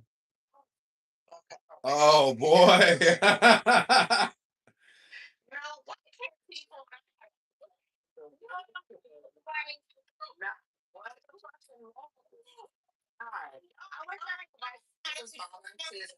You're gonna tell you how to act in public? What the fuck?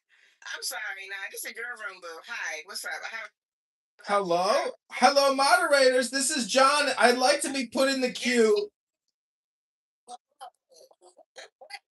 Excuse me? Did you just tell me to be quiet? I was talking to a moderator, and I asked the moderator to be put in the queue.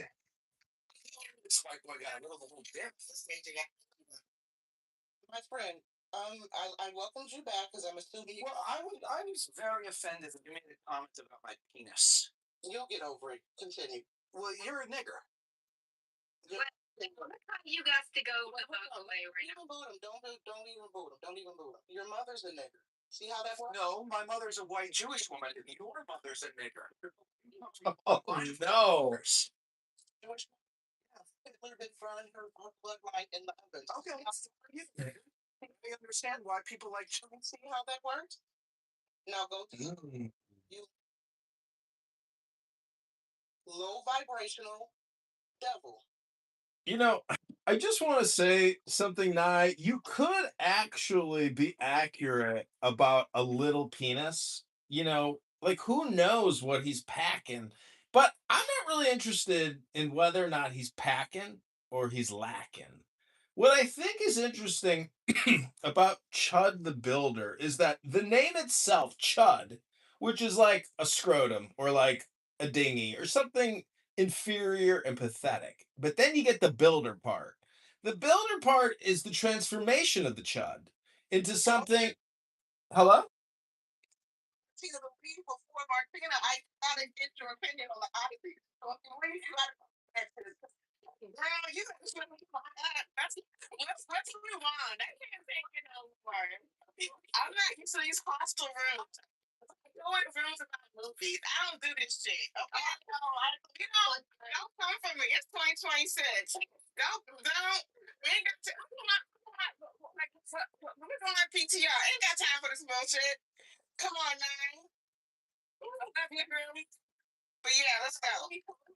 Oh, Kima's here. Kima, what's up with Kima? I'm already trying to get him up here. He's not coming up.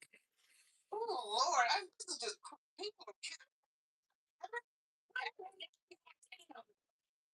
What's down there? What's up? Oh, Lord. Come on, Kevin. I need someone. Moderators, isn't it amazing what the N word? Let me say that. Hello?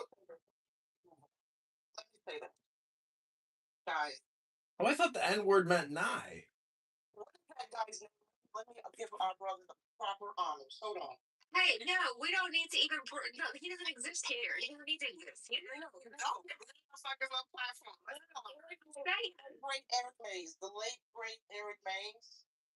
He died. He was a congressman, politician, viral hero. Okay, if anybody knows that brother, Is Hakeem Jeffries? wait, let me finish. We go low. When they go low, we go lower. And if we have any Jewish people in the room, I'm gonna apologize because I don't do that anti-Semitic, may your relatives burn in the oven shit. That's not my character. But my friend, but I'm gonna match the racism with the racism and the hate. And my friend is notorious for this. That's what he does. Okay, so you come to me with that bullshit, especially if you're a racist Jew, you are the last. You're gonna gonna catch all the fucking heat. A Jewish person. She got you on that one. She got you on that one. I don't do all that. I don't do that shit. So we haven't had anything good in the news for the Jews. Well, Rabono Shalom, I mean, now you did insult his masculinity when you said he had a little penis. I mean, but I will be honest with you, saying the N word is a bit much. I have tried to. I'm just saying that I think he's out of compliance when he uses the N word. I think it's low class, but who are we to judge him on a social audio conference call where people waste entire days at a time, weeks, and years of talking about the same stuff over and over and over again? Hello? Be quiet. Oh, I'm sorry. I wanted to ask the moderators if I could be put in the queue. I'd like to read from a book, one page from a book. Thank you, moderators. You're gonna be put in the queue, John. Be quiet. Be quiet, okay? And my friend, you called me fat. Yes, I eat really good. We have money. We have money and we eat good. Don't be jealous. If you ate as good as I ate, your dick would be as big as my clit, but it would. Holy shit. Could you imagine if your clit was bigger than his dick? That would be a big clit. I love that he's triggered in the audience. You know, the interesting thing about an enlarged clitoris, most people don't know that there's no such thing as trans. Trans is just a concept. But in the medical journals, they have photographs of enlarged clitorises, and they claim that this is a hermaphrodite. I just can't do it. Okay, the Odyssey. Go. Get to the Odyssey, finally. They got a little. It was brought up to the audience, and I don't know. I moved back. They have a little friend count. I'm not doing that weird shit today. Hello? Sorry to the gentleman I just moved. When I click on folk profile, they only have 10, 11, 12 followers or friends. They got a pink ticket. I've never seen it in here before. I know you're just here to harass my stage. Okay? So here we go. The Greek man, guys. The Greek man about the Odyssey. Have you all heard about the Odyssey? I can't wait to go see it. Matt Damon! It's not even Homer's Odyssey. But wait. Angry said, guys, happy Saturday. Yeah. Frank Hollywood. Pop culture celebrity conspiracy. UFOs usually get the title. I wonder why I took that out. I don't know. But anyway, if anybody's trying to come up, some folks were trying to come up.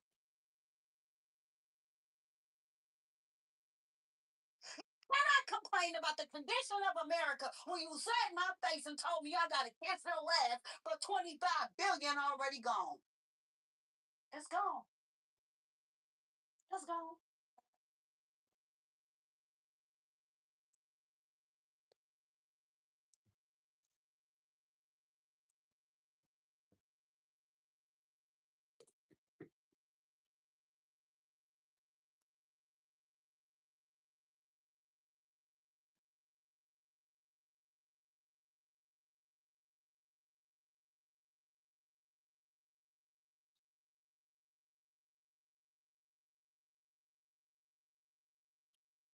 When's the last time we've even heard of reparations or had a reparations debate? I haven't done this for a few years. It's see, not much has changed in the debate. It is a debate. You guys are not reparations. Of limitations standpoint, I mean, we have it for murder and everything else. I would think so. For dinner. Amazing. So the black population. No statute because it's unprecedented. Oh, okay. Well, the black percentage of the population isn't going up, and but the Hispanics are going up. The whites are slightly going down. Look, nobody. the end of the day, want to give their tax dollars or for their government to give blacks money.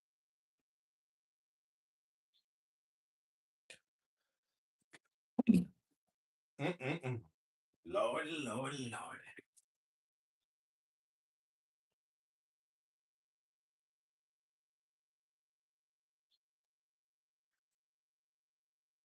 That's fucking right. We shall know that the chosen priest, God's of infinite space, is the prince, priest, the beast. Hold on. Let me look him up. And Hold on, it man. is woman called the scar.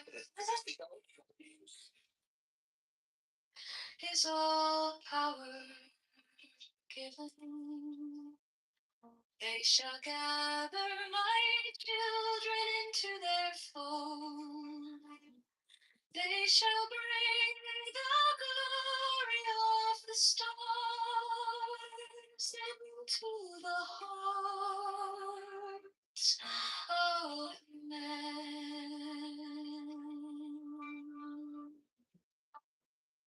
16, for he is ever a sun and she a moon. But to him is the winged secret flame, and to her the stooping starlight. But ye are not so chosen. 18 burn upon their brows the serpent. 19, oh, as your lidded woman bends upon them. 20, your jewels is in the secret word which I have given from him.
Now ye shall know that the chosen priest, I saw through space, is the prince priest, the beast.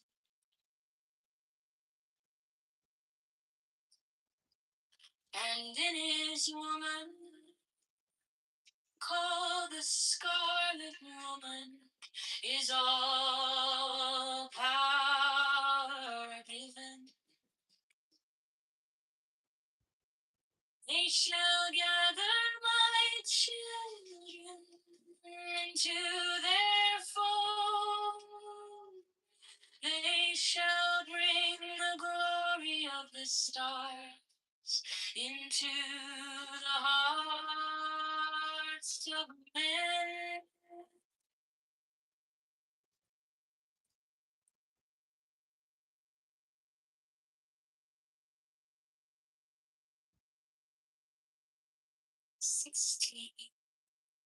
For he is ever sun and she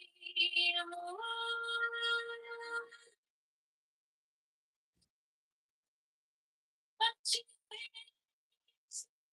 secret that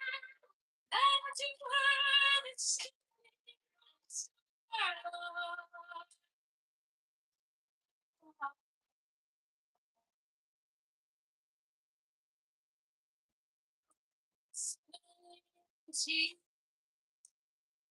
were but we are not so chosen.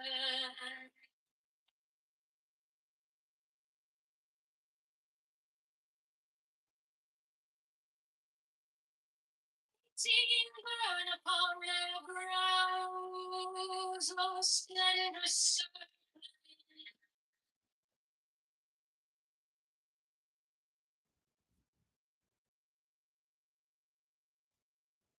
Nineteen hours you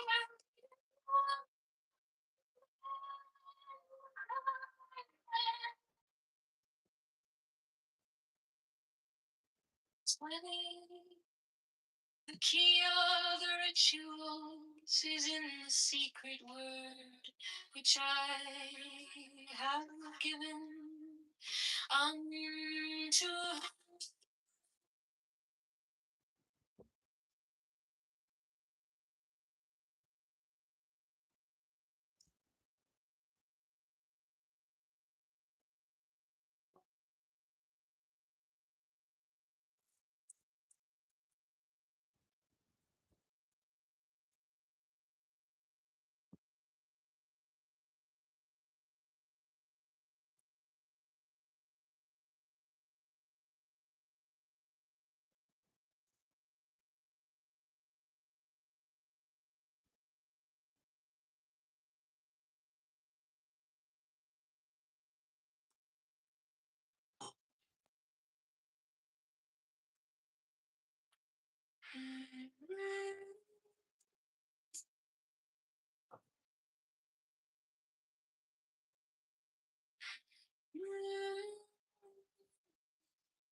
These are thoughts that oh, their gods and their men.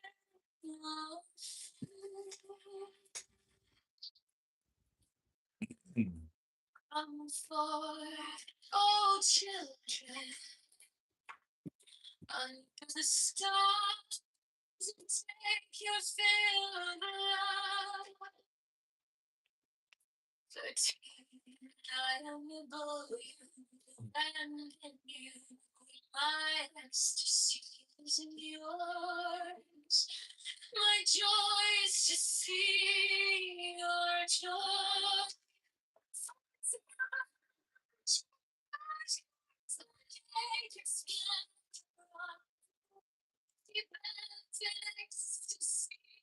Just the secret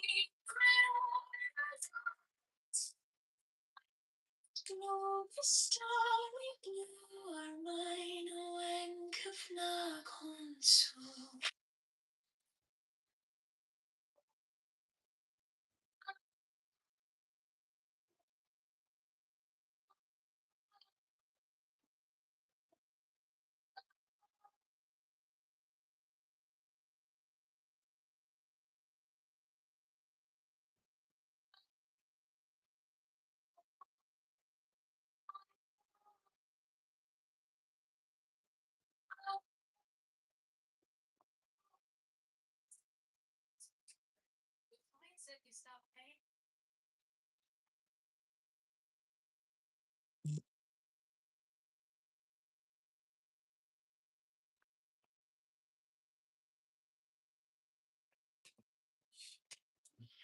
These are fools that men adore, both their gods and their men of food. 12 come forth, oh children, under the stars. stars and take your fate.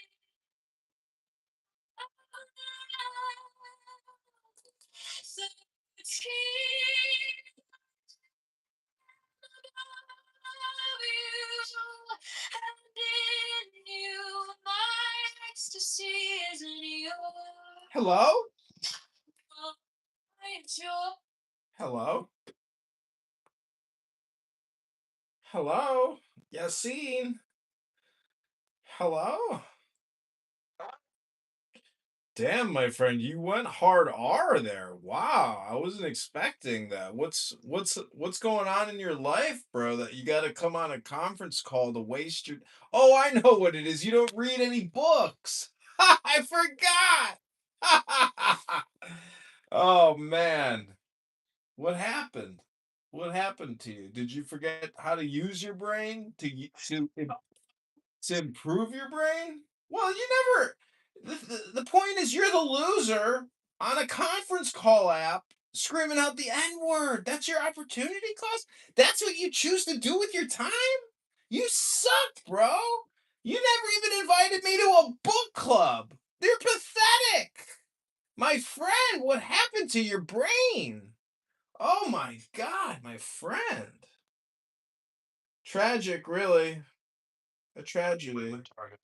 Yeah, you went full R word. I mean, she's a horrible person. Don't get me wrong. I'm not sticking up for her, but I'm just questioning your values, because I'm reading a book about values, and the book doesn't mention anything about some Jewish guy using conference call apps to scream out the N word.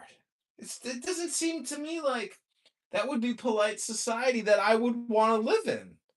It's just my opinion. I mean, because you know, I'm not saying uh, anything other than the fact that I try to avoid conflict. That's how I survive. Hello.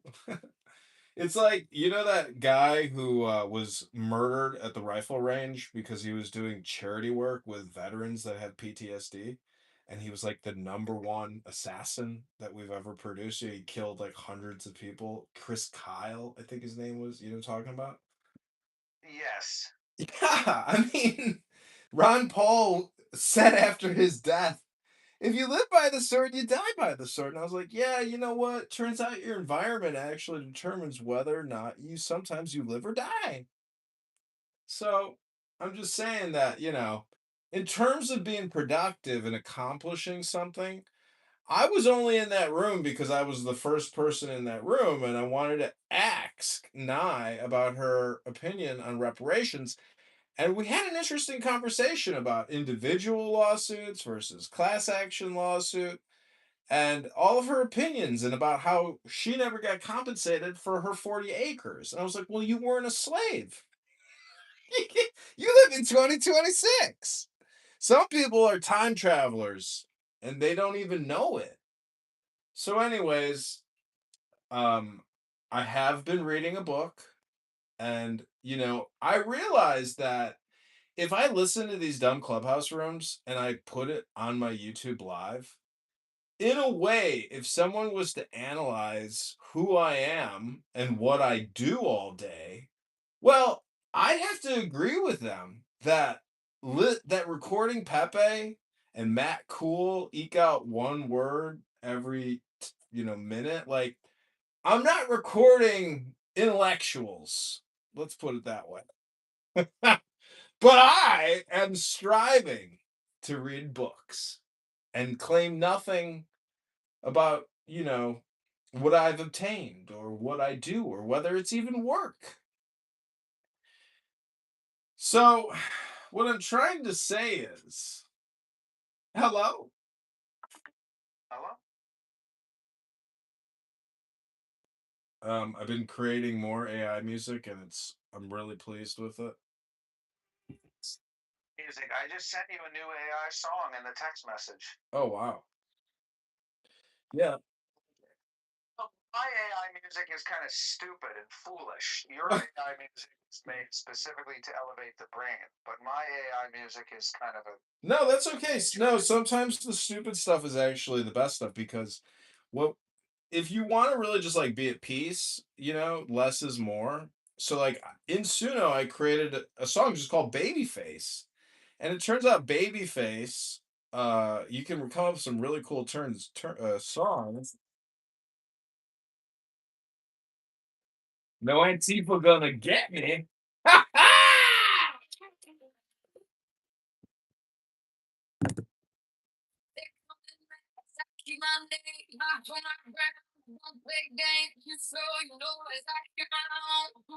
So you know what's so amazing about AI music is it's so good that like I think see this is like what scares me is it's so good that if you think about your whole life and all the music you've listened to, you're like, oh my God, like I was being programmed, and there's all these different categories and genres that people have perfected, but AI essentially clones what they've obtained or created. And guys. no, Oh my god, I don't even want to tell you. I don't even want to tell you. Should I tell you? tell me, hurry up. Well, it's a very depressing band made by a very depressed.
Anyways, I've come to the conclusion that you are an R word and that everyone on this app is an R word.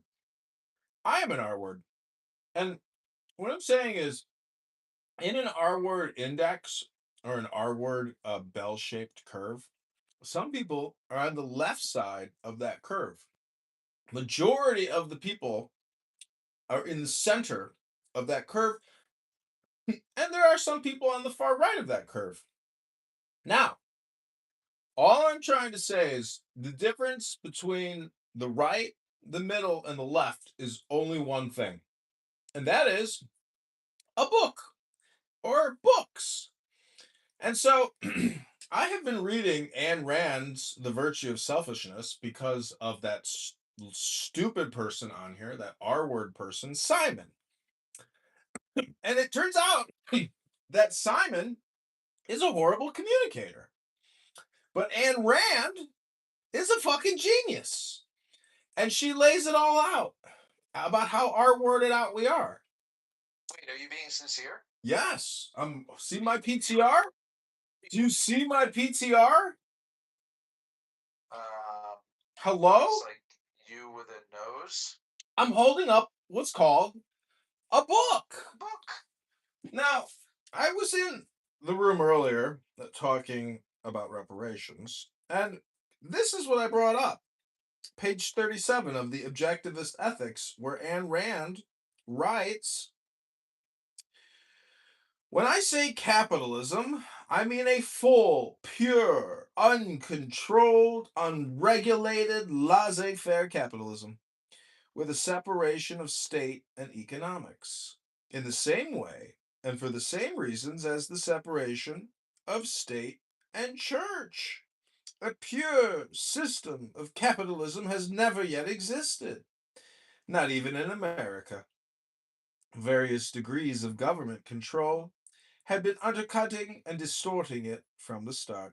Capitalism is not the system of the past, it is the system of the future, if mankind is to have a future. So, everybody's always talking about separation of church and state, but they never talk about separation of state and economics, meaning that the $40 trillion debt, like none of this would have been possible. COVID, all the wars, none of it. Medicare, Medicaid, all these bills, none of it would have been possible without the unity of economics and state. And so this is really the big takeaway is that everybody here is on this app, even the Republican conservatives, they're all communist socialists. They all believe in state controlled economics. And even reparations itself is the unity of economy and state. Without it, how else are they going to get it? So this app is a bunch of R words, my friend, completely and totally. No one here could actually run a pizza shop profitably.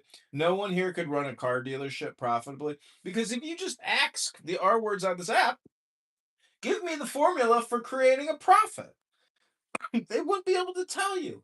Buy low, sell high, or cost of goods sold versus revenue equals, net profit, less all your other expenses, my friend. You see what I'm saying? We're dealing with R words that actually are just communists. They really just believe that the government, and this is why that guy Edward, who's also a horrible communicator and annoyingly long-winded, and he, please let me finish. No. Let me keep going. It's like Wait, Christian guy? yeah, Black Christian Edward. You know, I like him, but he's also R word. everybody on this app is an R word. I told you he's at the higher end of the spectrum.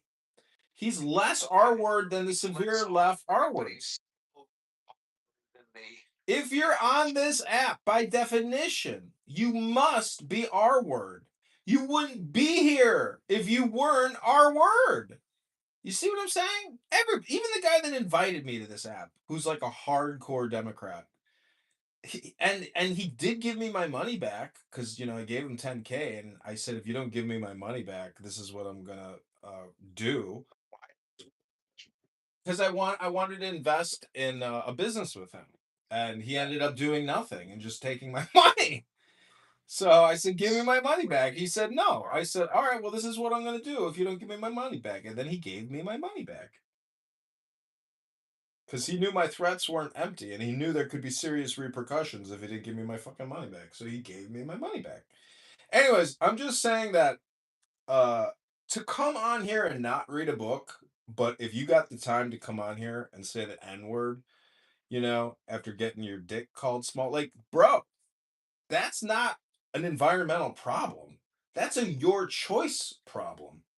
And so text me anytime and say, John, I've decided to open a room and I'm in an office at a desk in my house on my couch and I'm going to read a book. Would you record it and listen to it? I would say, yeah.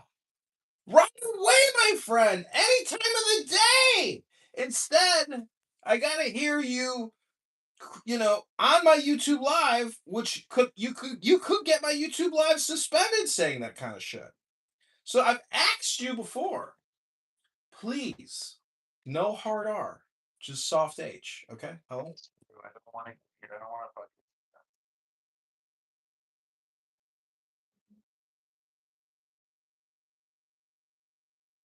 But you understand why I said it.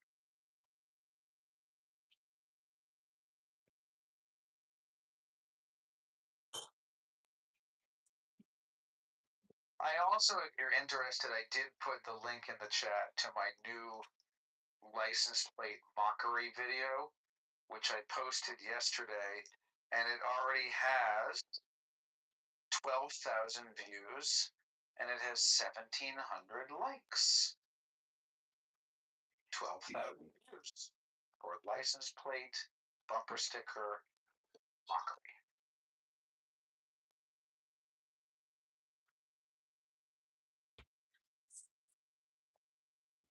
Dude, this is something you're also, I don't think you're getting, is that your time really matters. This video took about 3 seconds to make. No, what I'm saying is, if you are gonna go on a stage with a chick like Nye, or anybody, the point is you can actually make that interaction joyful, funny, and intelligent. And it's just a you problem. Maybe. No, you can too. Just think about it from like the perspective that you're being hired by CBS, NBC, ABC to create family-friendly content because having formerly worked at Google, and if you just do a survey of what is successful, it turns out that the family industry, it's the biggest industry, my friend. And so again, like, do you actually want more abundance in your life? Because you have that ability within you. And I mean, you haven't sent me one link to watch one YouTube video of one short, of one time lapse thing of you working your knuckles raw on a back skit. Baby in a back skit. You see what I'm saying? Like, show me what you can do. You are being, I don't think you're being productive personally. Because guess what is productive in 2026? Creating YouTube videos. Because the attention economy is the future economy of even now. It doesn't go away and your library will build. You're doing it. But please show me what you got. Send me a link and say, John, look at this. I'll be like, wow, bro. Dude, let me post that link. And then next thing you know, you're like, dude, my YouTube account on this burner phone that I bought is building momentum. Oh my goodness. Did you see the one with the dandelion fritters? I don't know, my friend. I think I did. But see, I don't want old stuff. I want the new stuff. And that's what you're failing to do. You always keep going back. Oh, I did this, I did that, I got this, I got that. I'm like, show me the new one. Show me the volume. Show me something new. When I go out and people say, "Oh, you're John," I go, "No, I'm New Johnny." They say, "Who gave you the name New Johnny?" I said, "That's my new name." They go, "No, I don't agree on New Johnny." I say, "Okay." They call me Good Johnny, but I want to be known as New Johnny. I'm always trying to exceed and excel and be new in the now. And so this app is highly addictive, not because it's addictive. It's actually just an R word index tent with clowns in it. And when you discover that you are a clown in a tent, well, guess what you can do? You can get out of the tent and take the clown outfit off and just put a camera secretly inside the tent and just record all the clowns. You know, you can walk away and just make money from the recordings of the clowns in the tent. It's a clown show. You're now producing the clown show instead of being an unaware somnambulist sleepwalking in a clown tent. This is a graveyard, my friend. People don't come here to thrive. You have people here, their lives are horrible. And this is the dream state that they think, you know, that they're manipulators and they're low IQ. Um, there's so many losers on this app, myself included. I'm not saying I'm better or worse than anyone. I'm just simply saying. You did? Well, I taught a bunch of teenagers how to drive. You also came on a conference call and called a black woman in Chicago the N word multiple times. Now, I'm just worried about you, my friend, because in the real world, maybe, I mean, your borderline personality, are you going to inflame a situation by opening your mouth? Or are you going to remain silent and let the R word pass? Meaning like this too shall pass. So, like, if you were in a convenience store and an N word said something to you, like, hey, bitch, buy me this payday, bitch, and white boy, and whatever, and let's say you said something like you said to That's what I'm saying is, you know, you got to be like a ninja in this world today. And that doesn't mean open confrontation. That means attack in the shadows. Never let anyone know that you even did anything. If you had to do something, well, you wouldn't tell everybody about what you had to do. You'd keep it a secret. You wouldn't say nothing. Hello?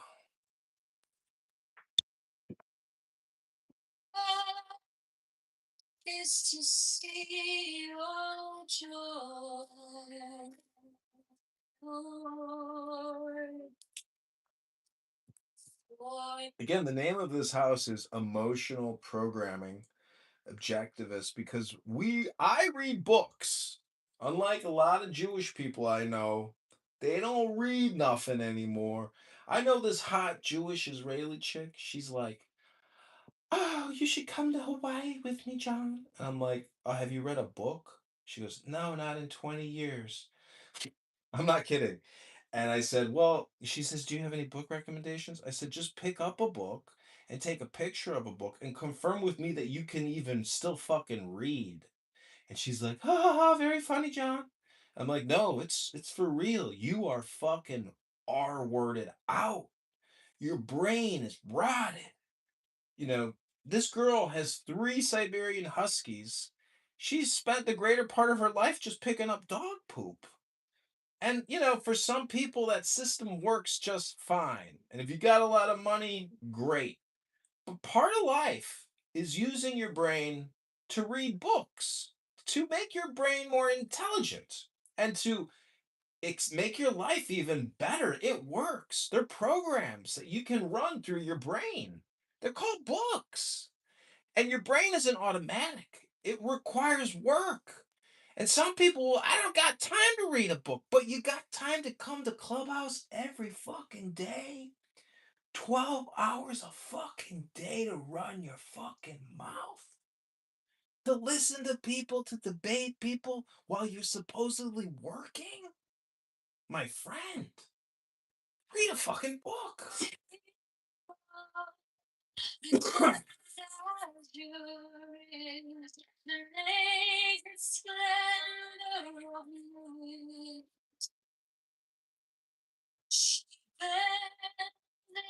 Ecstasy to kiss the secret of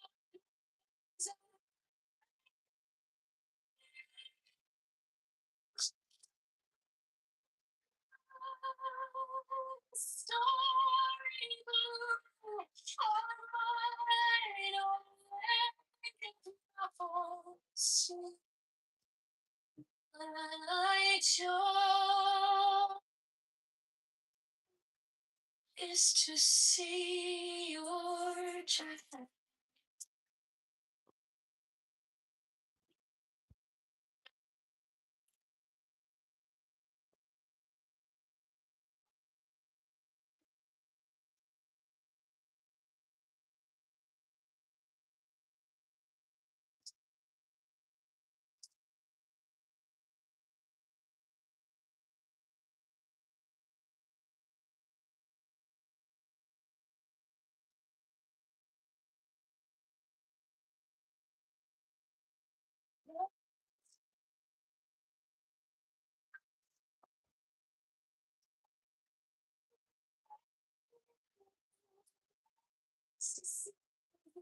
14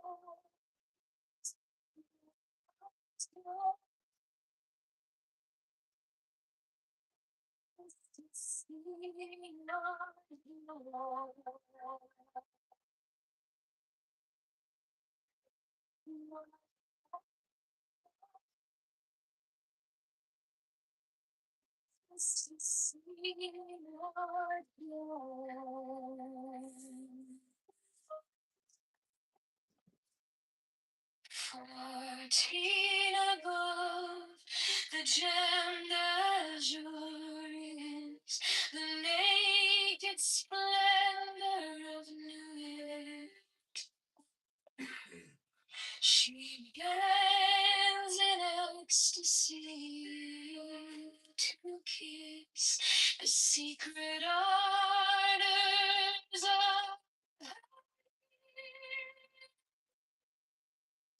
the winged of the starry blue. So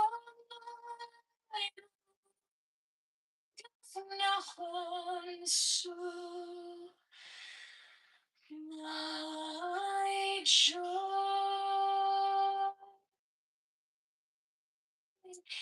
is to see your joy.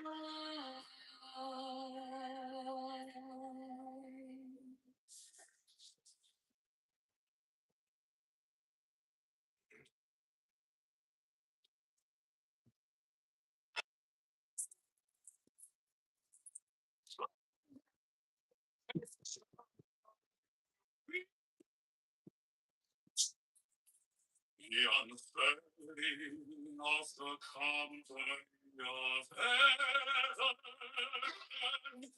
every man is a star, for every number is infinite. There's no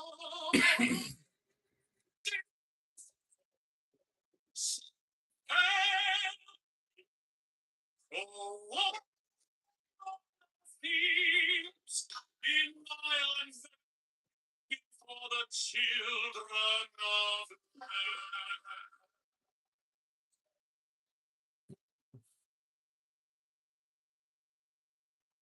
God, my soul is saved.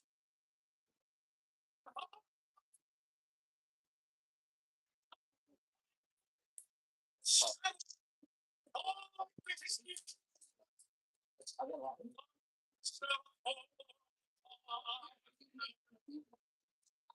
That's a lot. So what makes you guys believe that you especially when now that we've had like modern agreement. And I'm like,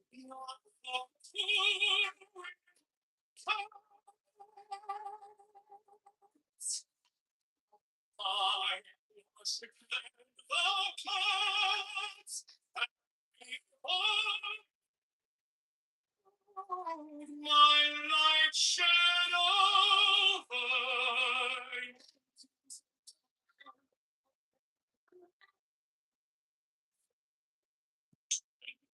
My servants be few and secret shall from many and the known.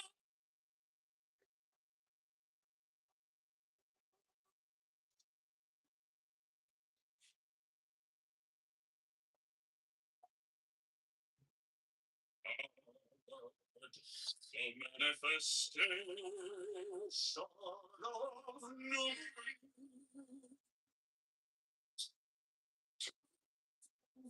of the company of every man and every woman is a star.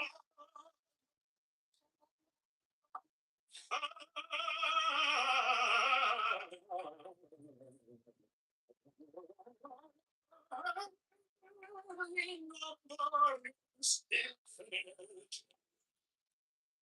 There is no friend.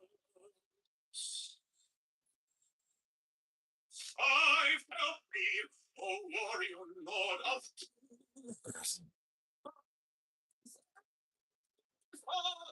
bring up secrets of my life.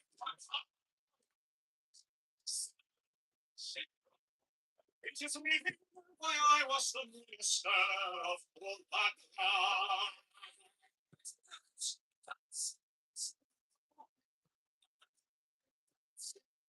We were there the camps, and behold my light shed over you.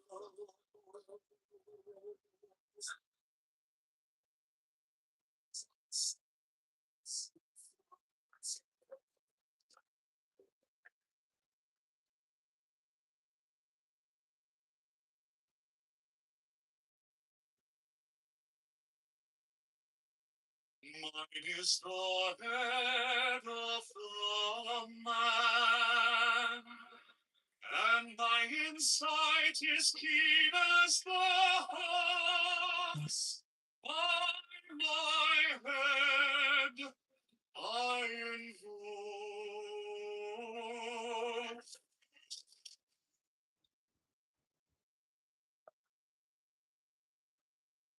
I am the only begotten child of my father and mother.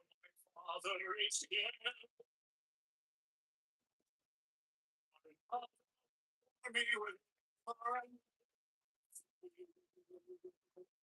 by my body I invoke thee.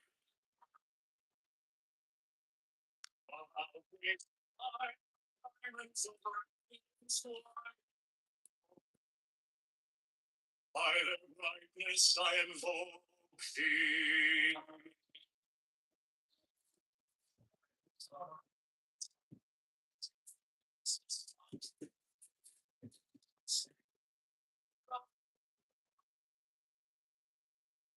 By the Lamb and I invoke thee.